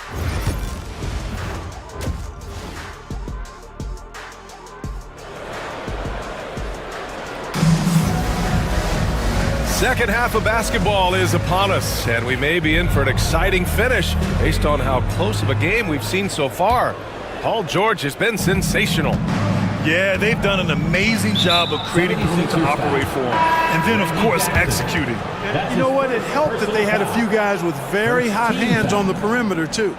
On the court for the Magic, Harris and Isaac, the 2 and the 3. Goga Batadze is out there with Banchero, and it's Suggs in at point guard. Let's go with a 3, and Batadze gets it to go. Batadze's gotten himself on the board with a 3 there. Well, Clark, every player should know their leash with the officials. Very much so, but I think most players should keep their mouths shut. There's too much yakking at officials, in my mind. It takes away from the beauty of the game.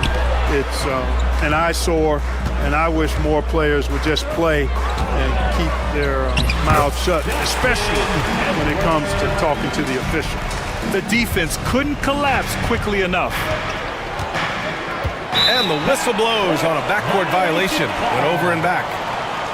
All right, a chance to check out the Orlando Magic's upcoming schedule. On Monday, they'll go up against Stephen Curry and the Golden State Warriors. Then on Wednesday, they'll be matching up against DeMar DeRozan and the Sacramento Kings. What a great opportunity for this team to take a step forward. They have some tough road games coming up, and that kind of stretch can bring a team together. Winning some of these games would be huge for their overall confidence. And the foul called on Paul George. That's foul number 2 for him. Personal foul. Second team foul. And so here is Orlando, trailing by 4. Banchero against George. Banchero passes to Batadze. Down to 5 on the shot clock. The 3-ball. Philadelphia grabs the miss. Embiid's got 9 rebounds now. I'll say this, Banchero is a guy that opponents can't forget about for a second. And you see it in all the defensive attention he gets. Teams show him all kinds of different looks, and he draws a bunch of double teams in isolation. For his size, Embiid shouldn't be this good from range. I mean, that just speaks to his raw talent. Ooh, bouncy. That should give him a nice lift. Good timing. They needed that one. And you know, that's exactly what happens when you don't settle. That's the result. Tremendous effort and a big-time finish there. And let's send it over to Allie LaForce. Well, Paolo Banchero grew up in Seattle playing pros every summer, and that gave him a huge leg up in the NBA. He said, quote, "They'd always tell me it's not as hard as you think. You just have to be focused and locked in." That's what led to me having that demeanor. Brian? The 2023 Rookie of the Year, Allie. He hit the ground running. Hey, if you're going to get offensive rebounds, you've got to stay active, and Isaac does that, doing a nice job utilizing his reach to snag those second-chance opportunities. Jackson finds George. Here's Embiid. From 18 feet away, it's good. Set up beautifully by George. George has got 3 assists in the game. And Suggs, here we go. Oh, and makes it with the kiss. Suggs has got 4 points this quarter. You know, on the drive, Suggs can be a bit unpredictable, which keeps him, I think, a step ahead of the defense. You don't want him knowing exactly what you're going to do. So Orlando ends up going with a new group. Substitution on the court. Jackson surveying the D. Outside Edwards. Right around 3 minutes into this second half. 2 minutes remaining in the third. To the paint. 2 minutes. Clock at 6. George. Score that basket. His 8th out of 9 shots here today. You know, George is unstoppable when he puts it all together like this. Pass to Wagner.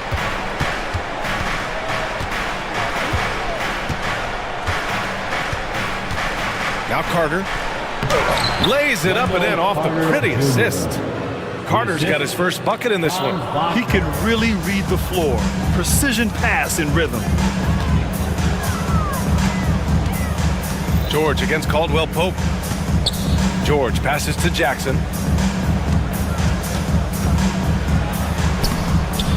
Soft touch off the glass. Jackson's got his first 2 points of the night. And challenging the defense inside, Jackson with no fear. Wagner inside. He's guarded by Martin. And Wagner gets it to go. And force feeding the ball inside. I mean, no reason to go away from what's working. And when you make 5 in a row in close like that, it also takes pressure off your perimeter guys, too. George against Caldwell Pope. It's rebounded by Wagner. Magic trail by 5. Outside, Caldwell Pope. Carter, a screen on George. Here's Caldwell Pope. Rebound by Philadelphia. Embiid's got rebound number 10 tonight with that last one. 9 seconds separating the shot clock and game clock. Back to George.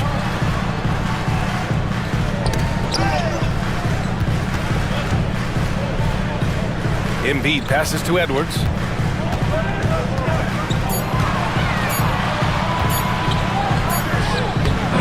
That shot is off. Howard with some nice D. Outside, Caldwell Pope. Shot on the wing. He knocks it down. Under video review, under NBA rule, there will be a 2-minute review. And not so fast. The officials are going to check that shot again and make sure they got it right before we go to the 4th. And there's really plenty of time remaining in this game, so you want to make sure the right... And as we end the 3rd quarter, a great game. Both teams playing well. Philadelphia on top. They're up by 5. And we'll have the start of the 4th quarter for you as soon as we get back from this short break. And a worthy candidate tonight as we take a look at our State Farm assist of the game. You know, I'm kind of stoked that this was a choice because I love this pass. A remarkable find. He put his court vision on full display. Yeah, and with the accuracy to go along with that vision. I mean, he put the ball in the absolute perfect spot. That's how you orchestrate it. And with these teams locked in a very close contest, this fourth quarter promises to be a good one. They've got Joel Embiid. Tyrese Maxey is out there with George. Then there's Edwards, and it's Oubre in at the power forward position. That's the group on the floor for Philadelphia. Martin, he's checked in for the Sixers. And a new group getting ready for Orlando. Bataze's checked in for Carter. Isaac comes in for Howard. Harris is checked in for Caldwell Pope. And Suggs is subbed in for Black. Maxey, an exciting player to watch. So unpredictably hard to guard. It's Suggs with a drive. And now we've got an intentional foul. Orlando making a switch here. Caldwell Pope's checked in. Second team foul. In for the Magic. Number 3, Kentavious Caldwell-Pope.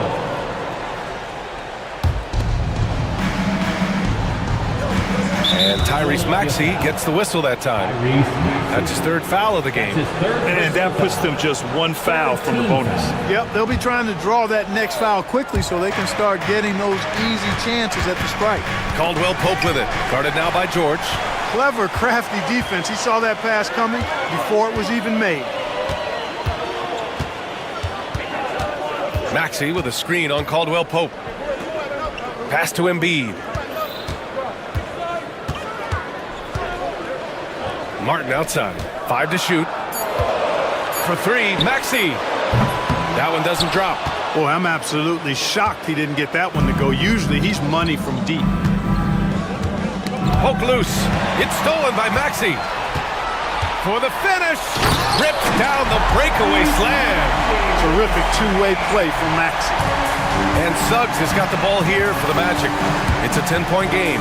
On the take, and it's flushed down. A nice jam. Ooh, bouncy. That should give him a nice lift. Good timing.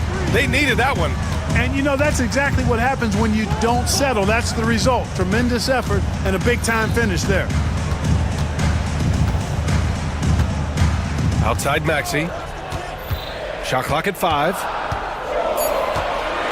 From behind the arc. Give him that one. Now shooting 5 for 11 from the floor. Showing more patience this half. His shot selection has improved, and his field goal percentage is rising. Cleared to fly. Here comes Mr. Suggs lifting off. The Sixers lead by 9. Outside Maxey. And the shot counts. He's fouled, and it's a chance for a 3-point play. Wagner's checked in for Orlando. And let's take a moment here to get your take, guys, on the scoring so far for the 76ers. Well, you know, for me, when you can convert this many times in the paint, I think that's a sign that your offense is really in a healthy state. And we also got to talk about the number of points they've scored in transition, just jumping all over the opposition in this regard. Tell you what, off the drive, Suggs vertical, really something to behold. Good luck trying to stop this guy when he comes at you like that. Maxey against Suggs. Ooh, and they immediately answer back with a dunk on the other end. I tell you, a little extra pressure on D when you're up against a point guard who can elevate. It doesn't make it easy, does it? And you know, guys, showing how dynamic a weapon he is for this offense, they feed off of that energy and ability to make plays. It gets them going. And the basket by Embiid. Embiid's got 9 points now in the second half. With his diverse offensive game, 7 feet tall, maybe a little north of that, and 280 pounds, Embiid might be the toughest assignment in the league. Here's Wagner. Hey, in 6 attempts, he's made 5. Talk about efficiency. And he's coming off a huge performance, and his confidence couldn't be any higher. And his coach knows that, too. Showing no signs of slowing or cooling down. They're going to ride him as far as he can take him. Maxey with a screen on Isaac. Here's George. Pass to Embiid. 6 on the shot clock. No good there, off the double clutch. Boy, he knows he should have knocked that one down, especially with the defense not giving much of an effort. And Caldwell Pope gets it to go. Yeah, cashing in close, Caldwell Pope. Showing you there, he's more than just a jump shooter. He was grabbing the rim to extend the hang time. Hey, maybe making sure the landing was kinder than the takeoff. Yeah, right. I don't know how much weight that carries. Here's Wagner. Ooh, a two-handed power slam. Wagner saw the opening and took off, slashing with the best of them. 56 seconds left to play in the fourth quarter. For three, Maxey. Good. And he's hit 8 of 14 now. A solid offensive performance. And the clock will wind down on this one. Just a solid effort and a good win for the 76ers. Seemed like the sheer volume of three-pointers today was the deciding factor. And they'd hit one and then just dial it up again. And it worked. And so this win marks their first victory of the new year. And of all the highlights and performances we've seen here tonight, the one thing that stands out is what an unbelievable night it's been for Joel Embiid.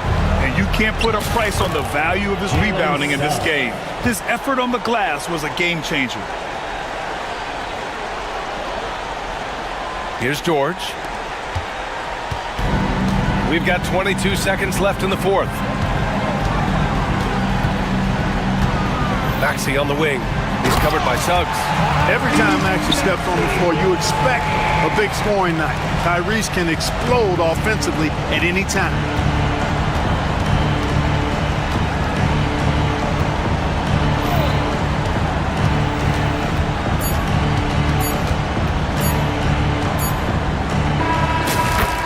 And so it's Philadelphia with the W. All right, Allie, good stuff there. Thanks for that.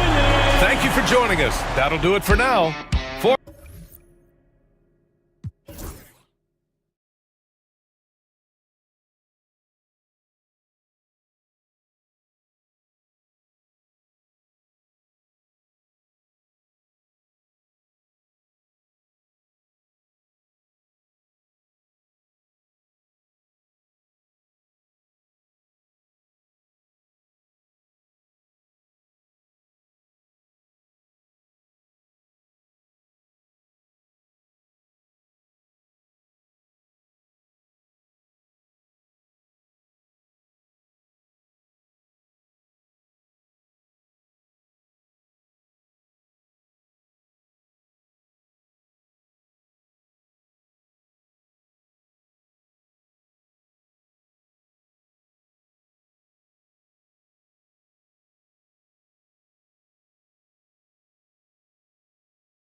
season, and teams focus on situational awareness. Doris, what have you noticed so far this season? Yeah, Kev, these situations are really all about execution, right? Are players poised in late clock situations? First of all, do they recognize where the shot clock is? Can they adeptly and quickly read defenses? So those are some of the things I'm watching for. Here's the starting group for Houston. They've got Tari Eason. Thompson is out there with Fred VanVleet. Then it's Brooks. And it's Şengün in at the pivot spot, manning the middle. VanVleet attacking. Misses the baby hook. Boy, against so little defensive pressure, you have to convert that. LeVert kicks to Okoro.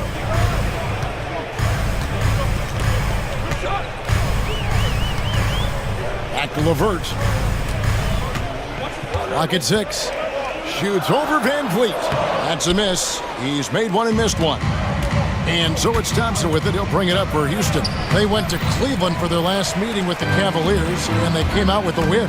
And they had to scrape and claw to get the win the last time these two teams went head-to-head. It came down to a few key free throws at the end. Now Thompson, after Jared Allen missed from long range.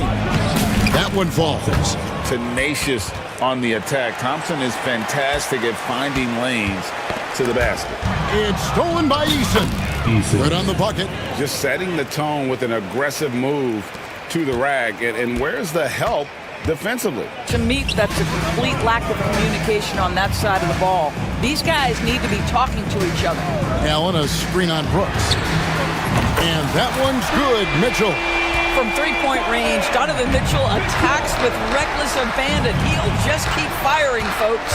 Doris, one of the more relentless players in the NBA, Donovan Mitchell. Kevin, what I love about him is he loves the lead role. He feels very comfortable carrying tremendous responsibility on the offensive end. Donovan, one of the more confident players you'll meet. Now, here's Mitchell. He had a 12-point outing in their last game against Dallas. And let's not forget about the assist. This guy as a playmaker was a driving force for that offense. A nice shot by LeVert. Now, this is yet another example of the growth of Caris LeVert. You almost have to have that floater game in your arsenal. Thompson. And that one off the back of the rim and in. Thompson's got his second bucket. Good way to start this game. You want to get him rolling as early as possible. He's a guy who, if he gets hot, he can carry your offense for long stretches. Yeah, not sure what that was about. I mean, talk about a brain cramp. Now, here's LeVert. He had 10 points in the win against Dallas. Well, you also have to credit the way he controlled the pace of the game and was able to create for his teammates. Oh, he really broke up that transition opportunity. Looks like it'll be a transition take foul. The Rockets shooting their first free throw of the night. Yeah, and fairly decent a season ago, about 77% from the line. For Houston, they've gone 3 of 5 shooting the ball so far. Şengün with the screen for VanVleet. Off target from three-point range. Cleveland's gone 1 of 2 from long range in the first quarter. And the call on the shot that sends him to the line. Still in his early 20s, Doris, Evan Mobley is such a great player. So long, athletic. I know you love his play. I certainly do, Kevin, and there's a lot of reasons why. You begin on the defensive end of the floor. Great shot blocker, can guard on the perimeter, and he continues to work and expand his offensive game. This guy's future is so bright. 2 minutes. Oh, and the dunk by Mitchell. Well, why did Donovan Mitchell win the dunk contest? Case in point right there. Here's Thompson. Oh, goodness. Rocketing off the deck. Thompson showing that youthful exuberance. And a moment now to check out the numbers for Donovan Mitchell. He's coming off an excellent season, putting in about 26 points per, 6 assists, and 5 rebounds. And what an impact he makes for them on that offensive end. Right, he can do a little bit of everything for this team, and it shows when you look at the scoreboard. And then Mitchell with the dunk. There's a level of tenacity by Donovan Mitchell on the interior there. Wow, what a finish. Out to Brooks. Stolen by Mitchell. And they're pushing it up.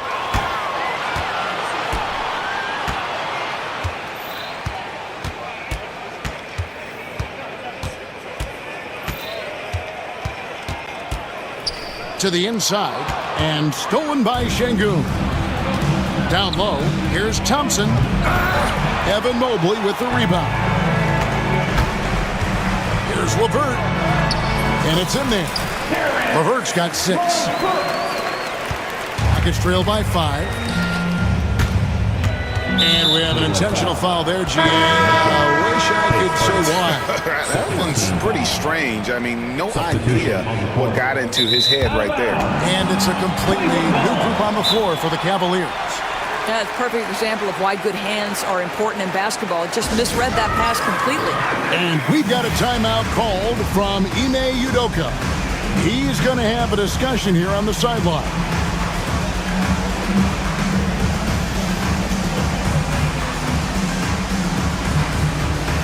Dean Wade, he's checked in for Sam Merrill. With this break in the action, we can show you the teams that had the most rebounds last season. The Rockets 4th. Boy, their rebounding last year was phenomenal. Great fundamentals, aggressive to the ball. That helped them pull down a lot of second chances. To the paint, here's Wade, and Wade slams it in. There is an imagination, a creativity. This guy's passing drives the offense. Thompson passes to Şengün. That's in, coming off the assist from Thompson. For as hard as Şengün plays, he's always so relaxed on the floor. 1 second separating the shot clock and game clock. Here's Jerome. He's covered by Thompson. A 3 from Strus. Rockets with the rebound. The drive by Thompson. Played in with a nice touch off the glass. 8 points for him. Well, the versatility he possesses makes him a very tough cover, guys. Plenty of offense in this closely contested first quarter of play. Cleveland ahead.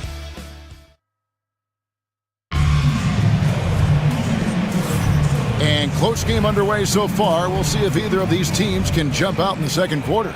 And from what you guys have seen so far from Cleveland, what's your take?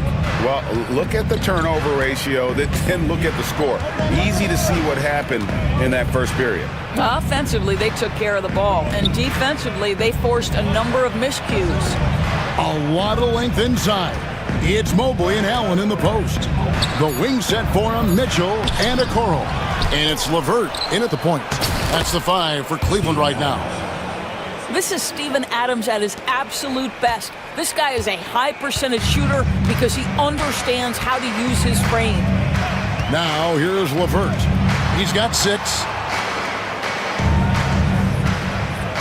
Mitchell outside.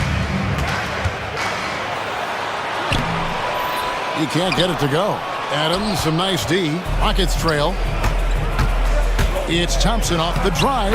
That puts them in the lead. Thompson's got 10 points in the game. Greg, what a great time to be a fan of basketball. Not just in the NBA, but all over the world.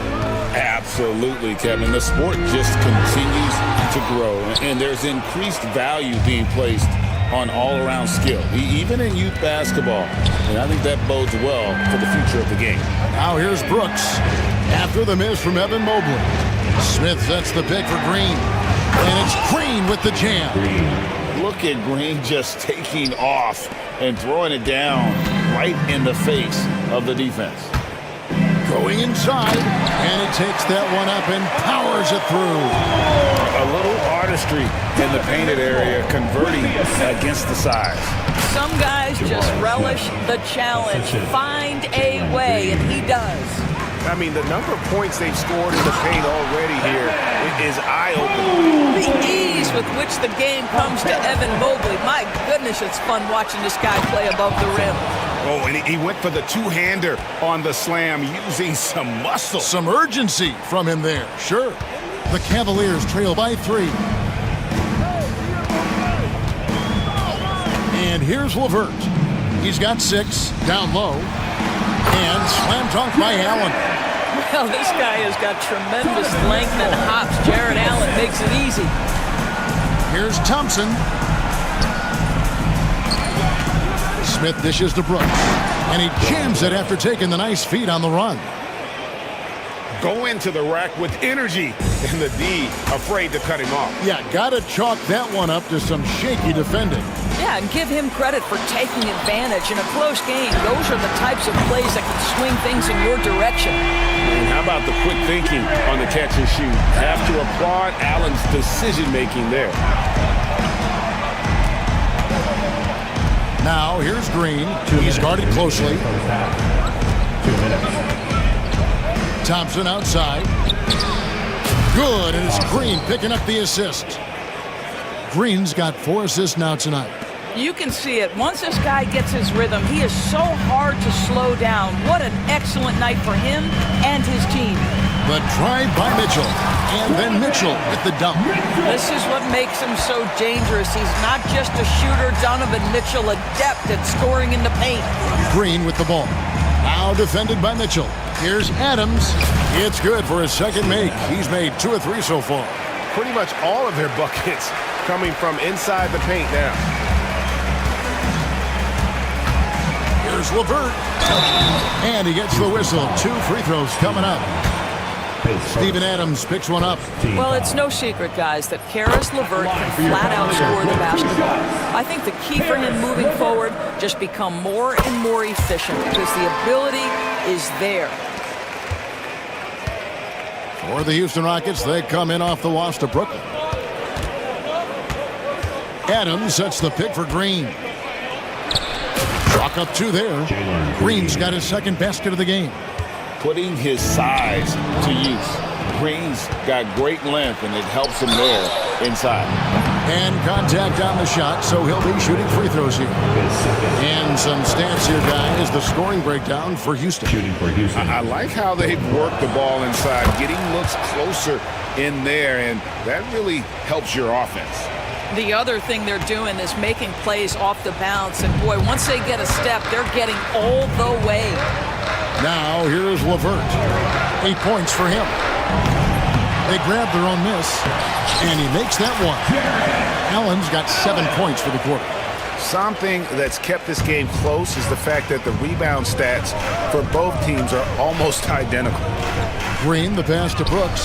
Back to Green. There's 3-pointers off the mark. You know what, though? Sometimes you can be too open. I think it may have surprised him, and that's why he missed. Here's LeVert. And he drops it in from the low post. LeVert's got 10 points in the game. That's just a feel that you have in the pick-and-roll game. Really good understanding of how to break the defense down by Karis. Thompson in the corner.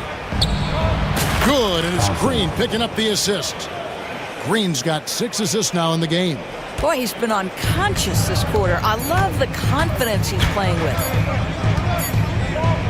Amen Thompson, he's feeling it tonight, and he has been the driving force for the Rockets. He got into double digits for the quarter with 10 points total. Don't go anywhere. We'll be right back.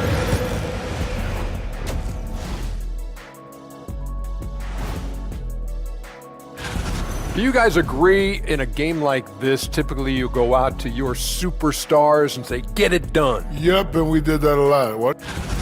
Now, as we look at the first half, the Rockets find themselves in a close ball game. Their offense is running like a machine. And that'll do it for...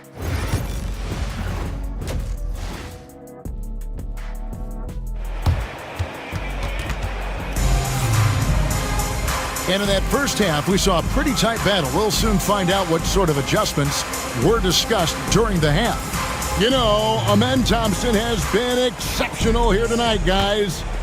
In those first 2 quarters, he was pretty much an automatic bucket getter if he got it down low on the block.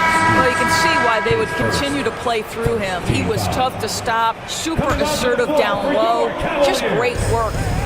Starting the second half, here's Ime Udoka's 5. We've got Fred VanVleet, Dylan Brooks out there with Tari Eason. Then there's Amen Thompson. And it's Şengün in at the center, locking down the middle. Just 5 to shoot. The drive by Thompson. And with his movements, folks, the coach's challenge has been initiated for a personal foul. Close game like this, and he thought it wasn't a good call. Thompson, 2 shots. The play will be reviewed. Closer detail what constituted the original personal foul. Getting a different angle can sometimes make it a lot easier to determine.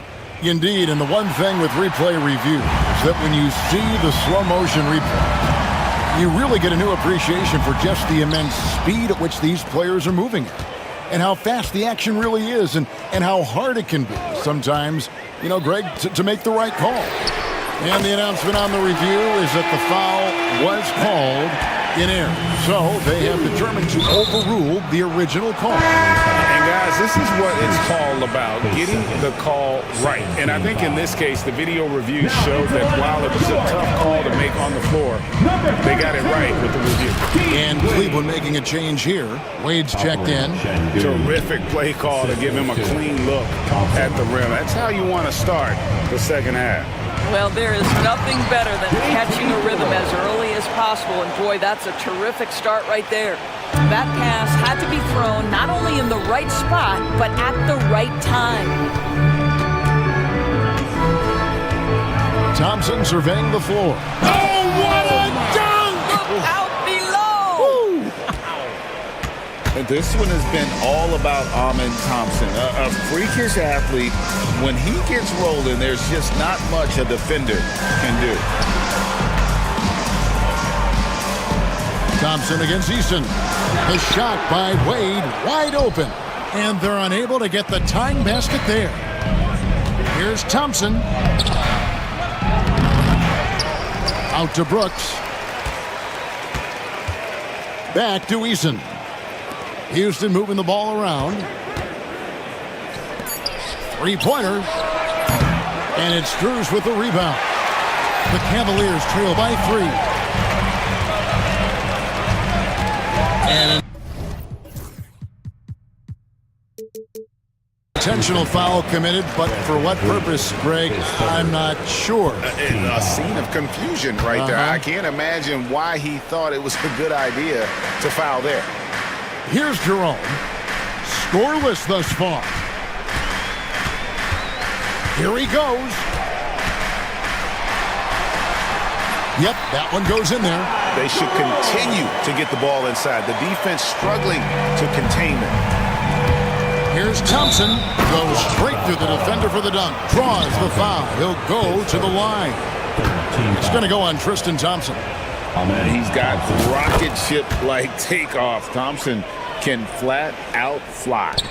The Cavaliers have gone 3 of 4 so far in the third quarter from the field. Pretty good start to the half. Here's Jerome. Oh, good on the 3. And you could tell he thought that triple was going to fall. And Thompson kicks to Brooks. That's in, coming off the assist from Thompson. Brooks has got the lead up to 7 now for the Rockets. Oh, spacing the floor. Brooks is comfortable shooting it from deep. Wade sets the pick for Strus. Looking for Wade, he gets it there. And it's Wade with the jam. And Wade to finish and cut into that lead a little bit. Yeah, but look at the basket guy still shaking. Pass to Şengün. And it's Houston with another. And Şengün knows when you don't have the ball, you have to stay ready to catch it fire. Cavaliers have gone 4 of 6 from the field since the start of the third. And that's out of bounds. Cleveland will retain possession. A moment to check out the numbers for Fred VanVleet. Great showing for him last season. He averaged about 17 points a game last year, 8 assists and 4 rebounds. He's been nothing short of fantastic during that stretch. Offense coming very easily for him. And so much of it to me is his ability to read the floor, make the right decision, and then go right after the action he wants. And you gotta love the big bucket in the paint in this sort of a grind-it-out game. From deep, Green. The Cavaliers pull it in. And last season, Max Strus hit that ridiculous 59-footer. Remember that, Doris? That was to beat the Mavericks. How could we forget that shot, Kevin? It was the second longest game-winning buzzer beater in league history. And what gets overlooked, Strus was 5 for 5 from deep in the last few minutes of that game. Fades. The shot off that time. The fadeaway, not a terrible idea, but he needs to make the game easier on himself. He's overcomplicating things. Brooks, the pass to Smith. Adams with it. Outside, Green. Smith sets the pick for Green. And a miss there on the triple. and you don't want to give up that kind of look too often. Here's Wade. And that'll be 2 free throws coming up. Officials on the call with the foul. I mean, you know what? Very close to a three-point play right there. The Cavaliers shooting their 5th and 6th free throws in the game. And going back a season ago, they were a pretty average team at the line, about 76% altogether. Now, here's Green.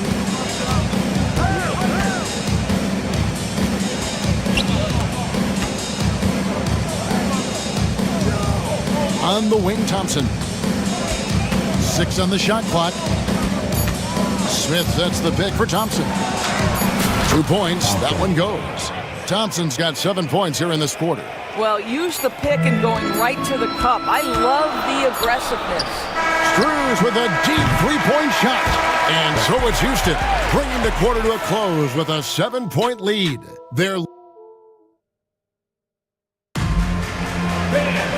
And with 3 quarters behind us, let's see what this 4th period holds in store for us. The Cavaliers trail by 7. A lot of length inside. It's Mobley and Allen in the post. The wing set for him, Mitchell and Okoro. And it's LeVert in at the point guard. That's the 5 for Cleveland right now. Back to Mitchell. For the 3. They get it back. And Allen with the slam. Well, this guy's such a reliable presence on the glass. Jared Allen using that length to save the play. Back to Van Vliet from the arc. That's in, coming off the assist from Thompson. Thompson's got 5 assists in the game. It's been like this all night for both teams. The offenses having their way. And it is a major disadvantage down the stretch if you can't guard. This may just come down to who has the ball last. Here's Van Vliet. Karis LeVert making his last shot. Thompson left side. 3-pointer on the way. Mobley with the rebound. Well, he had the defense's attention, dropping 2 threes in the first half, but he hasn't made one since. And an intentional foul right there. His second first team foul.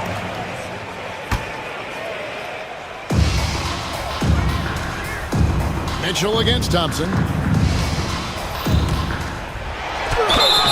And he gets the whistle. 2 free throws coming up. That one on Thompson. It can be an overlooked aspect of his game, but Donovan Mitchell excellent at getting to the free throw line. That's because of the pressure he can put on your defense. Rockets leading by 4. Here's Thompson. Mitchell comes up with the rebound. And so it's Mitchell who brings up the ball for the Cavaliers. And he's going to get whistled for that foul, G. That was intentional, but not exactly logical. How about pointless to foul there? I mean, I don't know where his head is, but it's not in the game. One of the real streak scorers in the game. Donovan Mitchell is heated up and percolating. Pass to Şengün. And stolen by Mobley. LeVert with it. Now defended by Şengün. At the teardrop. And it's LeVert missing. Houston's gone 1 of 2 from 3-point range here in the 4th. To the wing right side. Eason. No good again that time. For Cleveland, they've gone 3 of 5 here in the 4th quarter. Pretty good numbers coming out of the break. Oh, and the dunk by Mitchell. How high was Donovan Mitchell? How pretty was that dunk? My goodness. Van Vliet outside. Pass to Thompson. And foul on the shot, so he'll get a chance at the line. Yeah, the defender all over him. And let's take a moment, guys, to get your take on the scoring so far for the Cavaliers. You love how they've lived in the paint, making the defense just consistently have to collapse and still finding ways to convert. And you also have to love the way they've gotten out and run in transition. A ton of good chances tonight simply from being willing to run the floor. They get the rebound. Okoro with it, working on Green. 5 on the clock. Another shot. And it's good on the way up. And the Cavaliers lead by 2. I'll tell you, important moment for Evan Mobley. Meeting the moment with a big shot. That's big time. Green kicks to Thompson. With the drive, Evan Mobley with the rebound. Mobley's got 5 rebounds tonight. Here's Mitchell. Oh, and the dunk by Mitchell. The guy many call a walking bucket. The coach's challenge has been issued. A scheme like this, out of the wire, this is what it's for. And I think when it comes to some of the more difficult calls to make, Donovan Mitchell.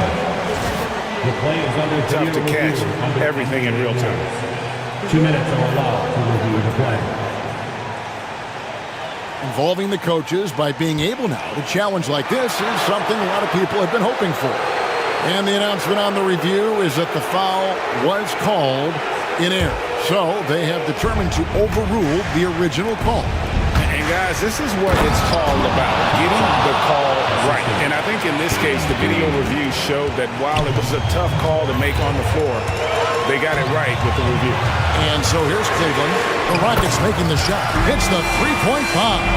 Wow, Donovan Mitchell simply fearless when his team is in need. Out to Thompson. Pass to Şengün. Şengün with a screen on Levert. Well, Brooks is always working hard for this team, and here it pays off with a huge basket. 1:15 left in the fourth quarter. The Cavaliers leading by 3. Mitchell feeling it out a bit.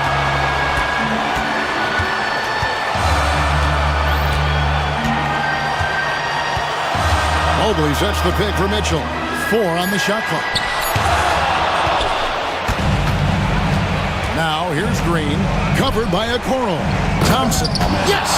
And you can't get a bigger bucket than that. I'll tell you, it takes confidence to pull the trigger in that situation. You love guys who relish the moment. Now here's Mobley. Allen, count! And look at how ready Allen was to fight for it. He's willing to go to battle for his team. Pass to Thompson. And now they decide to foul intentionally. Really no idea why you're fouling in a situation like that. You know, maybe there's some bad blood between those two. Şengün passes to Thompson. Well, you can see that the long arms and presence of Jared Allen affected that shot. And so they choose to intentionally foul.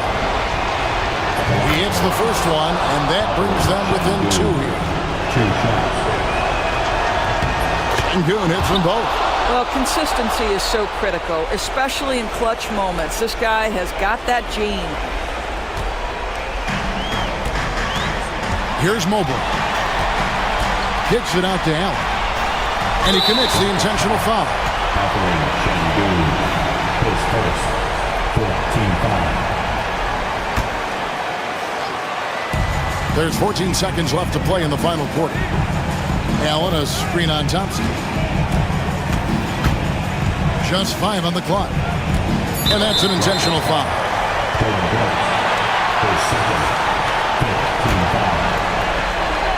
At the line for your Cavaliers. He drops the first one, and they will put them up by 2. Taking 2 shots. So he gets them both, and it's a 3-point game. That last free throw was a huge, huge shot. The difference between a 2 and a 3-point lead at this stage is major. And timeout is called by Ime Udoka. Pivotal moment in this game. He's not taking any chances. He'll call time. Turning here to our analysts, what factors, guys, come to your mind? And with this much time, they should be able to draw up a play and get themselves a decent look from the three-point line. Still, the D is going to be waiting for it in a contested 3. Never an easy shot. When they go to the intentional foul. And he cannot get the first one to drop. Tough one to miss. And Cleveland making a change here. That's good. Going 1 of 2 from the line, and that brings them within 2 here. And so they choose to intentionally foul. His second. Teams in the penalty. At the line for your good on the first, and that makes it a 3-point lead. And so both free throws are good. And it's a 4-point ball game. And that's curtains for him. Some really good work at the charity stripe to close this one out.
I get the feeling he hasn't been paying as much attention defensively as he should be.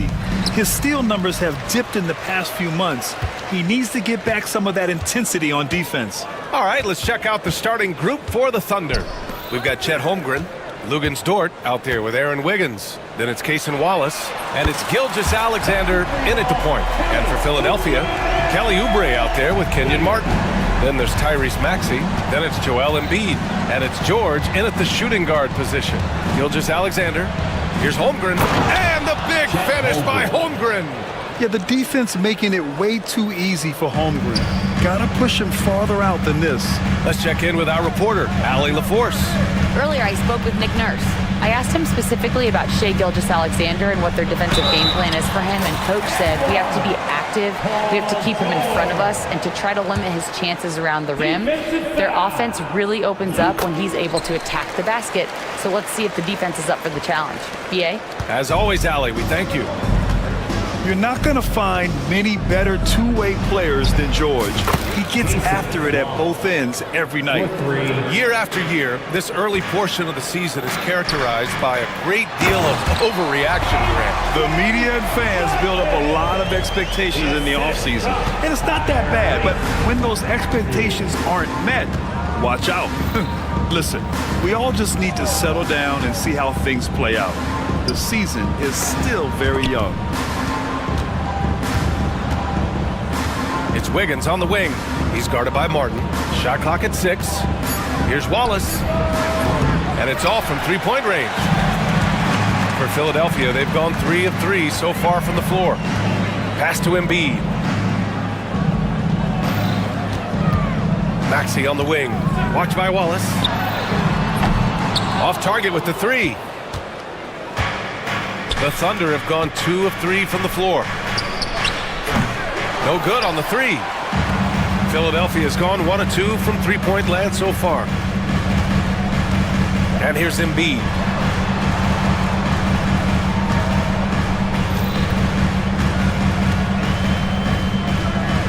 Kicks it to George. Gilgeous-Alexander with a steal. Tipped away. Pass to Holmgren. And the big finish by Holmgren. And that's what happens when you don't take care of the ball. Hey, that makes the turnover hurt even more. We know mistakes lead to breaks. That's just textbook right there. Wasting no time matching the slam with one of their own. Showing some serious fight right there. Gilgeous-Alexander against George. Gilgeous-Alexander passes to Holmgren. Oh, and there's the whistle on the shot. So 2 free throws for him coming up. And what you immediately notice about Chet Holmgren is his uniqueness. He's got size, but also tremendous agility. He can hit outside shots or battle down low. And the second free throw is good. And so here is Philadelphia. Here's Maxey. Last game he had 34 points. Embiid, a screen on Dort. Pure from three-point range. George has got his 3rd basket on the night right there. And great range is a big part of why George is a high-level scorer. Gilgeous-Alexander no good. Philadelphia leading by 5. Outside Maxey. 1:42 left now in the first quarter. Embiid passes to George. Clock at 6. Shoots. The Thunder pull it in. It can be tough to find space in the mid-range area. Probably should have passed that one up. It's good. Chet Holmgren. Holmgren's got 7. It's so difficult to defend Holmgren inside. For such a young player, his body control and awareness are off the charts. Outside Oubre. And the 3 off target. Thunder trail by 3. Outside Gilgeous-Alexander.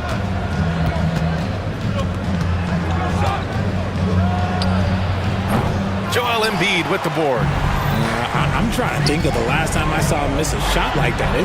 It's been a while. Despite the miss, those are the kind of looks coaches hope to create.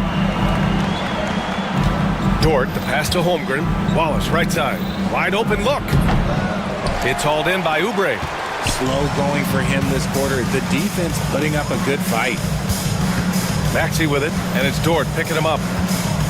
Pass to Oubre. Here's George.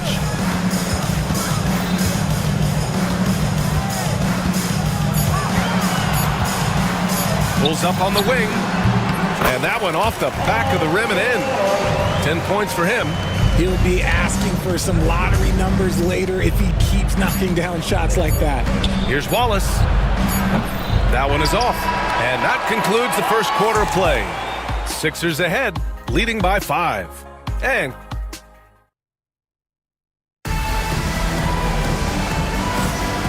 thanks again for tuning in. If you're just joining us, we've played through one quarter of action so far. And looking at what we've seen from the Sixers, what do you guys think? They're off to a rock-solid start. They brought a well-thought-out plan into this one. Well, let's see if they're able to keep it up. So far, their shot selection and ball movement has been on point. Taking a look at Oklahoma City. Shea and Caruso are the backcourt pair. Inside, we got Williams and Holmgren, and it's Dort in at the 3. Sturdy play from George in the paint, getting by the contact and to his finish. Here's Gilgeous-Alexander. Ooh, Shea showing no fear inside. I know what they say, defense wins championships, but you need some bucket getters too now. Attacking the rim with power. Tremendous finish. Talking about Tyrese Maxey, Grant, here's a guy who's improved every year. Yeah, B.A. I mean, from averaging 8 as a rookie to 26 points during his breakout 4th year, Maxey has added to his game every offseason and turned himself into an elite scorer. Maxey against Caruso. Out to the wing. Embiid passes to George. Maxey with a screen on Dort. Back to Embiid. From deep. Unable to get that one. And so it's Holmgren with it. He brings it up for the Thunder. Trailing by 4. A chance here to catch up with Allie from the sideline. Hey, Brian, the Thunder have some grit. Coach Mark Daigneault said we compete, and on nights we aren't, we get back to that very quickly. The competition level and the willingness to do it together is the foundational piece. Brian? All right, Allie, good stuff there. Thank you. And there's a whistle. That's going to go on Lou Dort. That'll be a second foul of the game. So for Oklahoma City, Hartenstein comes in for Holmgren, and it's Wallace in for Shea Gilgeous-Alexander. Back to Maxey. Pass to Embiid. Parked it down low that time. Got hit with the 3-second call.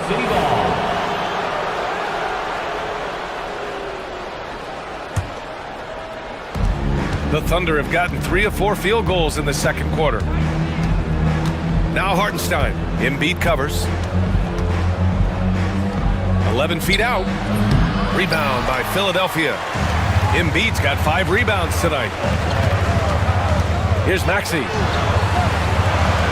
Pass to Embiid. Down low. Embiid puts it in. And guys, the way this defense is getting manhandled down low, you have to wonder if they're at 100% right now. It's Hartenstein, high post. It's good. And he drew contact on the shot, so he will go to the line. A 3-point play opportunity. And a moment to check out the scoring breakdown for the 76ers. Oh, boy, they've been driving deep into that defense early on, and it's paid off. Great penetration from the perimeter so far. Well, I've also really loved watching them connect from the in-between area. I mean, they're finding ways to do damage consistently from there. Second quarter play, almost 3 minutes gone here. They set the pick. Embiid from outside. Oh, book it. Embiid, a triple. Grant, we're starting to see more players throwing alley-oops to themselves off the backboard. Did you ever do that? In practice, maybe, but although I had some leaping ability early on, I never had the audacity to do it in the real game. Hartenstein finds Williams. Tried to come right back with a 3 of his own, but it's no good. The Sixers lead by 5. Embiid from outside. And Philadelphia hits again from deep. Now shooting the 3-ball at almost 60%. They've been blazing this second quarter. Takes the 3. Counted from distance. Wallace has got 6. They're having more success with the 3-point shot here in the second quarter as they try to cut into this lead. Down low. Pass to Edwards. Now here's Embiid. Here's Edwards. Watch by Wallace. Here's Embiid. Good efficiency. He's drained 4 out of 5. This is why they feed Embiid. His teammates trust his ability to get the job done. Now here's Wallace. Maxey covering, and they're on the run.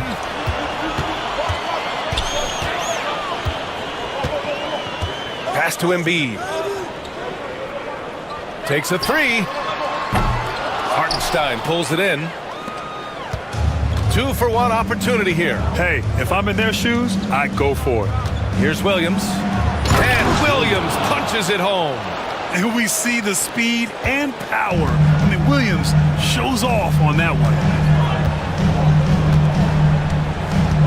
Dort against George. To the middle. Martin outside.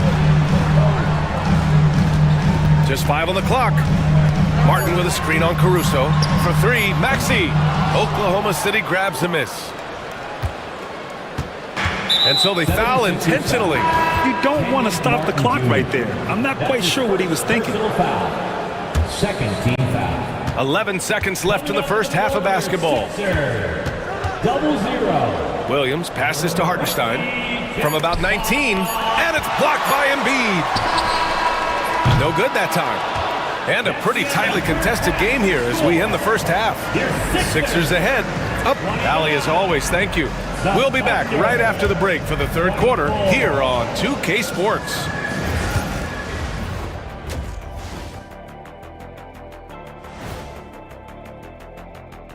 Thanks for tuning in. Did you miss us? I think for Oklahoma City, they don't get their home opener until next game. But tonight, they start this new season on the road, kind of like...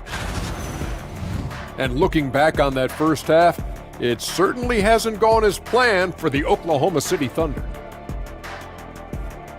Thanks for joining us. Time to...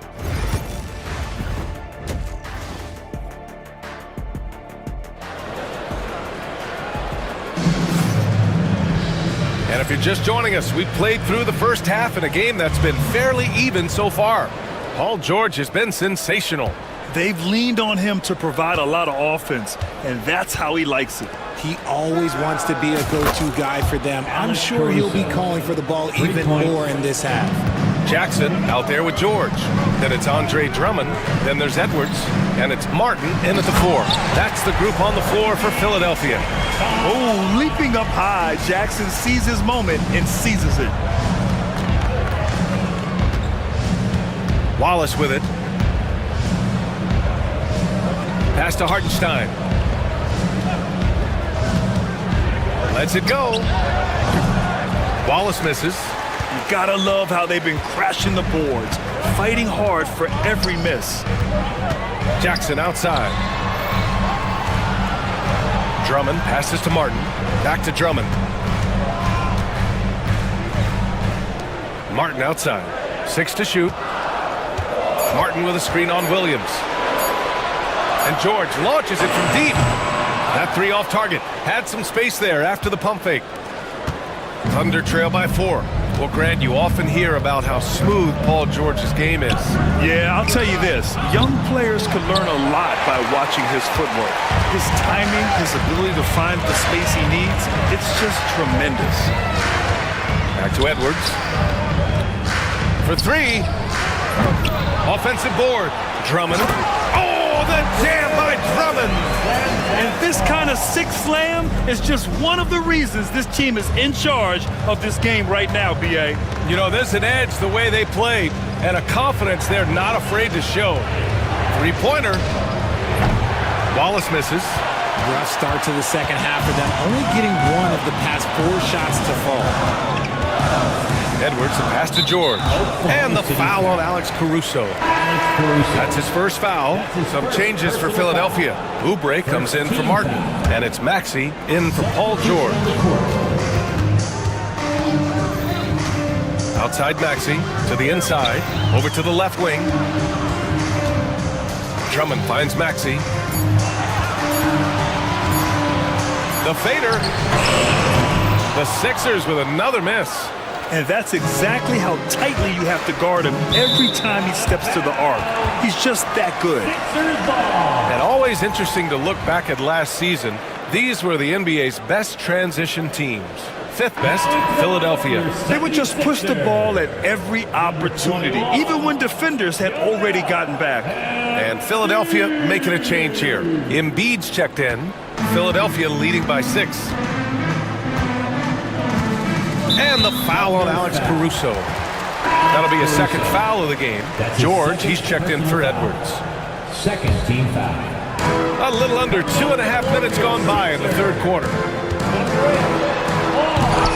Oklahoma City grabs a miss. Come on. If you're going to go for the crazy dunk, you better finish it. SGA working through contact inside. And the D can't allow Gilgeous-Alexander to get this positioning, because once he does, he makes you pay. Maxey surveys. Pass to George. Shot from 16. Off the left rim and out. No clue how he misfired on that shot. You don't see that from him very often. Gilgeous-Alexander passes to Holmgren. Misses the 3. And here's Jackson. He'll bring it up for the Philadelphia 76ers. Since halftime, they've only allowed 5 points. Gilgeous-Alexander sinks a big one. Yeah, and Gilgeous-Alexander is a fighter. Someone that challenges the defense and bullies his way through contact. Embiid, a screen on Dort. For 3, George. Ooh, another basket for him. He's 6 of 11 now. And that's a defensive lapse. A shooter of his caliber can't be left wide open. Gilgeous-Alexander against George. Outside Gilgeous-Alexander. There's the 3. Paul George pulls down the board.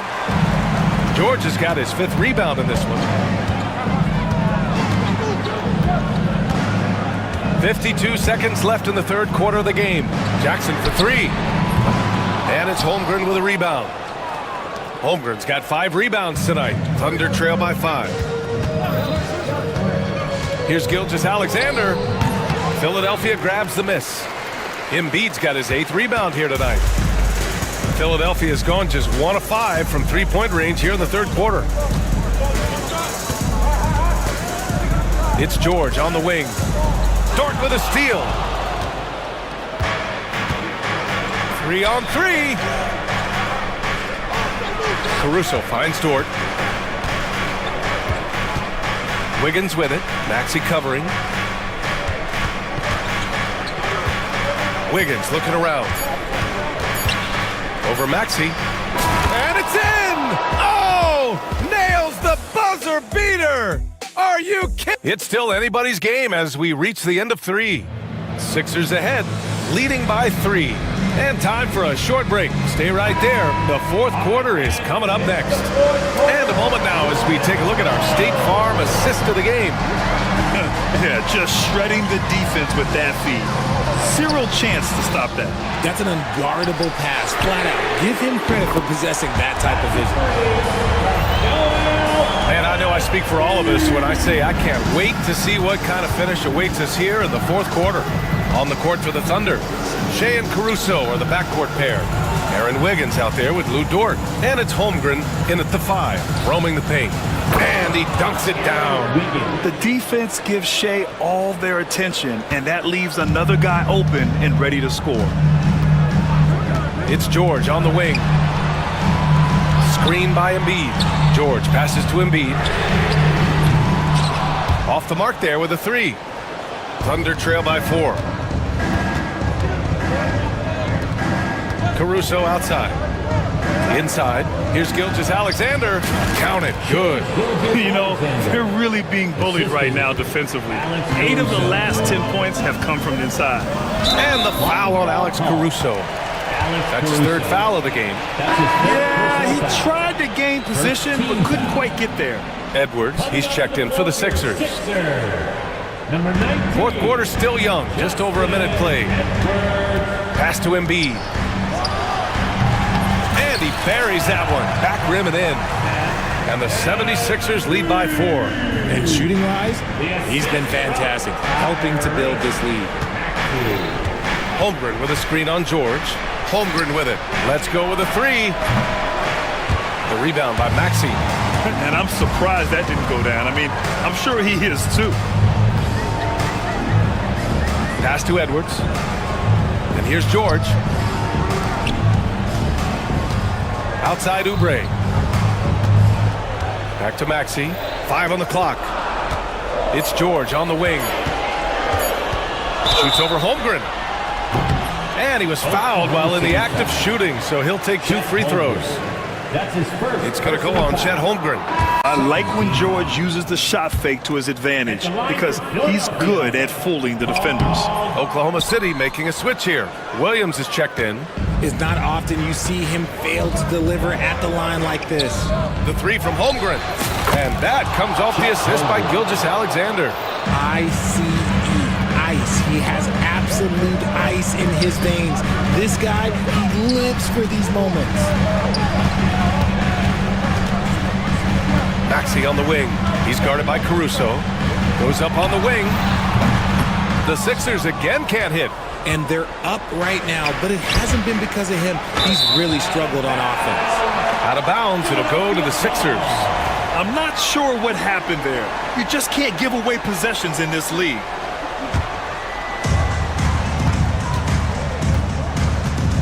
A little over 2.5 minutes have passed here in the fourth. Outside Oubre. The three.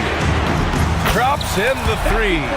That's exactly the kind of shooting you need down the stretch to win games. And here's Gilgeous-Alexander. He'll bring it up for the Thunder. 4-point game. And they go to the intentional foul. That's his first personal foul. First team foul. And here are the Thunder now. Here's Dort. Pass to Holmgren. Shoots over Embiid. A perennial defensive player of the year candidate. Embiid is just so dominant on this end. George outside.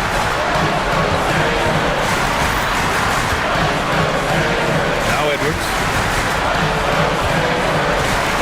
6 on the shot clock. Back to George. Outside Edwards. Lets the three fly. And it's Holmgren with a rebound. Holmgren's got rebound number 8 here already in the game. And he commits the intentional foul. I mean, I'm just not sure what he was thinking right there. I mean, he needs to get his head in the game. A little over 3.5 minutes in the books now in this fourth quarter. Oh, George with a steal. They've got to tighten up the ball control. That pass was just too easy to defend. Maxey passes to George. Maxey with it. Now Gilgeous-Alexander defending. Shot clock at 6. Pass to Embiid. The three. The Thunder with the rebound. Dort outside. And now they decide to foul intentionally. And what do you guys think so far about the offensive approach for the 76ers? All game long, they've been making it rain from the arc. And look, they've done it by feeding the hot hands. And also the number of points they've scored in the paint has been impressive. This coaching staff encouraging them to keep going inside. Williams against Maxey. And the foul called on Jalen Williams. That's his first foul. Third team foul. And it's the Sixers with the ball. They've given up just 8 points in the fourth. Maxey finds Embiid. And it's good! And no doubt the ball is going to go to Embiid there. Needing a bucket, and he gets it. SGA on the move.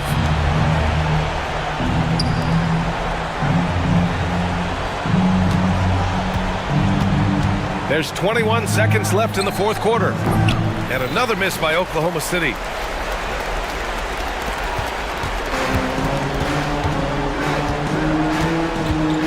It's George on the wing. Nice shot from the wing. And it's a 7-point 76ers lead.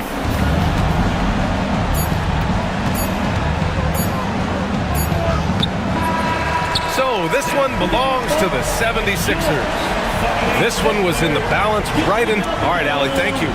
Well, folks, that's going to do it for now. For Grant Hill, Richard Jefferson, and Allie LaForce, this is Brian Anderson.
NBA on 2K Sports.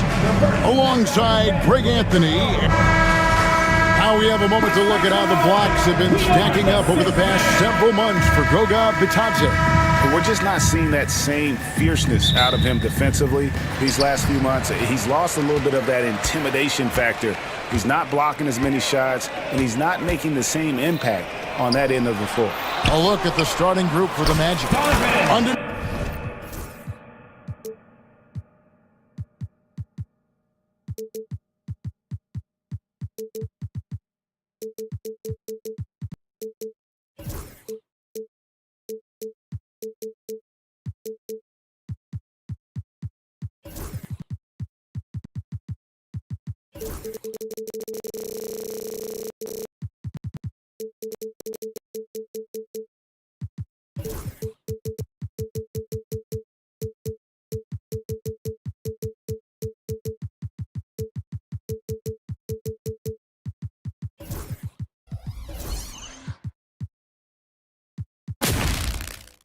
In the post, it's Banchero and Carter Jr. Then there's Suggs. Then there's Jonathan Isaac. And it's Queen in its shooting guard. And for Cleveland, a lot of length inside. It's Mobley and Allen in the post. A loaded backcourt. It's Garland and Mitchell. And it's Okoro in at the 3 slot. Mitchell in the corner. The tray. Rebound by Paolo Banchero. Finding space on the perimeter, but he couldn't capitalize. Well, Coach Van Gundy, you spent a number of seasons with the Orlando Magic franchise. And looking back at that time, what stands out? Look, Kevin, what stands out for most coaches and jobs, we actually won a lot there, and the winning stands out. I coached a great group of players, inherited not only talent, but guys of high character. It was winning, and it was fun. We did a lot of winning down there. We did. And now we've got some time to check in from the sidelines. You got for us, DA? Kenny Atkinson and I got a chance to talk for just a bit. Now, we spoke briefly about how critical it is to slow down Paolo Banchero. Coach said he can be a force on offense when he gets a couple to fall. The energy and effort from our guys has to be high if we want to contain him. We'll see if that team can contain Banchero out there, guys. Back to you. Thank you, David. Suggs passes to Banchero. And that one goes out of bounds. Last touch by Banchero.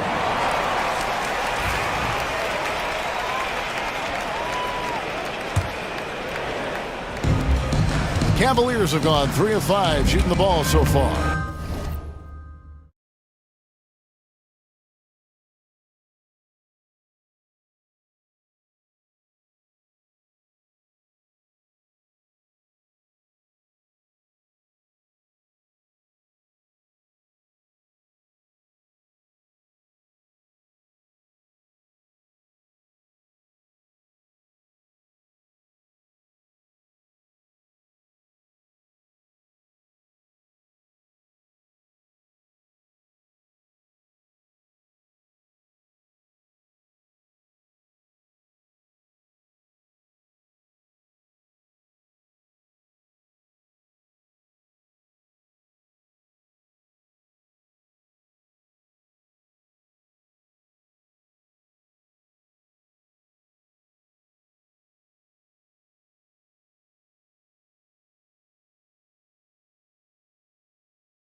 Garland against Suggs.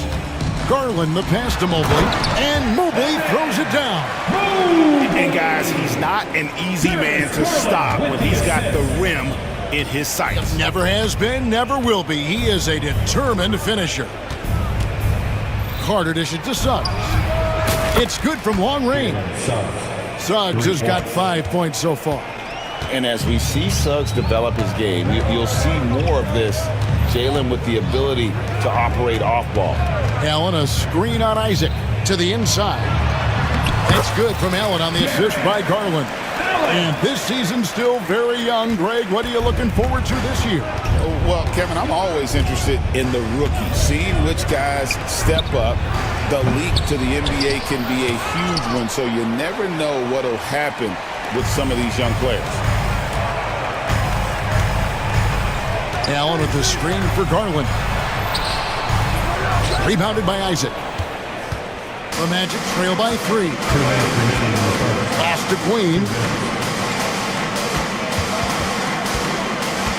We've got 1:55 left in the first quarter of the game. And he finishes it off with a one-handed jam. And he wasn't about to do anything that would get him in trouble there. Nope, up and in with a one-hand finish, the most basic possible. Allen's shot is off. Well, the defense just dared him to take that one. Poor execution on their part, but they got lucky. Van Carroll looking around. Shot clock at 6. And finished off by Van Carroll. Oh, big-time dunk by Ben Carroll. I like seeing the aggressive side of this young man. Mitchell in the corner. Beyond the arc. Mobley kicks to Allen. The fadeaway. It's good. 6 points for Allen. Showing a lot of confidence on that shot. Allen's assertiveness here is terrific. And an intentional foul right there. Really no idea of why you're fouling in a situation like that. You know, maybe there's some bad blood between those two. And it's a completely new group on the floor for the Cavaliers.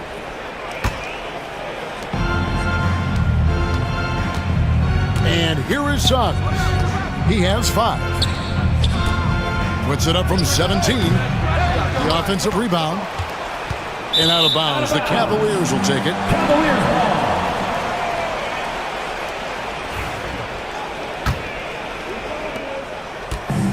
Cleveland's gone. Just 1 of 4 from three-point range here in the first. The baseline J. And too long on the shot. You almost have to assume he's going to knock those down when he is that open. 6 seconds separating the shot and game clocks. Isaac finds Suggs. Uses the glass to finish the layup. Suggs has got 7 points. Here's Jerome. He's covered by Suggs. The screen from Thompson. Jerome banked in off the glass. Guys, no one team gaining control early on. Yeah, and you look at the lead changes, 6 already. Lets the 3 fly. No good on the last second attempt there. And that concludes a back-and-forth high-scoring first quarter of play. Cavaliers ahead, up by 1. It's the NBA on 2K Sports from Rocket Mortgage Fieldhouse.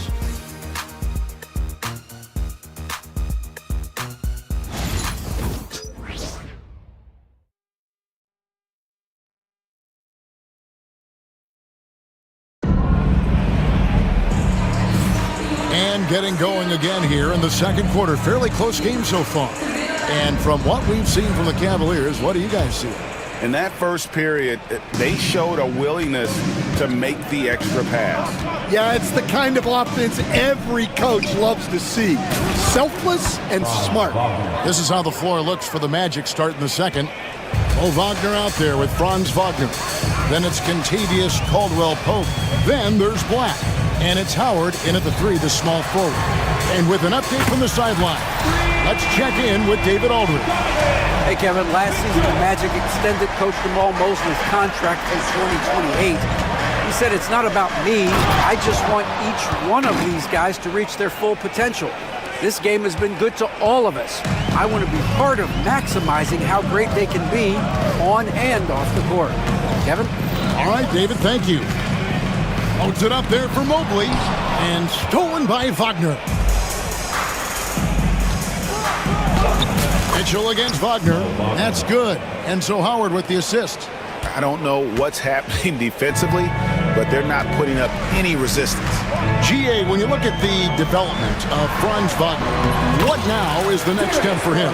Kevin, for me, it's the three-point shooting, specifically becoming more efficient out there.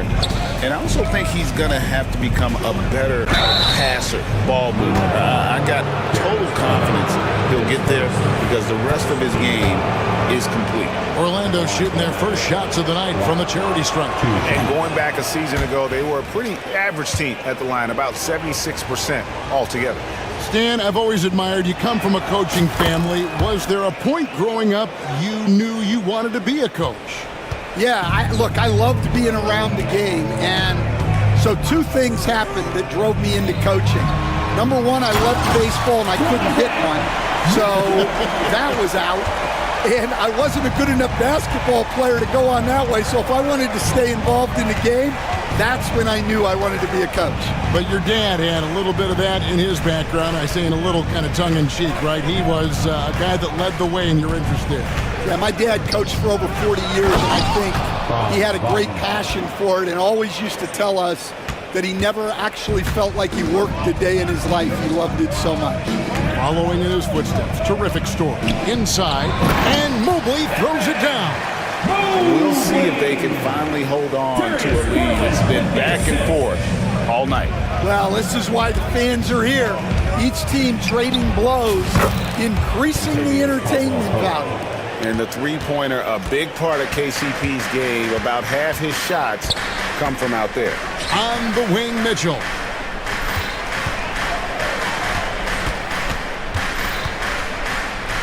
Back to Garland. And he drives in. It's tipped. Great timing on the rejection. Wagner using his size and length to get the stop. 2 fouls for him now in the first half. He's going to have to be really smart going forward.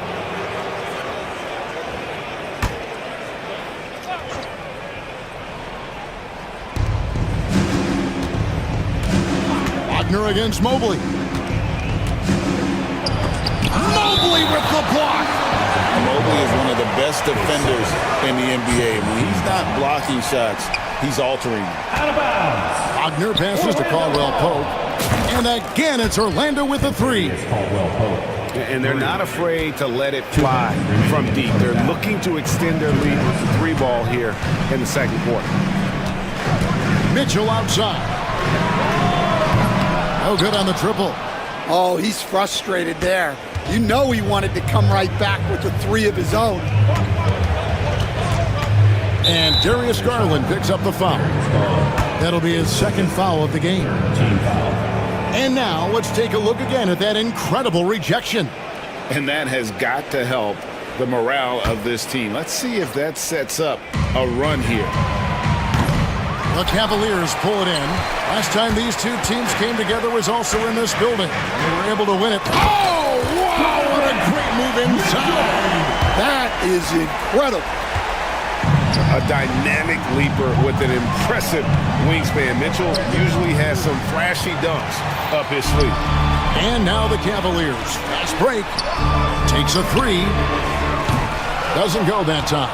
And not allowing the shooter even an inch of breathing room on that one. There's no airspace there whatsoever. That's as close as you can get without foul. It took him a while to get his legs under him. He didn't do much in the first quarter, but now he's off and running. There's Garland, and the layup is good. Garland's got 4 this quarter. And they are attacking the rim and getting great results. It's Caldwell Pope with the drive. Well, quick feet get Caldwell Pope straight to his bucket. There's 48 seconds left to play in the first half. Pass to Mitchell. From deep three-point territory. And it's Wagner with the rebound. Magic leading by 5. Wagner has screen on Garland. There's the drive. Wagner finds Wagner. Count that bucket. Wagner's got 8 points. What a strong drive by Wagner. If you're going to do it, then don't hold back. Garland with it. 17 points in his last outing. Kept alive. Okoro. Kicks it out to Mitchell. Mobley is screened. And no good on the last second attempt this time. And so it's the Orlando Magic heading to the bench with a 7-point lead as we wrap up the quarter. They're shooting the ball so well in this one. A great performance from the field. It's time now to go courtside as we send you over to David Aldridge from the sideline. David, take it away. Thanks, Kevin. Contavious, you've been able to produce easily and efficiently in the first half. It's enabled you to keep it. Thanks so much, David, and we'll step away briefly, but get you right back out here for the start of the third quarter after this break. Please direct your attention to center court. And get ready.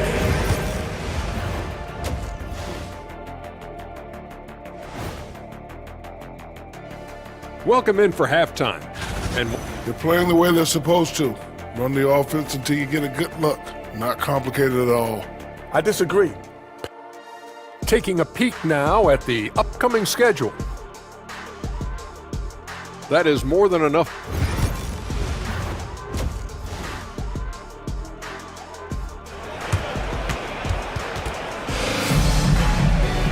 We played through the first half. Plenty of basketball, though, left in this one. Donovan Mitchell really making a difference here. Definitely been challenging the defense here early on, not settling for anything outside. Well, I just love his fearlessness so far. He's charging inside like no one can stop him. We've got Thompson. Karis LeVert is out there with Max Strus. And it's Thor in at the 4. That's the 5 for Cleveland right now. As the lead continues to grow, this is just heady, sound basketball. Well, that third quarter is when you want to increase your lead. Really building it up before that final quarter. And he gives up some size on that play, but the defender fails to close the gap. Well, that's the best way to neutralize that size advantage. Make him defend out on the perimeter. Here's Jerome. He's covered by Suggs. Good on that shot. And with that, the Magic lead is cut down to just 4 points with a bucket from Jerome. Orlando's gotten a success rate of just over 50% from three-point tonight.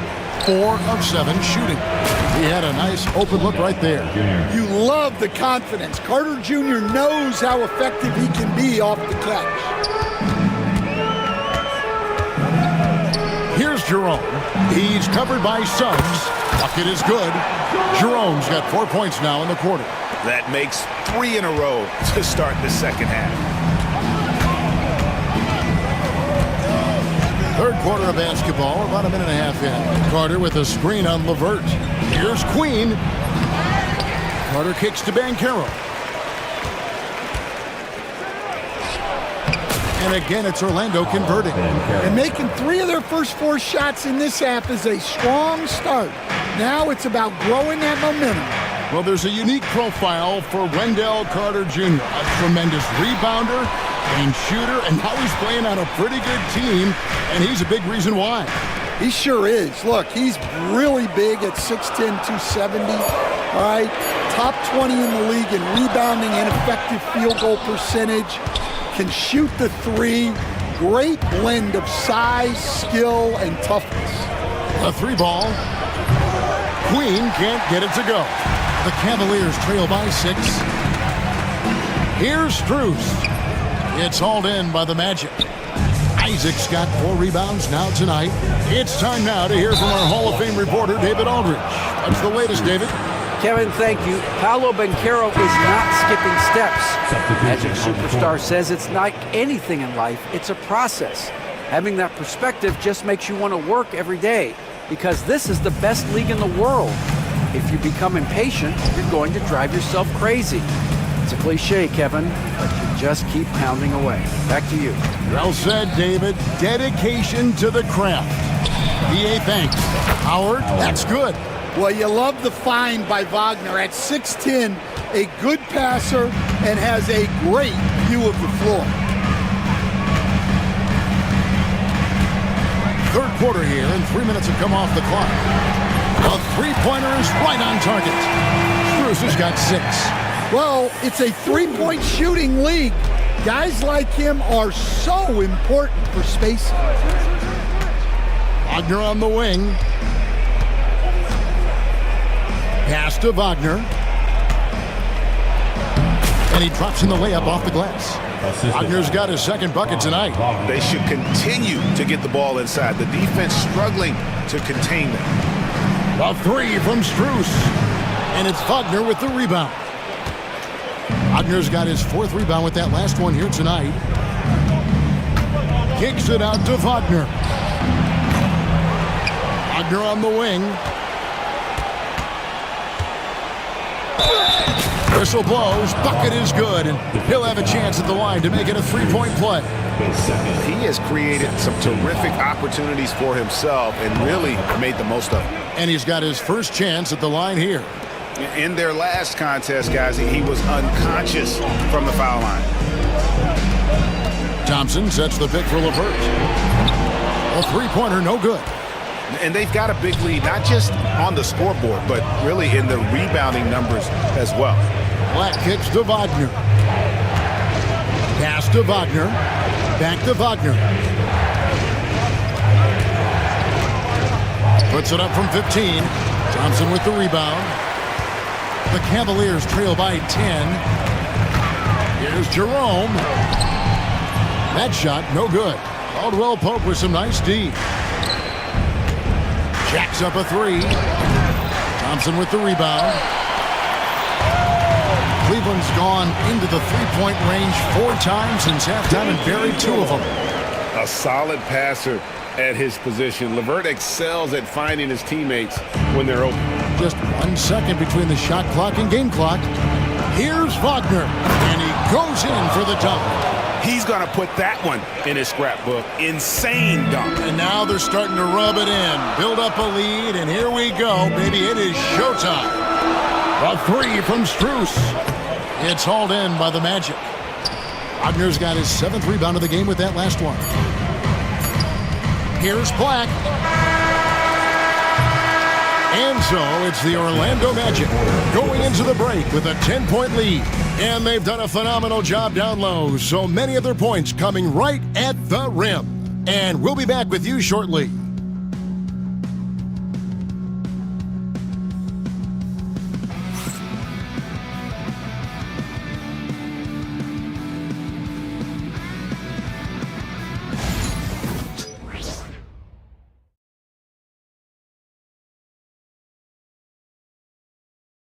And let's take now this moment to bring up our State Farm assist of the game. And he sliced the D wide open with his feed. They had no chance to prevent that basket. Now that is an elite level dig. What a great pass. 4th quarter of action is upon us. Thanks as always for joining us. And so in the game for the Magic, underneath, in the post, it's Banchero and Carter Jr. Then there's Jonathan Isaac. Then there's Suggs. And it's Queen in at the 2. Here's Jerome. And the layup's good off the glass. Showing the quickness right there. Just tough to keep up with it. Orlando leading by 7. Isaac a screen on LeVert. Here's Queen. LeVert defending. Carter the pass to Isaac. Now here's Suggs. 6 to shoot. Carter sets the pick for Suggs. Pass to Queen. And there are the Magic with another bucket. Suggs really coming into his own. It's those passes that make a difference. A few possessions into the 4th quarter, just over a minute played. Plenty of daylight on that shot. If you came to watch a scoring battle, you're in the right place. Yeah, and how great have these offenses been for these teams tonight? Just fantastic execution. Pass to Queen. Magic moving the ball around. Lots of room. Not enough on that one as it misses. And I was sure that was money on that one, but everyone is afforded an easy misser too. Yeah, it was a great look. Sometimes they don't fall. You've just got to keep taking great shots. Nice work defensively to contest that shot right at the rim. Nothing easy.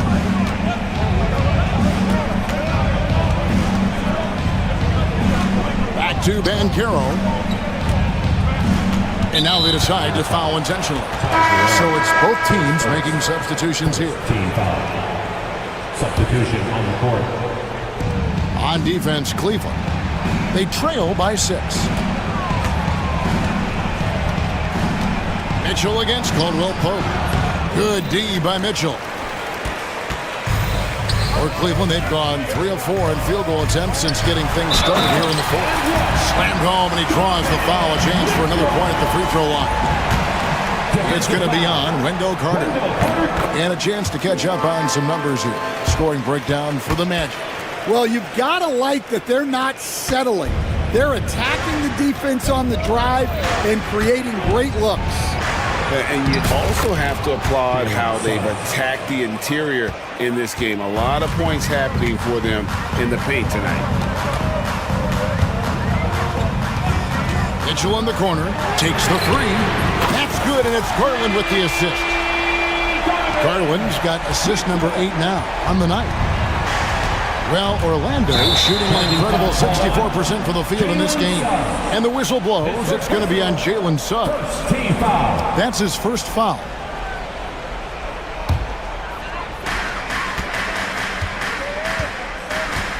We're in the final quarter of play here. 3 minutes in. Garland attacking. Here's Allen, and it's Allen with the jam.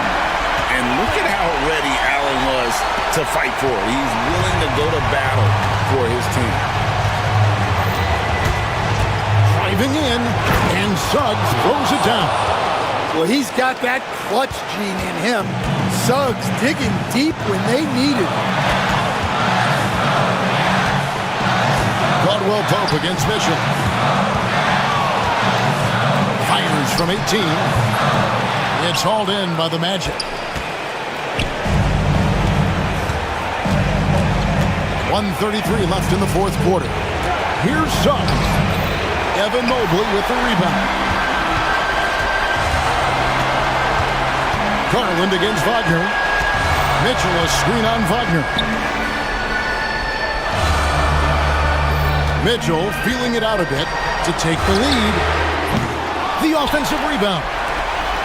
Allen for 3. That shot off the mark. Orlando leading. And Wagner has it in the corner. Suggs in the corner. It's money from deep. And you know, Suggs seems to be shooting it with more confidence now, especially from deep. Bobbed up there for Mitchell. Takes the alley-oop pass and dunks it down. Big-time play there for Mitchell. Remember, he's been the go-to guy since his rookie year. Guys, they're not going to be in any rush on this possession. Not with the lead. Now's the time to burn some clock. And this is why they go to Wagner here. He can get them the clutch points. Mitchell sets the screen for Garland. This one for 3. Again, Mitchell missing. 3-second difference between shot clock and game clock. Here's Suggs. No stopping him there. Jams it in as he's fouled. Chance now for a 3-point play. It goes on Isaac Okoro. Guys, let's just go ahead and call this one. It's over. Yeah, time is not on their side. The score is not on their side. Nothing you can do. Oh, nice pass there. Garland with the great vision. Bancaro is screened for Suggs. Makes it off the glass. And the Magic lead by 8.